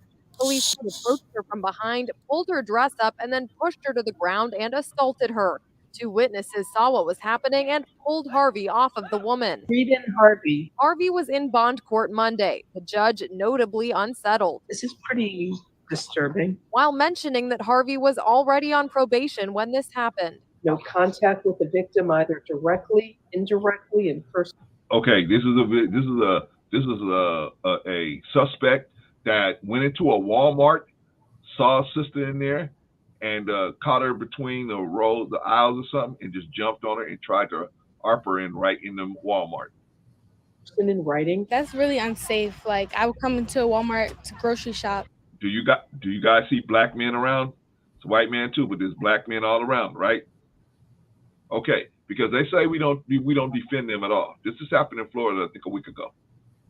And just for somebody to come up to me, not thinking that somebody's going to come up to me, touching me, it's just scary as a female too. Okay. All right, everybody. What do y'all got to say now? It's funny that you said that, Brother Clarence, because my show tonight is about what women are worthy of protecting. Why is a woman worthy of protecting? And some cases, some men are going to protect women that they don't know because they're in their community. In other cases, you have men that say, "I'm only going to protect the woman that I'm responsible for." King, hold on. I got to do some shout outs real quick. Shout out to Risa Neal. Glad to have you in the building, sis. Shout out to I'm trying to find somebody. Shout out to TJ Randolph. Glad to have you in the building, TJ. Good to see you. Man of Prestige, shout out to you. Glad to have you in the building. All right, King, go ahead. Bro, Clarence, OG Patrice says something in the comment that you dismissed that I was saying to address earlier, but that's cool. No. What'd you say? because I missed it. I'm doing a lot. There was a comment that OG said referencing, and I'm sorry to cut King off. My bad, G. But it's cool. Go right back. I'm at peace. I'm on peace. Yeah, but she had said something about like the whole so-called they're boycotting the White Award, the Smiths, and bring that up to light. They could have stayed their ass home if that was a big issue, because some people keep bringing up the whole it's a White Award or something like that, etc. If they don't care so much about it, then why did they have to go? I mean, obviously he had a film there, Let and me he read has it, something to prove. Mark, let me read it. I'll let you finish. OG said, Let's Talk to Better Black Life. Have y'all forgot this is a black man and a black woman that boycotted the White Award show so they can feel accepted? Then they screw it up. Yeah, you're right. I mean, they always kicking up OG Patrice. They're kicking up dust. You're right. But this time somebody was assaulted. But go ahead, Marcus. And then King, you follow right up. No, that was the only point. No, I didn't mean to cut off King, but salute to you, my G. Yeah, good looking out. I appreciate you. At the end of the day, not online. Some people are willing to risk their lives to protect women in the community that they don't know. Other men in the community are only going to protect the women that are under their covering. So I can't knock anybody for who they want to protect. That's not our business to say, hey, you need to protect all black women, or you need to protect just your woman. That's very subjective. It's very subjective. You can't tell a man who to protect, but what you can do, and I encourage everybody to do it because I learned the hard way, which is you need to vet who you're protecting. Because the same people that you protect, hello? I said if you can. Sometimes in a second situation, you got to make a decision. You need to. I'm saying for me, I learned the hard way. I vet the people I'm going to protect, because the people that you protect are usually the same ones that turn on you. So me moving forward, I protect the people that I vet. They have to earn that covering from me. If they don't earn that covering from me, well then call the cops. You pay taxes, right? Do what you have to do. Every man do what he have to do. Me, because of my I'm not risking my freedom. I got a different responsibility. I got a different I'm not risking. I'm not risking my freedom. I'm not telling you to, brother. I'm saying do you.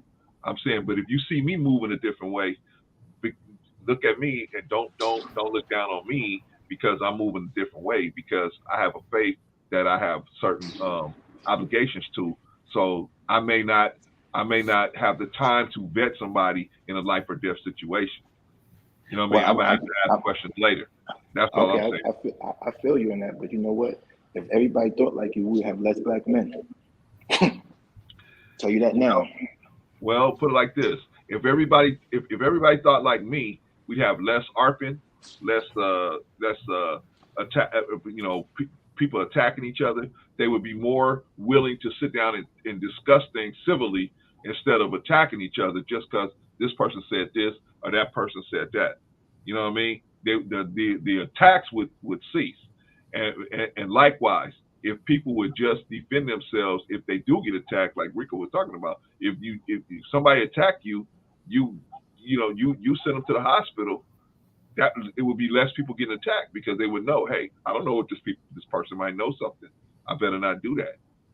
I remember one time I was walking down the hallway, and because I was a smaller person and the guy was a bigger person, he was trying to take up most of the hallway. So anyway, he bumped me. Like, get off me, right? He he was no reason for him to even touch me, but he bumped me. So the way I touched him, I just got control of his elbow and I got control of his hand, and I put the little juice on him real quick, and then I let him go and I kept on walking. So I saw him out the back corner of my eye. He turned around. So I was expecting him to run up on me. He turned around. But what happened? He thought for a second. He said, wait a minute. This guy didn't touch me right. A normal person wouldn't have touched me like that. I better not do that. He thought about it. I better not do that. But my whole point is, if more people would just defend themselves in a proper way, then, because the problem is people think that, they think this other person ain't going to do it or ain't going to do nothing. I forgot who was saying that. Maybe it was True. Was saying that Will Smith ain't going to do nothing. So, you're just going to have, attack his wife on GP. But here's the bigger question. for King, you here. Let me ask you. Here's the bigger question. The bigger question is, why didn't the Oscars protect this black man who got assaulted on camera? Why didn't they protect him at that venue? If they're responsible for the security, they're responsible for securing everybody in the building. Why did they allow this black man to be assaulted? Why? Well, you have to understand. I think you do, but for the sake of conversation, black men, we are not monoliths. There are levels to this. Me running across the stage, I'll get tackled. I won't even get close to Chris Rock. That's Will Smith. Agreed. They're not going to stop him. There's levels to this. There's certain things that people could do, and then that we can't do. There's certain things I could do. Like I could do certain things that most people on this panel can't do. It's levels. The only people that could probably do what I do is probably Dr. Hood, Marcus, Rico, and that's it. You know what I mean? Do you think that shows the world that the Oscars are okay if they let this man assault a black man, go back to his seat and sit down, then give him an Oscar, then support the man for what he did? Do you think that sends a message to the world? It's okay to assault black men. We don't have a problem with that. So, bro, see, you generalize it because you understand that was something that was off put. That was an unforeseen occurrence that took place. I don't care. It wasn't scripted. So you can't say the Oscar. You can't say that. So what? So what? Right. If it's not what if it wasn't scripted and he went up there and popped a black woman right off the stage? Right. You think they would have let him go back to his seat? I don't know. That's what I think the brothers would have jumped in. We deal with facts, right? I don't want to deal with what is. Let's deal with the facts. The facts is okay. Let's deal with the facts. The facts is the fact is let me put the facts out to you. The fact is this man made a joke about his wife. Yeah, it was off color, but he didn't know the situation. Okay, Will Smith went up there, and now Chris Rock didn't think at no time he was going to be assaulted. He went up there and assaulted the man. LA sheriffs all around the building. He assaulted this man. Didn't get arrested. Not only did he not get arrested, now we ain't even talking about what Chris Rock's response should have been. Forget Chris Rock. We just talking about a black man. Boom, a black man gets assaulted. Not only does he not get arrested, he goes back to his seat unaccosted. Hold on. He didn't get arrested because Chris Rock didn't press charges. It's true. No. Right. About that. They don't need him to press. They don't need him to press charges to arrest him. That's true. Also. Yeah. So, Brother Clarence, let me just say this. I agree. I agree with Mr. Hameku. I agree. It was different levels to this. There was different levels to this. My name is Conversation with King on here. Yeah, I'm on the smartphone. Yeah, so I'm on lunch. So well, now you know. Okay. All right. Cool. So peace. Namaste. All right. So what I'm saying is this. I agree with what he is saying in terms of the situation. Why? Because this is a different type of dude. The optics of it is different. You had a black man assault a black man. One of the last things they're going to want to do is now bring police in there to arrest a black man on national television. Correct. Okay. This is different levels to this. Hold on. I mean, I'm answering to what you were stating. So what I believe too, they were showing a level of deference to our community and what goes on, and the fact that black men, our level of emotion, our level of violence, and all of these things, and the emotional level of the Oscars. This man he was nominated for the biggest award that dodged him his whole life. So this is clutch game, championships, the Olympics level of emotion going on, right? So what I'm stating is I believe that the Oscars, they moved with great discretion. That's why you saw the OGs come out. You seen Denzel come out the woodworks like, yo, and they allowed us to police our community within their community. No, they didn't. The police didn't have to get involved. If a sister got slapped, best and believe brothers would have got up on the stage. You get what I'm saying? But you're saying it's sexist? Is that what you're saying? No, I'm not. No, I'm not stating that. I'm stating that they would have went and defended a woman that. Why is double it, standard? why is it okay? No, it's not. A man's supposed to defend himself first. This is my whole point. Why is it okay to slap a black man or assault a black man? Now, you said it yourself. If they had did that to a sister, they would have been all up on the stage. Why is it okay to beat up black men? Why is it okay? Why is violence against black men okay? I never said that. I don't think they're trying to see. I agree. I hear what you're saying about the whole they're gonna let us police our thing, but I don't agree with that. I don't think that's the issue. I think the issue is it's okay if you being violent with black men. It's okay. So, do you feel that Will Smith should have been arrested, Brother Clarence? At the very least, he should have been escorted out of the building. And why not arrested? But wait, why not arrested? If escorted out, why not arrested then? If we're going that far, arrest him, but if you arrest him, then that's gonna kill the whole show. If you escort him out, that kills the whole show. That kills the show. Yeah. No, it doesn't. No, it doesn't. Regardless, there's no way the show. If he would have hit a black woman, there's no way he would have walk back to a seat, sit down. So nobody should be getting hit. Nobody. A black man is just as important as anybody else. That's my point. You heard what Marcus said? Did you hear? Wait. Did you hear what Marcus said? What Marcus said? What Marcus said is that they needed him. That you're not understanding. Yeah, I know. Chris Rock's reaction has everything to do with it. So, Brother Clarence, what did you want to happen? What did I want to happen? What I want to happen is Will Smith not to hit him at all. He should have got up there, went to him, talked to him in his ear, and said, "Hey, brother, my wife got a condition. Don't do that. If you say something else again, apologize to her." Have to come back." All right. So since he hit him, what did you want to happen after that? After he hit, he should have been escorted out. Okay, and that was, and then Okay, so what do they do if they escorted the main event out of? That never happens at no showcase. If somebody, it's just like if you have LeBron James. If you have LeBron James in the finals, bro, I'm giving you what really is. We're talking about facts. You have LeBron James in the finals and he does something to get a tech. Let's say he did. It's a certain rule in the NBA. If you get a certain amount of techs, you're supposed to get out the playoffs. And he got that last tech. They will wait until next season to place that penalty, then put him out that motherfucking finals. And that's a fact. They're not going to get Will Smith up out of there, and it was his night regardless. Because that's too much money. Brother. That's the situation. No, it's not. That's the same. That's the same exact situation, brother. Nobody's getting assaulted in your LeBron James situation. Nobody's getting assaulted. I'm talking about the scenario. I'm talking about the scenario. I said a tech. I'm saying if they got into a fight, they would not penalize him. Okay, that's what I'm talking about. Clarence, let me ask you a question. Privilege is invisible to those who have it. This is what I hear you saying. Privilege is invisible to those I hear you saying that everybody has a value but black men. There you go. Okay, I hear you say that. But if that's true, let me finish. If that's true, if we're going to accept the premise that they would place value on everybody but a black man, isn't that all the more reason to tell black men you must defend your fucking self? Yes.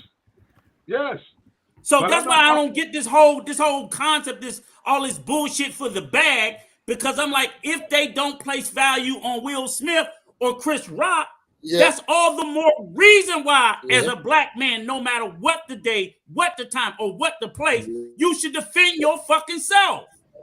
So Rico, so basically you're saying place should matter. So basically you're saying that the black man has the lowest value in the world and no one cares, then goddamn right I'm gonna put hands on you anywhere. Okay, so Rico. So would you have so Rico, if you saw them physically fighting on the television, would you have said, man, that's acceptable, beautiful, great? I was damn right I would have said it was acceptable for fucking Chris Rock to hit his ass back. Absolutely. Absolutely. So you don't care about the reputation of the black man. For Chris Rock, because as a grown ass man, he let that man slap him like he was a bitch on public television. So you don't care about the reputation and the outlook of a black man fighting on television. I'm cool with him. He still looks like a man to me. Bro, you don't care about that. Bro, Clarence, can I say something? Hey, Mike, you more worried about Hey, Mike, you sound like one of the individuals that's worried about people. True. No. That's not what I'm talking about. Mike, Big Mike. I'm talking about the optics of it. Let me ask you something, Big. The man got his ass whooped on TV. That's terrible optics. Hold on, Rico. Real Clarence. Big Mike, let me ask you a question. Sure. Do you think that Chris Rock should have defended himself by being attacked by Will Smith? Or no? Not in front of millions of people. That would have been very bad. Not just for his namesake, but also it would have been bad because him being invited to come back onto the show to be able to make that bag. That would have been done. That would have been done. That's worth taking a beating. Can I say something? Clarence, can I say something? That means y'all do anything for money, man. Thank you, Clarence. Thank you. That's not me, Truth. That ain't me. I'm just a different type of man, bro. I wouldn't do that for them either. Listen, Truth, we're just gonna have to agree to disagree on that point. That's all it is. Absolutely. My opinion, Big Mike. Anytime somebody puts their hands on you, you should defend yourself to the utmost. Even if it means their death, you should defend yourself to the utmost, in my opinion. But I'm not even at the point where Chris Rock got touched. I'm at the point where Will Smith actually jumped up. That's the point I'm at. Because I believe as soon as Will Smith even made a move to touch him, Chris Rock should have took charge of the situation, and Will Smith should have woke up in the hospital the next day if he was lucky, right? But that didn't happen, right? He smacked him, walked off stage like nothing ever happened, right? Went and sat back down in his seat. That's unacceptable, brother. Yeah. That's unacceptable. Listen, Bro Clarence, brother Clarence. Hold on, let me let Marcus. I'm totally listen. I am totally 100% with your sentiment by saying that if you're going to hit somebody on national TV, right? That it doesn't matter if you're black, white, indifferent. Everybody should get treated the same, that you should be escorted out. I am totally with that. Thank you. Right? But at the same time, I'm also saying that if Chris retaliated, the situation would have been bad all around, not just for Chris, not just for Will, but also for the reputation of black people. Who gives a fuck? You ain't gonna smack me. I'm not saving y'all niggas' reputation by taking no ass whooping. This is crazy. Your reputation is shit if I gotta get my ass whooped on TV. If that's what's gonna save black people, we get my ass whooped on TV, we done. But Rico, if we're saying it ain't happening. Fuck all you Rico, it ain't happening. Rico, I'm if not we're taking saying no ass whooping for nobody. Okay, Rico, let me ask you this. What? If we're saying we got to do better as a black people, then keep your fucking hands off me. No. How is doing better as a black people? If we're saying we got to do better as a black people, then how is encouraging two black men to have a fight on national TV making it better? Please. I'm encouraging one to defend himself. Right. That's it. What are we talking about? I'm encouraging any man to stand up and defend himself. He was physically assaulted.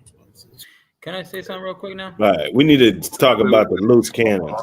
I'm bringing everybody down. Let Marcus talk. Marcus, go ahead. So a lot of people are referencing other like figures as an analogy to compare to the situation. One of them was LeBron James.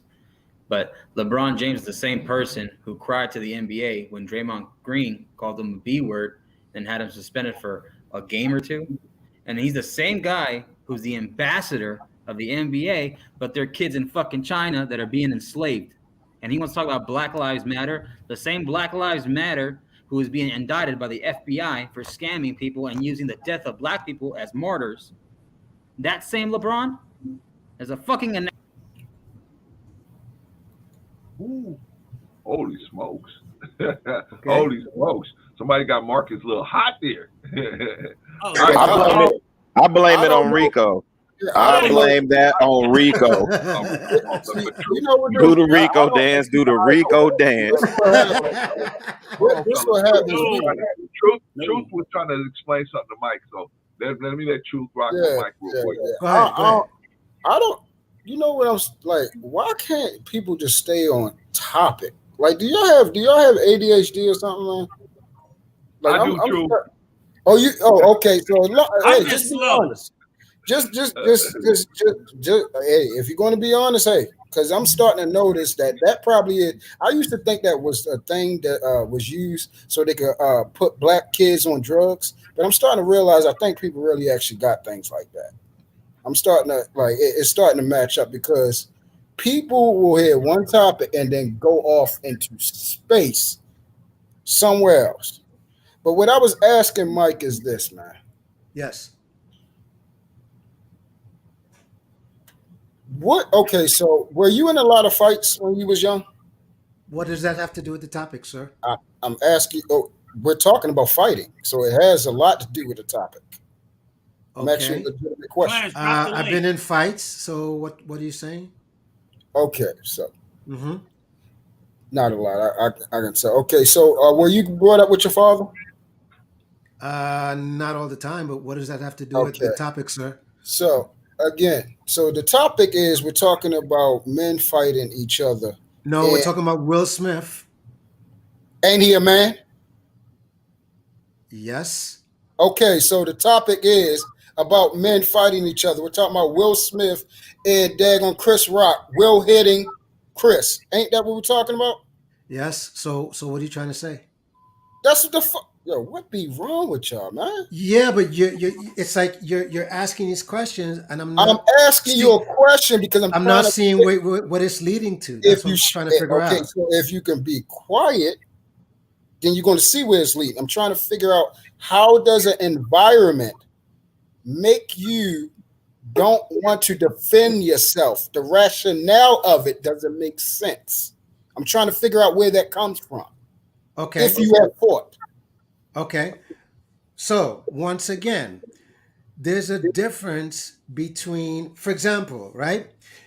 We all know that if you were at a 9-to-5 job and you got into it with a coworker and you and the coworker, started getting into a fist fight, and let's just say, as part of the regulations, that anybody got into a fight, it's automatically dismissal. You get fired. Let's just say that's the case, right? Now, you get fired because you're fighting. Now, had you not gotten into the fight, you still would have had a job, right? So it's the same thing with Chris Rock and why he probably figured, nope, I don't want to do that. What? Okay, so hold on, Rico. Hold on. I got it. Please let me get this.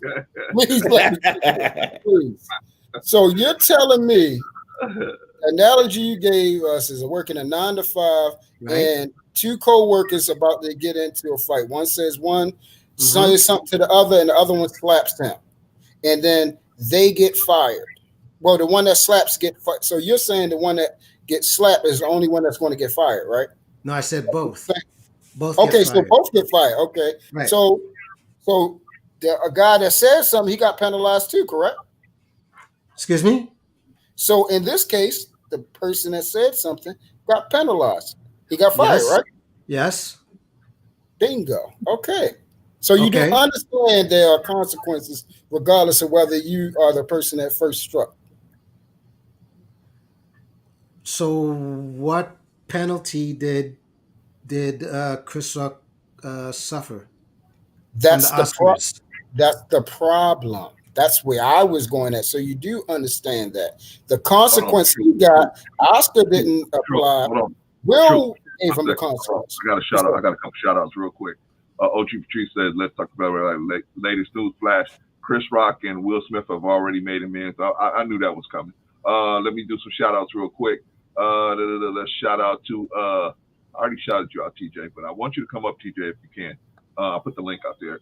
Big time. Can I tell you what Chris OG too? OG Patrice, come up too. Let me get these shout outs done. Check. We got brother TTC technical tech tool chatter. Shout out to you, Mr. T. Shout out to you. Let's see who else we got in the building. I think we got everybody else in the building. All right then. All right, y'all. I will say this to you, was Mike. loud. You 100,000%, and that is true. If you get to fighting on the job, you both generally is terminated. That's all jobs, pretty much. Every job I've ever known of. You're absolutely right.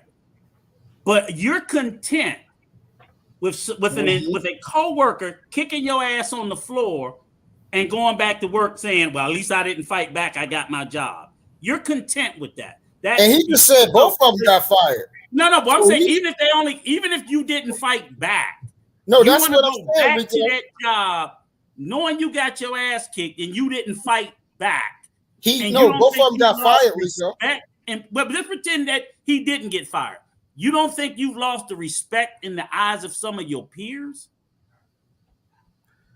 You don't think Chris Rock has lost respect in the eyes of some of his peers? There will be some that'll tell him, "Oh, you did the right thing, you did the right thing." But I guarantee you, there are other comedians, especially black comedians, that doing stand-up all over America will tell him, "Ain't no way in hell," and they're gonna tell him that to other comedians. Will start to clown Chris Rock about getting slapped. Let me respond to what you're talking about, right? Yeah. Let's be real, right? In the entertainment business, okay? Even if Chris Rock is going to get clowned and all this other stuff that you're talking about, all right? Wait a minute. No, wait a minute. And by the way, it's already happening as we speak, right? Sure. But what I'm saying is Chris already knows that that's only going to last but for so long, and then it's dead, and then it's on to something else. Who cares? Who cares? For the bag, right? Who cares? You will put your manhood and your self-respect on pause for the bag. Listen, I'm just asking. Clearly he's kept the job. So that's what I'm saying. It is, but we're not asking what he did. We're saying what's the motivation. His scenario said both of them lost the job. Right. But what's the motivation for you to allow another man? Do you believe that was emasculating? Do I believe that was emasculating? Yes, another man walk up to you and smack you publicly. First of all, that's usually called shaming. That's how they used to shame people. You go all the way back to the days of the king, they would smack you publicly. I think we're glossing. It was a slap of shame. Listen, do you believe that was emasculating? Will was clearly wrong for slapping him. What we're asking, no doubt was about that. It emasculating when another man goes up to another man, verbally berates him, and physically slaps him publicly? Is that an act of emasculation of one man to another? It's just yes or no. I don't think so. In the street, we call it punking. It was wrong. It was wrong. No, it's either. See, nowadays we call it punking. Back in the olden days, they called it shaming. They would take their glove and smack you across the face, call you a cat, and you stood there. If that's the case, Jada punked him. That's the case. Jada punked him. We're letting Will Smith off the hook. And if you let that happen, for what value? Celebrities are false idols. Will Smith. I'm trying to figure out. I'm not even talking about Will. We can throw Will away. I'm talking about Chris. Well, I'm talking what Dr. Hood got to say. But the Chris, talking about Chris is taking a lot of focus around. I mean, the main thing. Will fucked up. Will shouldn't Will have Smith. I mean, and that's what happens, and that should be a lesson to all men. Just like these body counts and these women, they're trying to program men into thinking that body counts don't count, and then when you go somewhere, and you're with this girl, and then she does something that allows you to be embarrassed. But the thing is, Dr. Hood, the world is full of people who will do shit that what Will did. Yeah, but what are you going to say about Beyonce, though? What are you going to say about her? I'm saying if the world because she's not moving like Jada. All I'm saying is if the world is full of people who would do that, it is incumbent on a man to know how to stand up and defend himself. Because it's not going to always be somebody who wife punked him. It's just going to be the dude down the street. The world is full of people men who will challenge you as a man, and as a man, you must stand up for yourself. That's what true. Are we talking about? We can tell every man to stand up for himself, and there's always going to be some suckers. Like we all know that. Oh, okay, so we saying Chris is a sucker. That's fine. Chris is a sucker. I mean, but Will's a sucker too. Will's a sucker too. I just didn't like the way everybody trying to make it seem like sucker. everybody make it seem like Chris was a smart, just because calculated he's man. 6'2", that doesn't mean he's not the bigger sucker now. Right, no, but it's the whole point of he's smart and he's calculating, he's doing he's just a fucking sucker. Yeah. That's it. It was no calculation. Yeah, for him, he just was a fucking punk and he was scared. Fine. That's where I'm getting. But don't make it like he was smart and calculated. He got emasculated. Gentlemen, let me ask a question. Does anybody on this panel think that Chris Rock should not have defended himself? Does anybody up here think that? Mike, I think. Listen, it's a dicey. Mike. Speaking for me, look, Okay. it was a slap. Mike. You surprised. You ever been? I mean, I'm not saying by a man, of course not, but have you ever been slapped by a woman? And it's just like, whoa, you know what I'm saying? He was shocked. Will was already gone. So if he was going to retaliate, it was going to happen that split second, and it didn't happen. Let's be honest. His engine didn't crank. Let's be honest. Will Smith slapped wishes him in that the was back of his Jada. head like he should have. Will Smith Now wishes that was dude's Jada. gone. It's like shit. Let me just not let this get worse than it already is. That's what's in. Chris I'm starting to realize Yeah. integrity doesn't matter no more. Yeah, fuck that shit. Among celebrities, no, they're false. No. They're false No, idols. it ain't. No, amongst people. Period. Well, Based off this conversation. Truth. Oh, okay. I thought you meant like Based off the conversation, I'm hearing a lot of integrity is sorely lacking. See, we're talking about this. It's some questions. The women, they talking about.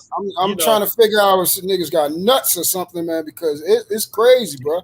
We talking about we're gonna let people hit us in the face and right. all this other stuff because of we don't know their situation. You know what I'm saying? These guys, they've been knowing each other for a long time. Jada leaked it, but hey, his nuts Man. were Jada. Well, I'm gonna say this to y'all because I fight my fucking brother. My brother can't smack me in the fucking face. Exactly. That too. Well, it we gonna fight. If you said something sensitive to him, that was wrong. We fighting. I don't care. We fighting. I ain't saying he ain't gonna whoop my ass. I'm saying we fighting. I'm not gonna let him smack me and do nothing. Exactly. Will Smith big homie him. That he like the big homie. Let me ask Mike a question. Mike. Big homie. Yes. You see this comment down here from what now? Okay. At my 9 to 5, one of the young homies got beat up by an OG, and they fired the young boy and promoted the OG. Now, let's say you at work, Mike. You at your regular job. Yeah. Somebody just called. I'm sorry, Clarence. Huh? I'm sorry, bro. I ain't never heard nothing like that. That's what the hell? I've heard of that, Jay. I've heard of that shit where one gets fired and one doesn't. I do blue collar work, so I see stuff like this happen a lot. But anyway, so Mike, somebody just walks up to somebody and just pow. Should that person defend themselves, or what should they do in your opinion, Mike? At a 9 to 5, you're asking? Yes, a 9 to 5 job, regular job. You guys out in the parking lot getting ready to go out to the field with your trucks or whatever kind of job you do. Enter HR. Well, here's my opinion on it, right? Okay. Everybody makes their own judgment as they see fit, okay? And if you see fit that you need to defend yourself at that moment, regardless of what the regulations is, you're going to do it.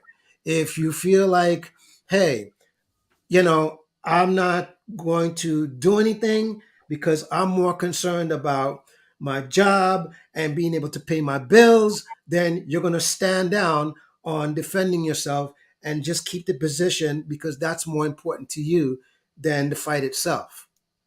That's my answer. Okay. So now let's put the Don't nobody go to the club with Mike. He ain't fighting. Okay, let's Nobody take Rico because his ass gets drunk. His ass gets drunk. I ain't going. Nobody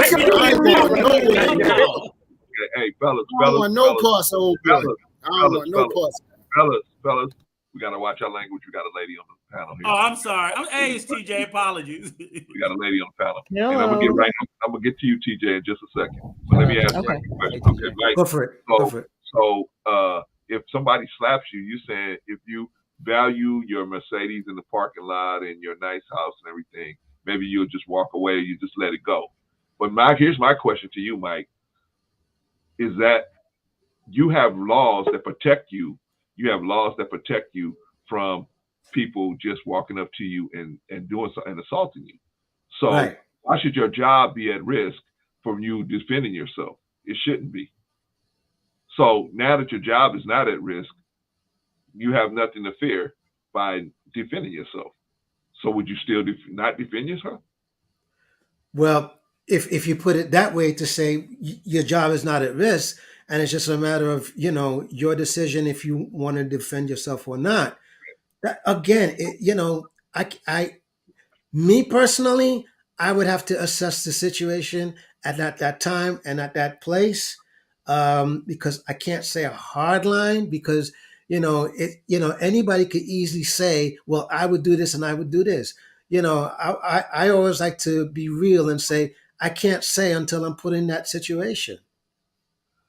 Hey, you said enough, Mike. Appreciate you, man. Let TJ go. She's short. Yeah, let TJ. But don't go to the club with Mike. I want to see what a woman and leave Nico at home because he gets too drunk. TJ, I know. Whatever. Wait a minute. TJ got things to do, so I got to get her while I got her. So TJ, I love you, Mike, though, but I ain't going to the club with your ass. That's all right. Drink 2 for me. Come on, TJ. Hi. Good afternoon, sis. Good afternoon. This is a very interesting conversation. It's funny because I see several different perspectives and I understand, I think I understand all of them. I'm definitely with, if someone hits me, I mean, like I said to someone earlier, my husband is a gentle giant, but he is never going to let anyone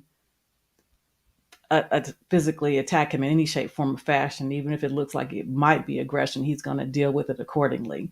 TJ, can I ask you a question real quick? TJ, yes. Let me ask you a question real quick.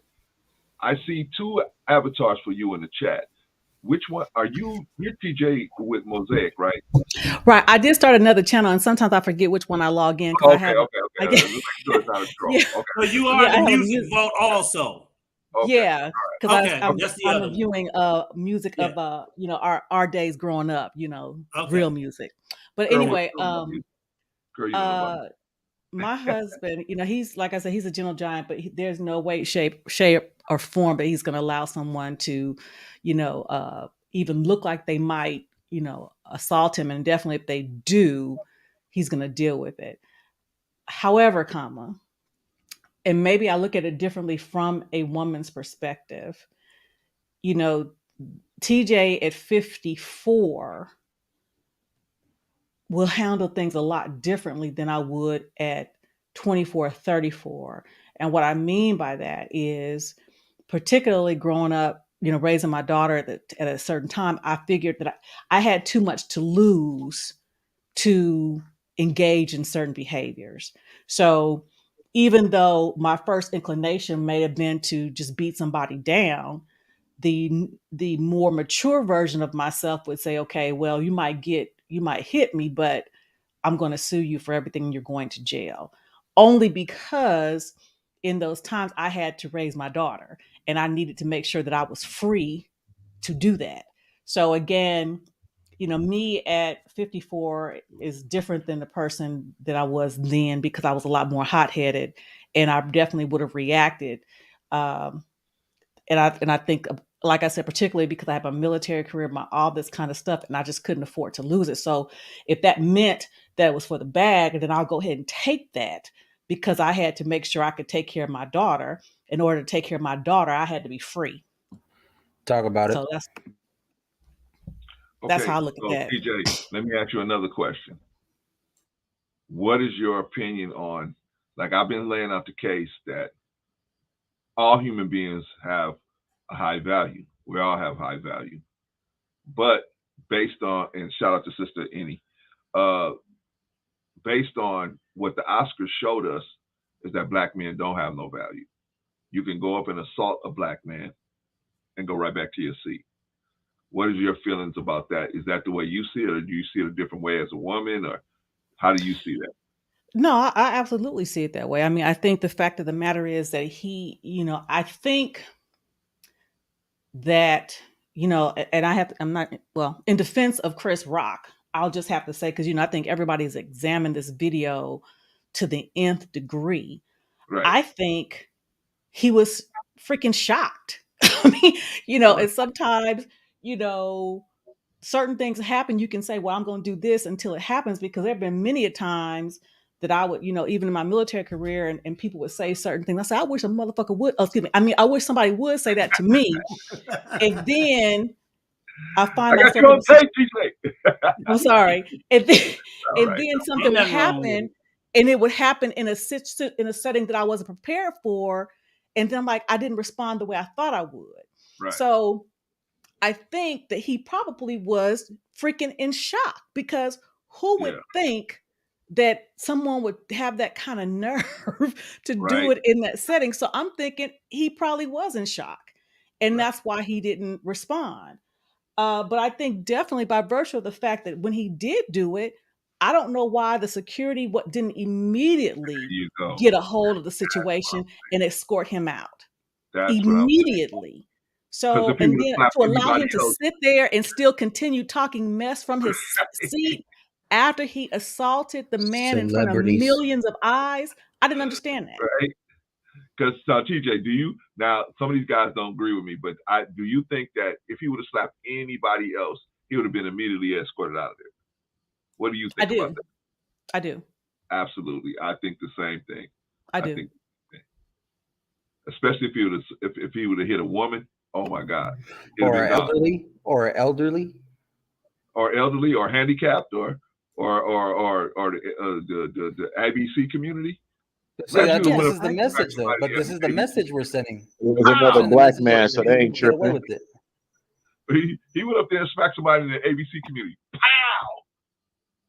Man, they wouldn't have been able to get him out of the door fast. But remember now, y'all still telling black men not to fight back. Okay. Ooh, ain't nobody, Rico, what are you talking about? Don't let me go to the Oscars. I'm not saying that. No way, though, Rico. I'm not saying that either. Rico, go get some libation. Rico, go get some libation. Rico, I can't go to the bar with you, bro. I'm just not. It just defies my logic. I can get I'm matured to the point where I can ignore the words. I'm matured to the point where I can ignore the threat. I have not matured to the point that I can ignore the actual physical touch. That I can't under any circumstance. Job, church, Oscars, I don't give a damn where we at. Like I said, I got to a point where I told my mama, I ain't taking no more ass whoopings. I'm too old. Chris is the bigger man. And that's it. Who's the bigger man in this situation? That's the last person I swore would ever hit me again that I would not hit back was my mama. Y'all know this ain't the movies. And I got my ass whooped plenty of times. I ain't gonna tell you I won them all. I lost. Y'all know this ain't the movies, right? When you watch one. TV and we saying that was Not the letting bigger that man and happen. everything. This is real life, man. No. Yeah. No, truth, I Chris know is the that. bigger man. Yeah. There is no bigger Rico, I know. Rico, And I don't think it makes you look like a bigger person. Exactly. Taking physical assault with a stiff upper lip. Because, well, I look at it like this, guys. Let's say I got a wife. You think if I let somebody touch me, that means I can allow somebody to touch my wife. You damn well, I ain't, pardon my French, Clarence, but I gotta say this. No filter. Listen, you put your freaking hands on me, I am breaking your freaking arm. I don't care. You shouldn't have touched me. You have no right to touch my girl or my kids. I will delete you out this world. I don't care. Agreed. My rage is real, and when my monster comes out, I'm not stopping until you are unconscious. Jay, let me ask you a question. Don't touch me. Jay, let me ask you a question. Jay. You gonna do that to your brother though? Somebody you've been knowing 25 years? That's different. We still wrestle, but he still won't get it. Right. Listen, we gonna fight. Will Smith and let me ask y'all this. They wrestle, bro. Let me ask y'all this one question. Y'all got girlfriends, right? And Will Smith. I'm gonna punch my brother in his fucking mouth. Y'all got girlfriends and wives, right? Y'all got Y'all got girlfriends and wives, right? Yep. So if your girlfriend and wife watch you get punked, you think you're gonna go home and tell her that she need to be quiet or she need to listen? All right, then. No, Let's stop playing the games. She Right. gonna come to you like, don't you dare come to me with that energy. You If better you shut get up, Chantel got you me know, about what the hell that. you getting your ass You for? can better flat out shut say up before that. I go get that nigga again. Yeah, you to better be shut up before I go get that nigga that whipped your tail out here. to be honest, Come in telling me what to do. to be honest, Jada's going on with August. Jada's going with August. She's not going with Will at night. Excuse me. To be honest, Jada's Go ahead, going with Jay, I'm August. sorry. Hold No, on, brother Chris, you had a question for everybody. me? Everybody, hold on 1 second. Shout out to Bravo Tech. Appreciate you having you in the building. Appreciate you. All right, y'all. Go ahead. No, Chris, you had a question for me, didn't you? You about to ask me something? I did have a question for you. What was my question for you, brother? I had a question for you as far as because you were talking about putting your hands on somebody. So my question to you is, why do you think Chris Rock didn't respond in kind? Why do you think he didn't respond? Because he a sucker and he got licked. Okay. That's what I think. And honestly, TJ hit it first. I think he was shocked, and also he didn't retaliate. Had it been any of us, I know we all different, but let's be real, bro. You slap me in front of people, I'm gonna slap you in the back of your head hard. You out of your damn mind thinking you can just do that. I think he was shocked again. Out of all the places, all the time, again, Yeah, like for you to do that. it had never happened before. It was so much on the line. I mean, this was the first time it had a cultural vibe. That's largely the reason that, there was so many monumental things that were going on. I don't think anybody in their right mind would ever considered such a thing. And I personally think that he was in shock. I just do. Now, I think like he could have grabbed him. Sorry, TJ, to cut you off, sweetheart, but this might add more to your point. He could have, like, you know how homies put their arms around their head like this? He'd be like, yo, bro, he could have been like, where people couldn't hear him, he'd be like, yo, don't talk to my wife like that, bro. We cool, but don't ever do that crap again. That's what I was thinking. Or I'm gonna have to That's- hurt And I think that's what he thought. I think that's what he thought, because when you look at the video, he leaned forward as if he thought he may have been able to say he was going to say something to him, not that he was going to hit him. Hey, brother Clarence, sucker punch. Hey, brother Clarence, did you hear what TJ just said? Yeah, I heard what she said. Did you hear everything she just said? That goes to my daggone point. Chris believed this. This goes into what I was saying, to the intent of even the reason why he even said that type of joke, because he like, hold up, this bruh's not going to get that mad and that serious out here. He's not going. I can push these type of buttons. He's not going to come up here and smack me on national television. That's why he said, Right, because he's a bigger man. He's not going to do that. Here come what's the name? Here come what's the name? He was wrong. Like he even said, he leaned his head in and he smacked. And that's the whole thing. Y'all can say that's the truth. Okay. Remember, I don't think neither one of us is the bigger man. I gotta agree with that. I gotta agree with that. TJ put a point out there. If that was my brother, let's say Will Smith was my brother. Let's say Will Smith. If Will Smith was my brother, and he walked up there and did that, I'll call him the next day, be like, dude, you stupid as hell, bro. You and your emotions over this woman. You know what I'm saying? Like, she disrespect you so much, you get this woman the whole world, and she can't even have the dignity not to embarrass you. Okay? Talk about that's what you would have said. And I would have said, that's my wife, and my wife matters more than you. And I would have been like, you a simp. And I'd have been like, fuck. No. Hey, that's how me and my brother is. That's how me and my bro is. Give me a moment here. Wait,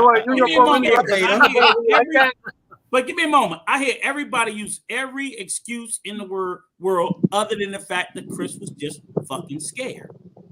Because my thing is, I said that. I'm saying he was a sucker all the way through because of the fact he didn't. Even if I thought, I'm shocked, when he started all that explaining, I'm like, he's scared. Yeah, he said, I won't. He said, him. I won't. I won't talk about He your was life. like, right. He was apologizing. I'm like, are you fucking kidding me? Rico. That was after he realized there was no security between him. But my whole point was that was all fear. Because if it was like he wasn't scared, I'd have been at least like, he should have been, man, what the fuck is wrong with you? Something. I'm like, Chris Rock, And maybe his brother this way too. I'm like, dude, your folks ain't never sent you out in the street and say, you better not bring your ass in here crying about nobody whooped your ass. You better be in every fight. That's why I don't know where he was raised. I don't know where he was raised, but I don't know a black man. That's why he gets paid the big and bucks. we would lose fights, but you had to fight. That's why Will Smith makes some sucky ass movies. There's an old school verse from EPMD. I think the song was You a Customer, but PMD said it's like dig 'em smacks. Smack me and I'll smack you back. Right? And the truth of the matter is, whether he was scared or not, I don't know about y'all, but my natural instinct, I'll sit up here listening to y'all. Thank y'all for helping me get through my workload today. But I'll sit up here listening to y'all, and I'm thinking about. You're welcome. Like, De nada, Chicago. brother. De nada. Gracias. Muchas gracias. I was thinking about, like, man, what all the fights I got into, and I've been stole on before. My natural instinct in all those situations still is to swing back immediate. I don't even think about it. Yes. I'm not lying. Hey, Rilla, let me ask you a real question. Hold on. Hold that question. I'm gonna let TJ gotta go. So I'm gonna let her go, and then she'll go, and then you could whoever that was. Yeah, just one last thing before I derail it completely and leave. I think let's talk about the fact too that if nothing else, if Jada really cared about her husband, she should have protected him from going up there in the first place. Facts. I agree. 1,000%. She should definitely should have Arigato. defused the situation. Yeah. But So- TJ, she been jeopardizing the bag for a long time. Wait a minute. Right. TJ, I got a question. Part of the show. I got a question for TJ. Man. Hold on, guys. I got a question for TJ while we got her, because she can give us the female perspective. Why didn't she do that then, TJ? If she saw that her husband had that look in her eye, you know your husband, right, TJ? You know that look in his eye, like, oh shit, anything could happen now. You see that look in his face. Why didn't she put him back in and say, baby, don't worry about it. It's no big thing. We'll talk to him later. Why didn't she do that? I've been rationalizing. I was hoping that they would show some video footage of her at least trying to do that. So I don't know if there even existed any, because here's the thing. I was on a panel earlier today. I think Sir Hill, the truth of the matter is, we women can try to do whatever we, to persuade or influence our husbands to do it. But if they are resolute in doing it, they're going to do it anyway. But I'm damn sure going to try. I'm damn sure going to try to calm the savage beast. So I don't know if she did or didn't. I mean, they didn't show any footage, but again, knowing what it meant to him, if I'm Jada, knowing what that night meant to him, to see that he would get upset, I would have been say, baby, don't do that, because again, but again, I don't know if she didn't. But from what it looked like, there's no word to say that she did though. Yeah, but I don't think so, TJ, because if you look at it, he actually was laughing at the joke. He was laughing at the joke. You see what I'm saying? And it was only until she gave that look. Hold on. Okay. Virtue signaling like a mug. Assume that she didn't do it. What's a reason why she wouldn't have, after seeing that look in his eye, not at least trying, like you said, maybe you won't be able to reel him in, but at least trying to reel him in and make sure he don't go up there and embarrass himself, embarrass Chris Rock, embarrass everybody at the whole Oscars. Because she wanted to show power. She's a in powerful woman. In my honest opinion, I think she was with it. she was with it. She runs the show. I mean, when he went back to his seat, she kind of like was showing like she was good with it. Like she was like, yeah, you did the right thing. Condoning that shit. Yeah, exactly. I think she was with it. Thank you, Marcus.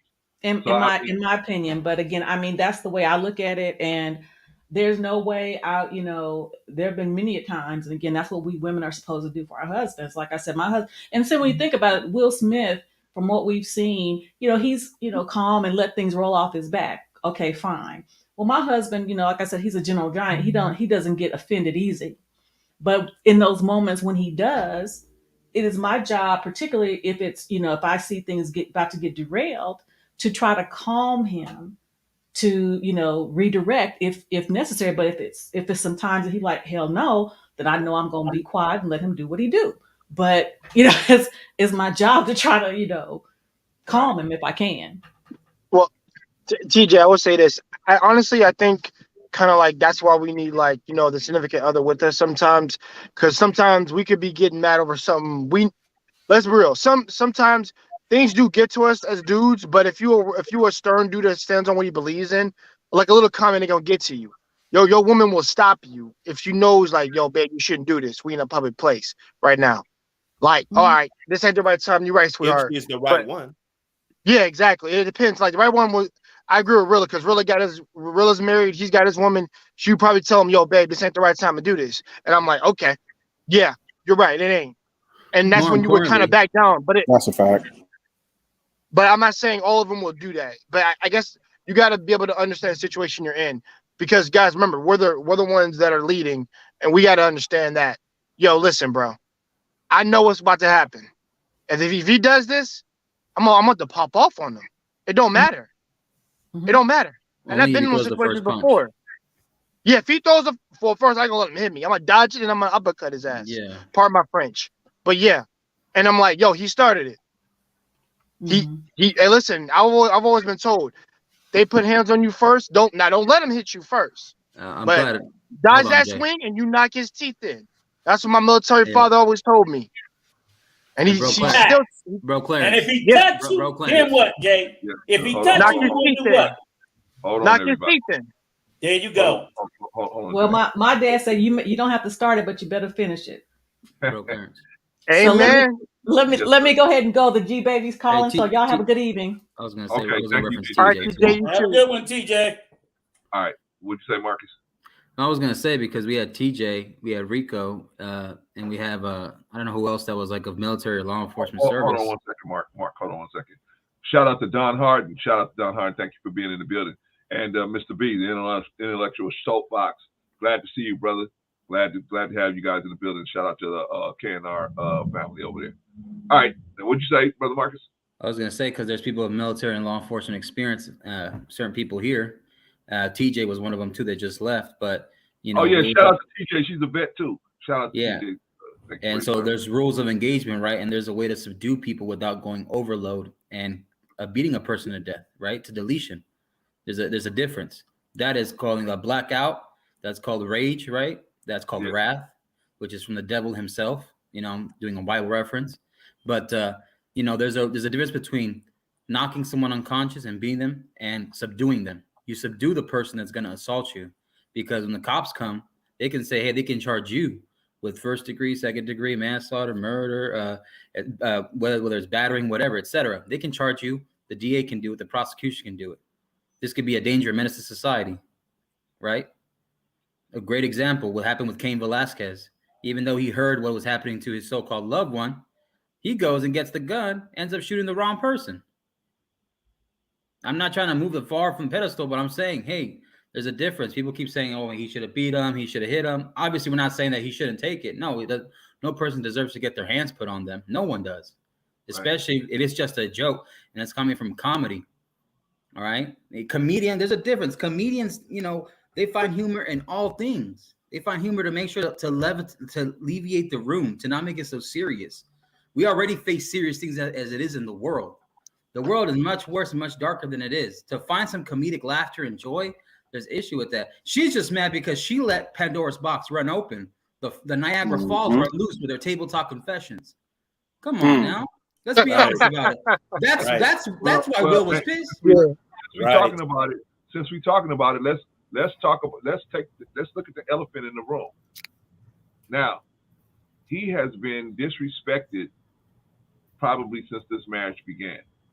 He has had Tupac thrown in his face. Then he had this other little boy thrown in his face. Then she went on her table and said that, you know, sex with him ain't, you know, it's not no roller coaster ride, right? I should curry next. She's disrespecting this man on so many different levels. Now, and in my opinion, he's always trying to find a way to get her heart to soften. Like, if I do this, maybe she will see that as a gesture of my love, and that'll soften her heart. For example, he was okay with the fact that she got involved physically with this dude, this little rapper, young boy. and he thought to himself, hey, maybe if I show her that I forgive her for that, then maybe her heart will soften towards me. That didn't work. Then he went and he did. I don't know if y'all heard about this. She had a 50th birthday party, a 40th birthday party, and he did all this stuff for her 40th birthday party. Yeah, she was mad. She was mad about that. She told him he did all that just for himself, right? Wow. So it's been all this disrespect. So in my opinion, he was mad at her. But he's too cowardly to take it out on her. He took it out on Chris Rock. Just like a guy, when you marry and somebody sleeps with your wife, instead of taking it out on your wife, you take it out on the guy that slept with her, because you too cowardly to face her because you're scared she's gonna leave. What do y'all say to that? Well, leaving is the only solution. Start with Rico first. Okay, let's get in order. Wait. Before I do that, before I start with Rico, let me bring. I want to get Mr. Best and Big Rig. Hey, Big Rig, what's up, bro? Yeah, y'all gonna have to say the question again. I wasn't paying no attention to you drunks. I was getting me a little drink. I was just saying, so all of us won't be yelling. Or even start with Best in the World, and then go to Big Rig. Either start at the bottom or start to do it in order. Then we go to Rico. And then start with them Negroes at the bottom. Yeah, start with Best. Start from the bottom. Now we here. Rico, you Don't ever sing that song, bro. I hate that song, bro. Oh man! All right, family. What's going on, brothers? What's going on? Good to see all my brothers. I'm good to see all my brothers up in here, man. What's up, brothers? What's up? Much love. Listen. At the end of the day, let me say this, man. You could work for a woman sun up and sun down. You come home from work and do chores. Hell, you come home from work and do dinner and do everything else. 2 minutes. Okay. If she don't want you, she don't want you. Okay. She always gonna want somebody else. Hell, he done brought another man to the marriage trying to appease her, and she still don't want him. She don't want you. Facts. Move on. You know what I mean? And not only that, there's no excuse for his behavior. You know what I mean? I just watched the roast that Ellen did, and she was making fun of Liza Minnelli's gender. And she sat there and didn't get up at all. Ain't no excuse for his behavior. And we all know that. We as men know that. Real men know that. You know what I mean? But all them sissified men, all them insecure men, they gonna do stuff like that. When you secure, you ain't gotta do nothing like that. If I don't like what you said about my loved one or something like that, I'm gonna bring you to the back. I'm not gonna just smack you publicly and sit down. Right. Because that means that I want you to clap me, basically. I want you to get them shooters on me. Did you smack a man in public like that? He's supposed to body you. I would have bodied Will Smith. Thank you, brother. Straight up. That's all I gotta say. And I'm not even on that time. I'm not like that at all. Y'all know me. I don't even be on that time. But my family members on that time. Man can be moved to violence. Exactly. He would have got bodied. You would have been celebrating after that. He would have been lucky if he would have got that Oscar. Most definitely. And that's all I gotta say. All right, Big Rig, let him have it, man. All right, ask me the question one more time. What's the question? Brother Clarence, can you clip that, man? Yo, that's beautiful. What's the question, Clarence? My question is, do you think that it was a pent up against all this disrespect that Jada was showing him? He was actually mad at her, and that therefore he took it out on Chris Rock, as opposed to taking it out on her because he was just afraid of her, afraid of if he take it out on her, she may leave. So he can't do that. So he got to project it onto somebody else. Is that a possibility of what happened the other night? Definitely a possibility. I think that he had a lot of built up in him. There you go. And, that's what I'm saying. And also see that he kind of been getting dragged, man. So I just think at the time maybe that could have been his tipping point. You know what I'm saying? And he just acted. And I'm not disagreeing with nobody on what they would do in that situation. It's all opinion. So there's no right or wrong way. But I still think he owes him an apology because there's a way you're supposed to do things. And if I was Chris, put hands and feet on him, man. He'd have been touching everything in that fucking arena. Thank you, Big Rig. Thank you, sir. Off top. Thank you. But behind the scenes, I digress. And that's light. And that's light, Big Rig. That's light. You supposed to get bodied. Yeah, man, for sure. All Thank right, you, brother Big Rig. What you got to say, Jay? Yeah, it was a build-up, man. Like I said, his name is getting dragged around with that open match red table BS that's been going on. His wife dragging his name down the mud, telling me he's not good in bed. All that stuff is a build-up. I said it was. Just last night when I was on Reva's channel, I talked about that. And then and honestly, like I said, he's a, I can't use a term on your air. He's a B for putting hands on a man when all he did was make a joke. And honestly, yes, in some bad taste, if you're going to address it, then what I said earlier, you wrap around the arm while you walk up, be like, bro, don't talk to my lady like that. Technically, she really ain't yours, to be honest. In contract, but she really ain't yours. I'm waiting for That's August to say technical. the hit single. I hit it too. I'm waiting for August to release that shit. All right, go ahead, Mike. Go ahead, Mike. but I will I'm gonna finish up by saying this. Yeah, and guess what? The minute if that was me, he slapped. I'm breaking his fingers, his elbows, his lung. He ain't gonna get to that award, bro. He gonna crawl to it like a rugrat. I agree. Let's see him party after that, hanging it up. And by the way, his apology. I want to say this by the way. His apology to Chris Rock and at the Oscars was BS. I don't believe a single word that come out of his mouth. I don't. No, man. That was the fakest apology I ever heard in my life. He apologized to the Oscars instead of Chris, and even though he came out with a tweet or a text saying like I apologize to Chris, and no, bro, that's BS. Go to him into his face, let him slap you, and then you say sorry. That's how you make it even. No. That's all I gotta say. All right, brother. Appreciate you. Let's go up to Marcus. Marcus, what you think, man? Do you think that he was projecting Will Smith projecting all of that pent up rage he has for his wife? Man, I've been saying that, and on other stream channels, I've been saying the same thing. It's a lot, man. It's a legacy, man. Listen, his wife gilded his nuts like a horse and put it on a trophy case a long time ago. Ouch. I'm sorry to say it, but that's the truth. Listen, no self-respecting man, because even Truth said this before. Truth said, no self-respecting man and no woman that really loves her man will want somebody around them, inside them. Nothing to disrupt that energy, to disrupt that love, that passion, that unity. Ain't nobody gonna tolerate and trespass that order. But guess what? He's mad because he's the secondary backup option, like a second-string quarterback, while Tupac was a primary starting quarterback. And he's even in the grave. Rest in peace to Pac. But Jesus Christ, like goddamn, like Lee's attorney says, right? Like, come on now. Like, and then the fact that not only that, but the children have to face it. The children have to face that BS. And then Will Smith is being a comedian. All right. Joe Rogan, he's trained in martial arts. He's a black belt and everything.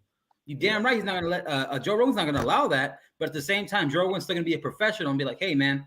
Like Will Smith should have just walked him to the back and say, hey, my wife didn't appreciate that joke. I know everybody else was laughing. You're a comedian, but you got to apologize to her. That's real man shit too, right? Apologize to her. I want to see you apologize to my wife. She wants to hear it verbally, and that's it. All right? If that's the case. Was the joke that bad? Nah. It is what it is. I'm going to move on, though. Pass the torch. Let Truth hit it. Thank you, Mark. Appreciate you, man. Appreciate all of y'all, man, for stopping through today. Brother Truth. Yeah, spoke about this ad nauseum yesterday. I did a live, spoke about it on different panels. Y'all already know how, if we had conversations about women like this, and you already know how I feel about women like this. She's the scum of the earth. She's disgusting. These are the females that I said should not be protected. I've spoken about this ad nauseum. These are the ones that guys need to make sure and vet these women so you won't end up with this garbage. Agreed. Protect yourselves. I've said this a whole bunch of times.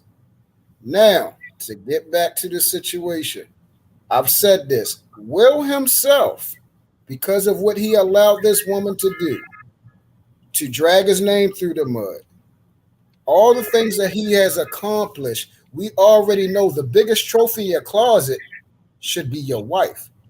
That trophy he got is tarnished, melted down, got mold and all over. It's just disgusting. That trophy, his legacy is screwed. He made an even bigger indictment on himself the other day.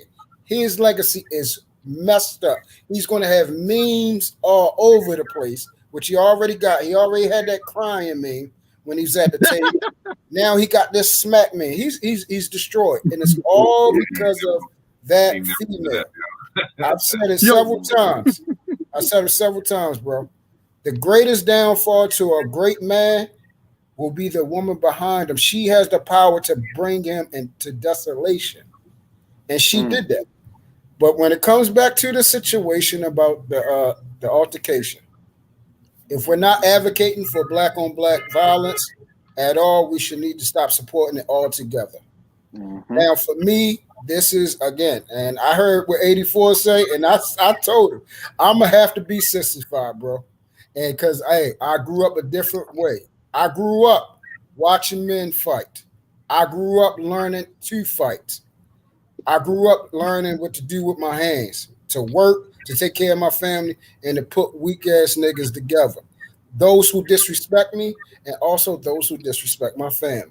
For the sake of him being a man, and that she still holds his last name because that's his responsibility. If he'd have let that ride, that means it's okay to disrespect his wife. Everybody's going to do that. And right now, until she'd be smart to get rid of her. But since he's not getting rid of her, that's his burden. Chris should have known better. Hey, I'm going to crack on you, bro. I'm going to light your ass up. It's your day. I'm going to light you up. Family is off limits. Children is off limits. But he wanted to push the luck because this is Will Smith. Poster boy, he's not going to smack me on here. He's not going to do all that. I know Will. Will's a big softy. I can do this to his wife, and he's going to be okay. It's just a G.I. Jane joke. Why you hitting me? I didn't think you was like that. Bullshit. Now you know I'm like that. Now you know. Stop talking about my wife. Okay, I won't talk about your wife no more. Chris should have whipped his ass for getting his hands put on him. Again, it don't mean you think about whipping somebody's ass. It's the impulse. Somebody hit you, it's reactionary. I'm going to hit you back. It's an impulse reaction. Agreed. Talking about take it to the back or whatever, it's not going to work like that. I'm used to men warring, man. That's what I know how to do. That's what I'm used to. And all you brothers, this last thing I'm going to say, all you brothers seen 300, right? Yeah. What's the most famous scene that y'all love all the time? Somebody quote it for me. Him smashing his wife? Is that the one you're talking about? No, this is Sparta! Right. Okay, now, what was the reason why he did that? Since y'all hate the fact that Will responded to his wife. Why did Leonidas respond? He responded to his wife because he said, hold up, you coming over here talking to my wife like this? Yep. Watch your mouth. Kick that, and then he kicked him in that thing. So don't see, this is what I'm saying. I don't like hypocrisy. Y'all champion certain things that y'all talk against, but y'all love that shit. Let's keep it 100%. Chris didn't say nothing close to what that guy in the movie said. But hey, there's only one thing. Well, there's a couple things I want to hit up before I pass the mic to Big Mike. One thing you said about I don't think any of us disagree that Chris Rock should have definitely defended himself. So we don't agree. I think we're talking about the only issue we got is that Will even came up to the stage and put hands on him. You know what I'm saying? So that's the only issue. We're saying that part could have been handled a different way. Once Will Smith put his hand on Chris Rock was obligated to defend himself, but he chose not to. Okay, that's his choice. Disrespect is disrespect. I was talking to Marcus, brother Clarence.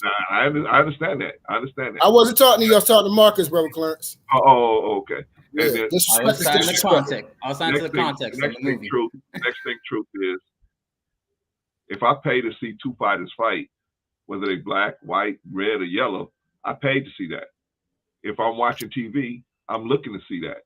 But if I'm looking to see an award show, I'm not looking to see black men get jumped on.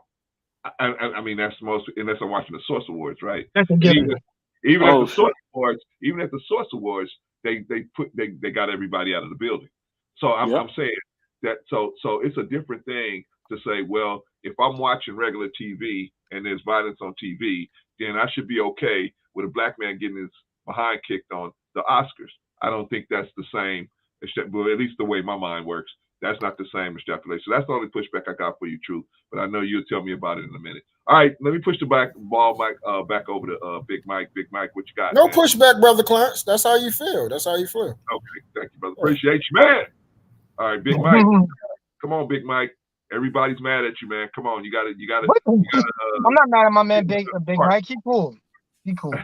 I'm just You're a musician, man. I love Big Mike. He gonna pay for all the drinks for this protection. Oh yeah.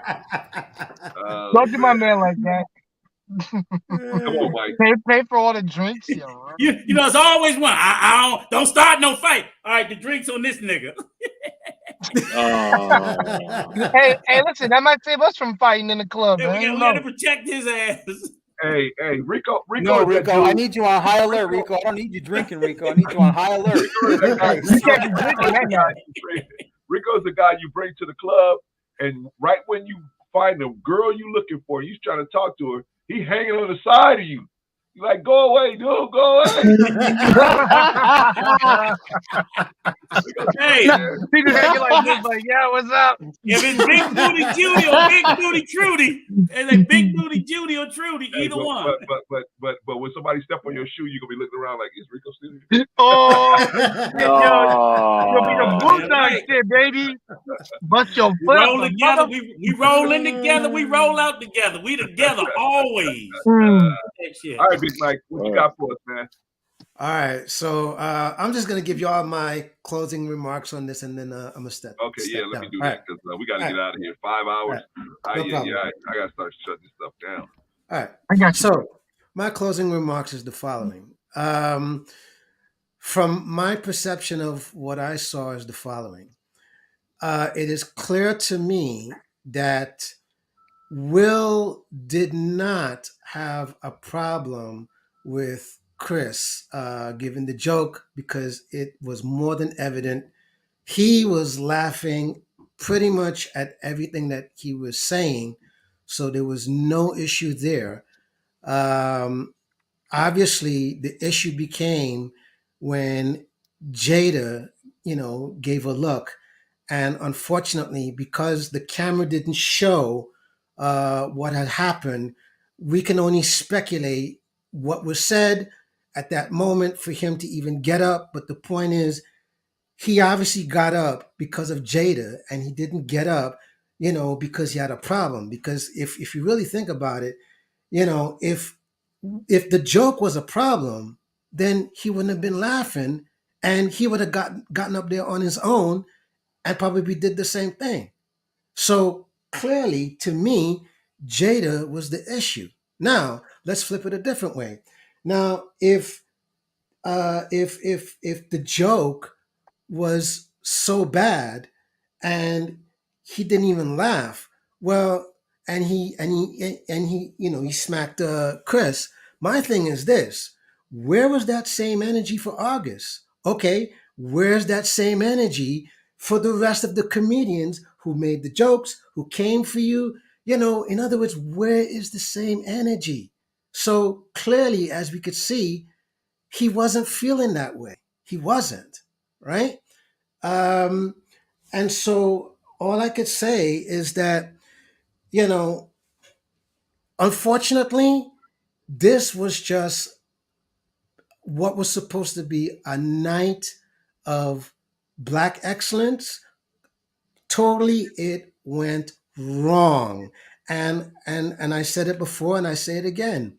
Unfortunately, this incident overshadowed the rest of the Black people who should have had their shine, should have had their moment. Shout out to my brother, Questlove, who's a great, hold on, let me get this out. Who's a great drummer. The man is not even known for being a film director.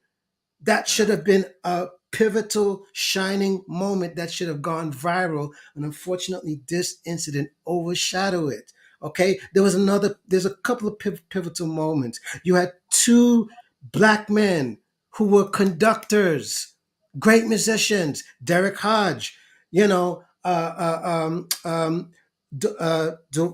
forgot the other guy's name. But the point is, you had two black conductors of the Oscars. That is unheard of. Adam Blackstone, musical director, great bassist, worked with everybody. That's unheard of. All of these incidents, unfortunately, were overshadowed simply by this incident. And that's not right. That's not cool, people. So from that point of view, yeah, we got to do better. Now, we could easily say, yeah, well, Chris should have gotten into the scuffle and we don't care and all this other stuff. But, I can see how Chris tried to diffuse the situation by going, okay. Because he's got to still be professional no matter what, because he's got to secure that bag. He's got a family to think of. He's got himself to think of. He's got his reputation to think of. He's not thinking about, well, let me just do the honorable thing and just, get into the scuffle with Will. No, he's thinking about the bigger picture. That's what he's thinking about. Now, Brother Clarence, you are right in saying, yeah, Will should have been escorted out by security or some sort of escort to say, listen, you can't sit down because you've disrupted the show. So as far as, you getting your award, you're just going to have to stay to the back till we call you, get your award, and keep it pushing because you've disrupted the show. So we need to clean this up. That's what I think should have happened as far as the Oscars. But as we all know, that didn't happen. Okay? So, all I could say is this is the bottom line, to this whole situation is when it comes to people and relationships, please, I know everybody wants to be transparent and everybody wants to say what they want to say, but sometimes you got to know that in a moment of transparency, it can hurt you more than it can be a positive thing. And in the case with Jada and Will, this is exactly what has happened. Their moment of transparency has hurt them. Keep people out of your business. This way, nobody has nothing to talk about. Nobody can clown you. Nobody can come at you in no kind of way. Thank you. Thank you, Big Tom. No, what hurt them is the day they decided to do that daggone filth and that perversion. That's what hurt them. All right, we're gonna. That's just my closing remarks. Facts, truth. All right, brother. We gotta go to Dr. Hood now. Dr. Hood. Yeah, man. I'm out, everybody. I'm glad that we agree on something, and that Jada Pinkett threw this man in the mud. I don't know if it was 100% official, like if this was really an issue or was it staged or anything like that. But I did see, and I know he's an actor, but I saw a man that was hurt. Right. I saw a man that was hurt. And, as much as he could try to hold it in and everything, and after the little red carpet situation, this could have went two ways. And I thought Will Smith was going to be, the guy to stand up for us men, and then he dropped the ball and he continued to drop the ball and she continued to drop the ball. So, this is kind of something that he brought on himself. I think, he needs to control his emotions. This could have been a costly situation, before we get to, what Chris Rock would have did or, whatever their relationship, how long they've been knowing each other. I think Chris Rock knew he was wrong because, you're telling a joke, you don't have that intention, but, if somebody gets up out of their seat and starts walking towards you, you're like, oh shit, like, like, okay, that wasn't the right thing to say. And then Will Smith could have just grabbed the mic or whatever. I don't think he was knowing he was just gonna get slapped. You know, no, he had no clue. And then let's say he would have jumped back or flinched up, you know what I'm saying? Then he's a sucker. You know, everybody calling him a sucker. Like, oh, Will Smith walked up there on the Oscar. He jumped back because nobody slaps nobody at the Oscars, right? You know what I'm saying? And then by the time he knew he got slapped, and it's like, you know where you're at. You see those lights, you see those cameras and stuff, you know. And I'm glad he didn't do nothing, you know. I'm glad he just took it as, you know, this is, because I'm sure they've eaten dinner together, they've done things together. They're not just some dudes that never knew each other, you know. Just like he said, yeah, Jada, I love you, but G.I. Jane, you know, like he sounds like somebody that's probably been knowing Jada longer than Will, you know. Have you ever known a girl longer than the man that she's with? You know what I'm saying? It's kind of different kind of relationship there. And she got mad, I think, because she was already on the defense, like, oh shit, they're talking about me. And Chris Rock is real clever about his approach. So he probably wanted to throw a little jab at Jada just to, and it had everybody in dispense. Like, oh shit, what else is he gonna say? Is he gonna talk about August? Is he gonna, you know, everybody wants to know what he's gonna say. And he knew, like that's why they call him, and like I'm sure he got a chunk of money for, like they said, he wasn't the host, but just for that little segment, I'm sure he's gotten a chunk, you know. They're in a union, so if you work for 5 minutes, you got to pay me for an hour. Right, you know what I'm saying? So, you know, I don't have any dog in the race, you know, and none of this. I just think, you know, us men, you know, it's the vetting process and being a man to stand on what you believe in. And if a woman respecting you, to me, that's everything. You know, especially if she's going to be all up on you, this is your queen. The queen is the most important piece on the chessboard. Right. You know, the queen can move every direction, multiple spaces at one time. Right. You know, so if I could have your queen, you know, your whole castle is nothing. True indeed. True indeed. Thank you, my brother. Appreciate you. Yeah, appreciate y'all. All right, man. I'm gonna give Rico the last word. We got to get out of here, Rico.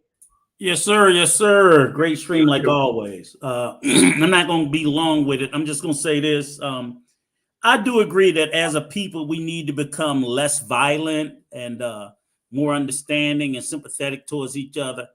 But in no way does that ever equate to the point of me as a man, even a woman, accepting physical violence put upon our body without any repercussions. Agreed. And I think anything else said is just utter fucking nonsense.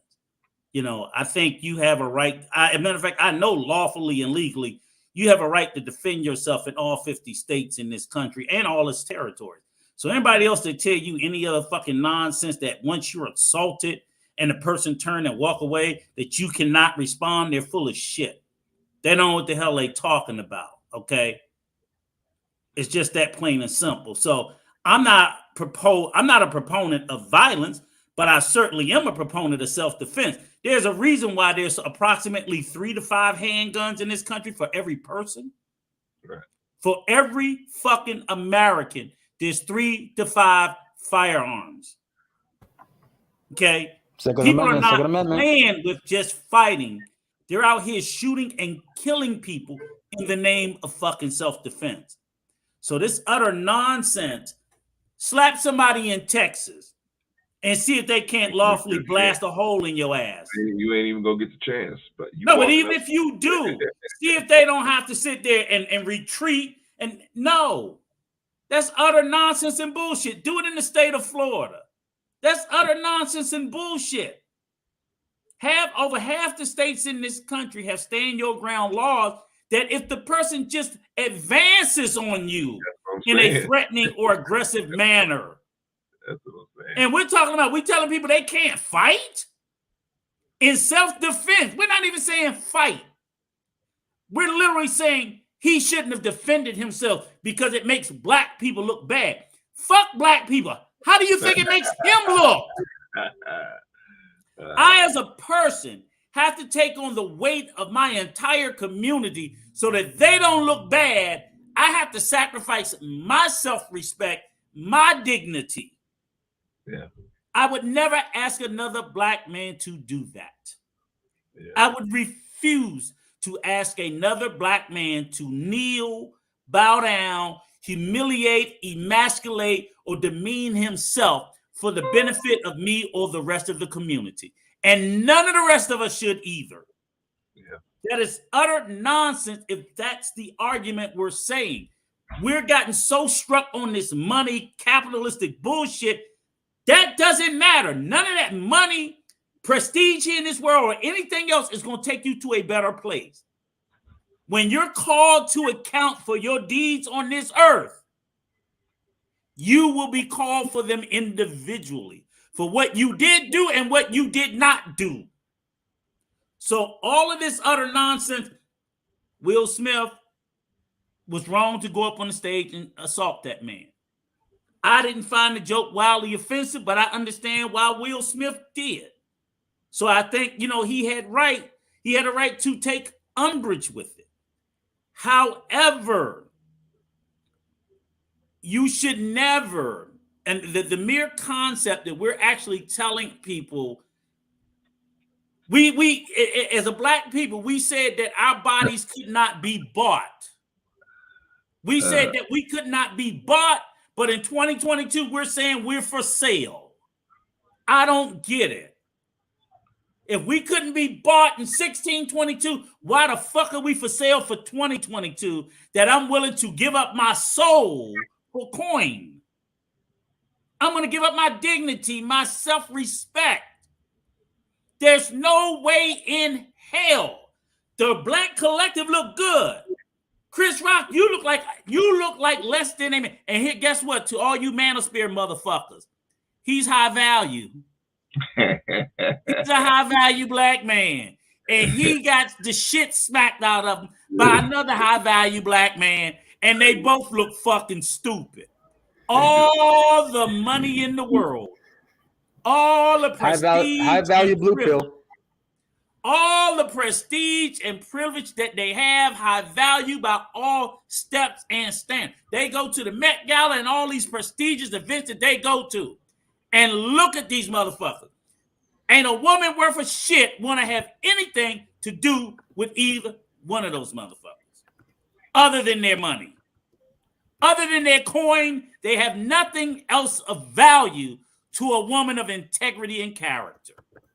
So y'all can continue on with that bullshit. Again, young men, do not be moved to violence. But you certainly should be moved to self-defense of yourself, your parents, your spouse, and your children. And anybody that would advise you otherwise is a damn fool and people I would not take counsel from. So lastly, I'll say this. Chris Rock couldn't be my boy and rock with me no more. He couldn't. I just couldn't. There's no guy that I'm going to see. That's like the guy when you say, okay, do you want to fight? You want to take the fate? And they say, I don't want to fight. I don't want to fight. And they won't put their hands up. All right, we ain't going to make them fight. Now you can't hang out with us no more. No, absolutely not. No, because I'm not telling you have to. I'm telling you that as I go through life, there may come times and circumstances. And like you said, Marcus, you a veteran. When we're called to war, hell yeah, you scared. But it's what you do in the face of fear. It's not fear itself. It's what a man does when he's faced with fear that determines him being a man. So we all have fear in us. Every soldier, sailor, airman, and marine that was over there, that's over there in other battles, they're all afraid. But they do their fucking job in spite of it. It is not the absence of fear. It is not what a man does in the absence of fear. It's what a man does in the presence. Exactly. That's what makes a man.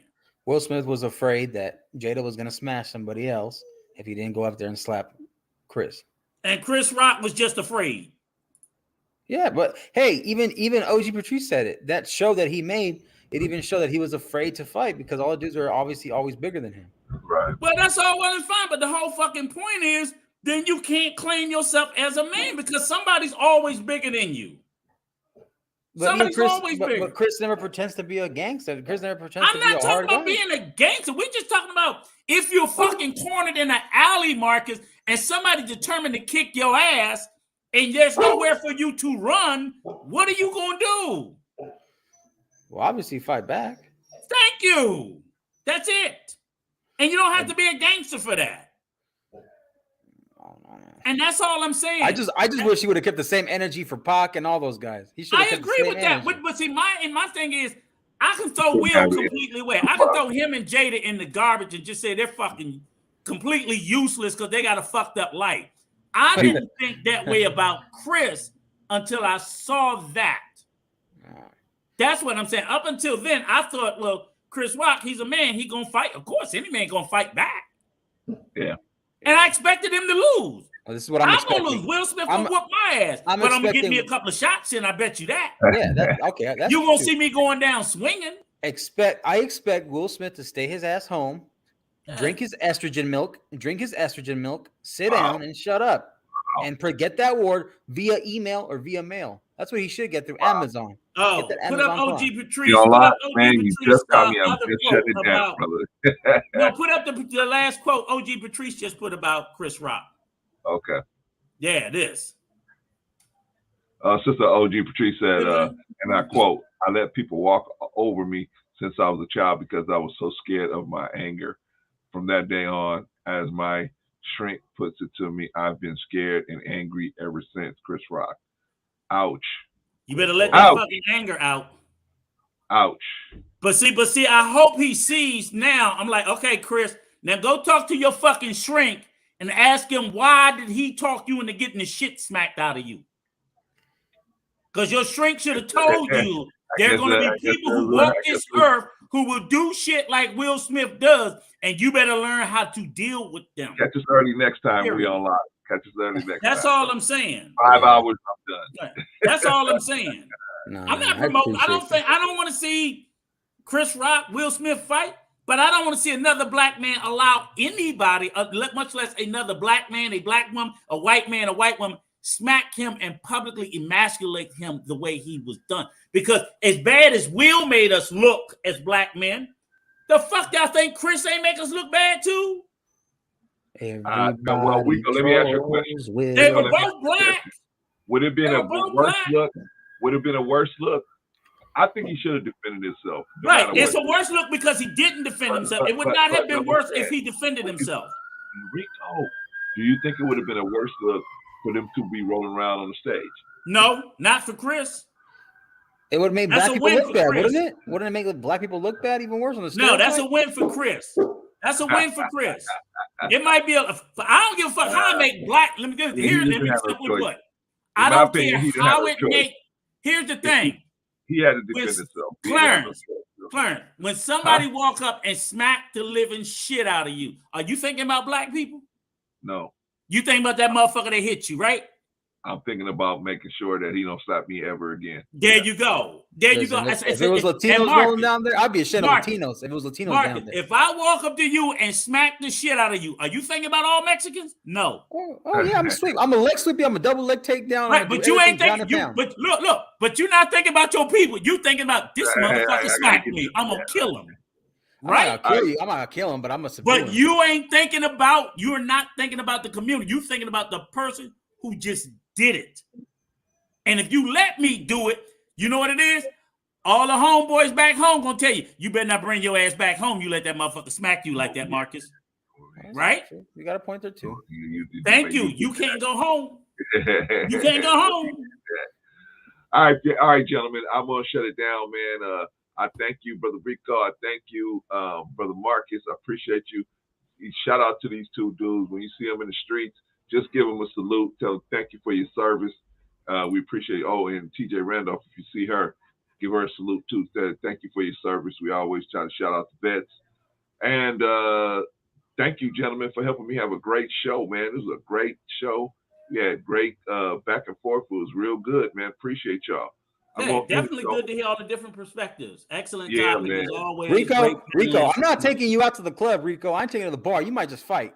I might listen. I'll bring you a 6-pack at home, and then I'm gonna let you drink. Check with me after.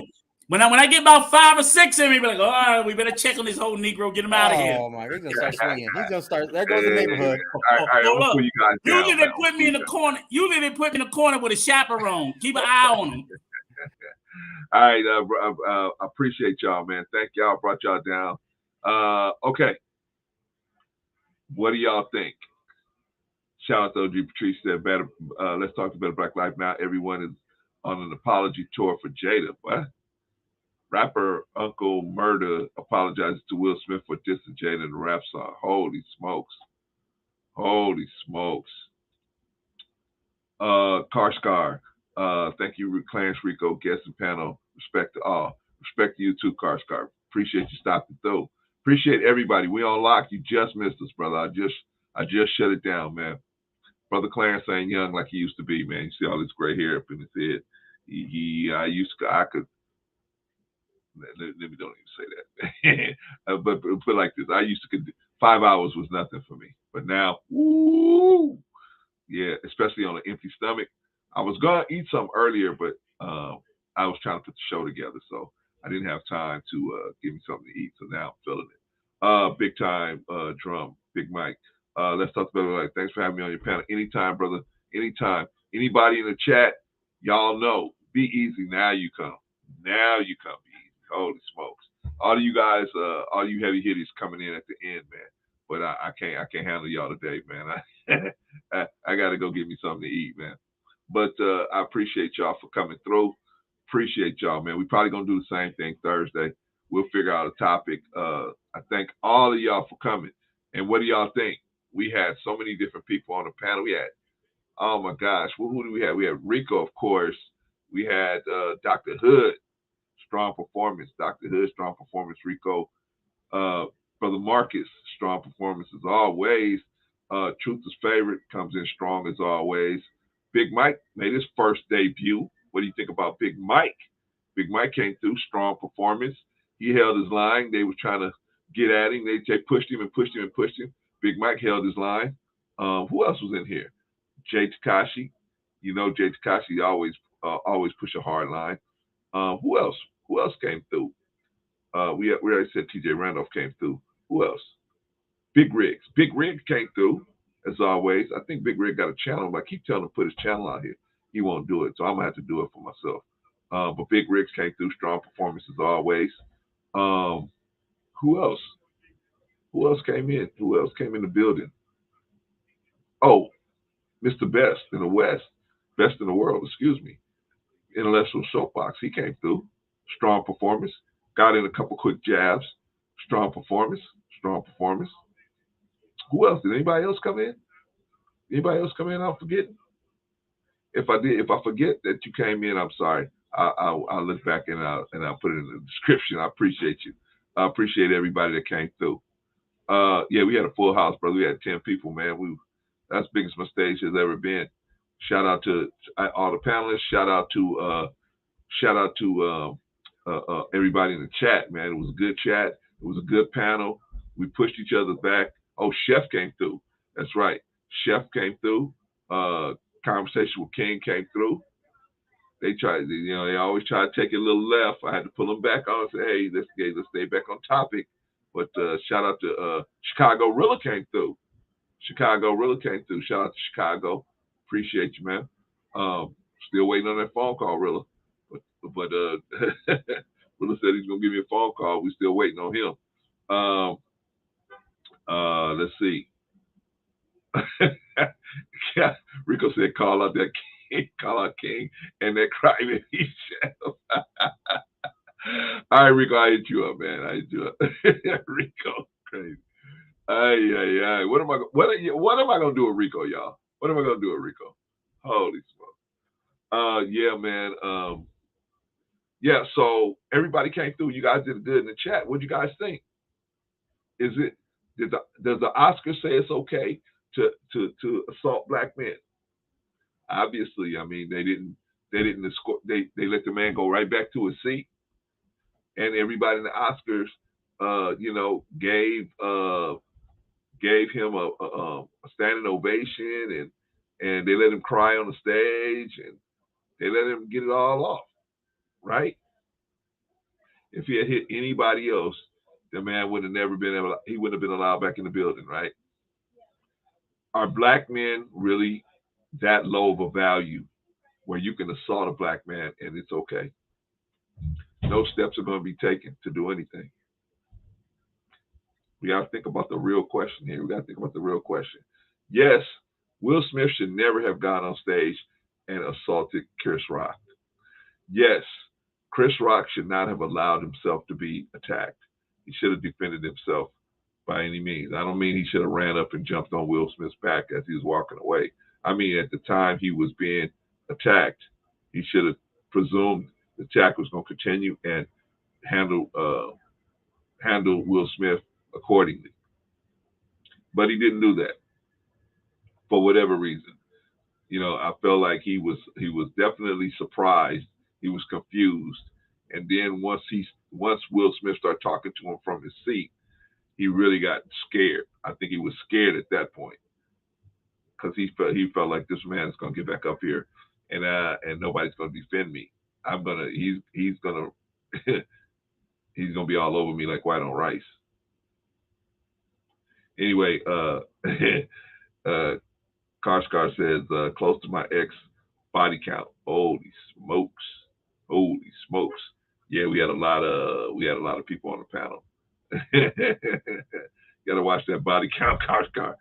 All right. So anyway, what do y'all think? Was Will Smith right? Was he defending his wife's honor? I don't believe so. Her honor was not at risk. Nothing was at risk that warranted him to go up there and slap Chris Rock. He didn't call out of her name. He didn't paint her in a bad light. He just made a joke, and he was unaware of the wife's medical condition. I'm assuming. I think any reasonable person knowing her wife's condition would not have made a joke about that. So, is Chris Rock right for not defending himself? I don't agree with that. He should have defended himself to the utmost, to the fullest, even if it meant the death of Will Smith. He should have defended himself to the fullest. But he didn't. Why didn't the Oscars escort Will Smith out? Why is it okay for you to be abused and commit acts of violence against black men? Why is it okay? Well, the Oscars say it's okay because the Oscars didn't do nothing about it. They say black men it's okay. As long as you're doing violence against black men, it's okay. Do it. That's the bigger question y'all got to think about. That's the bigger question.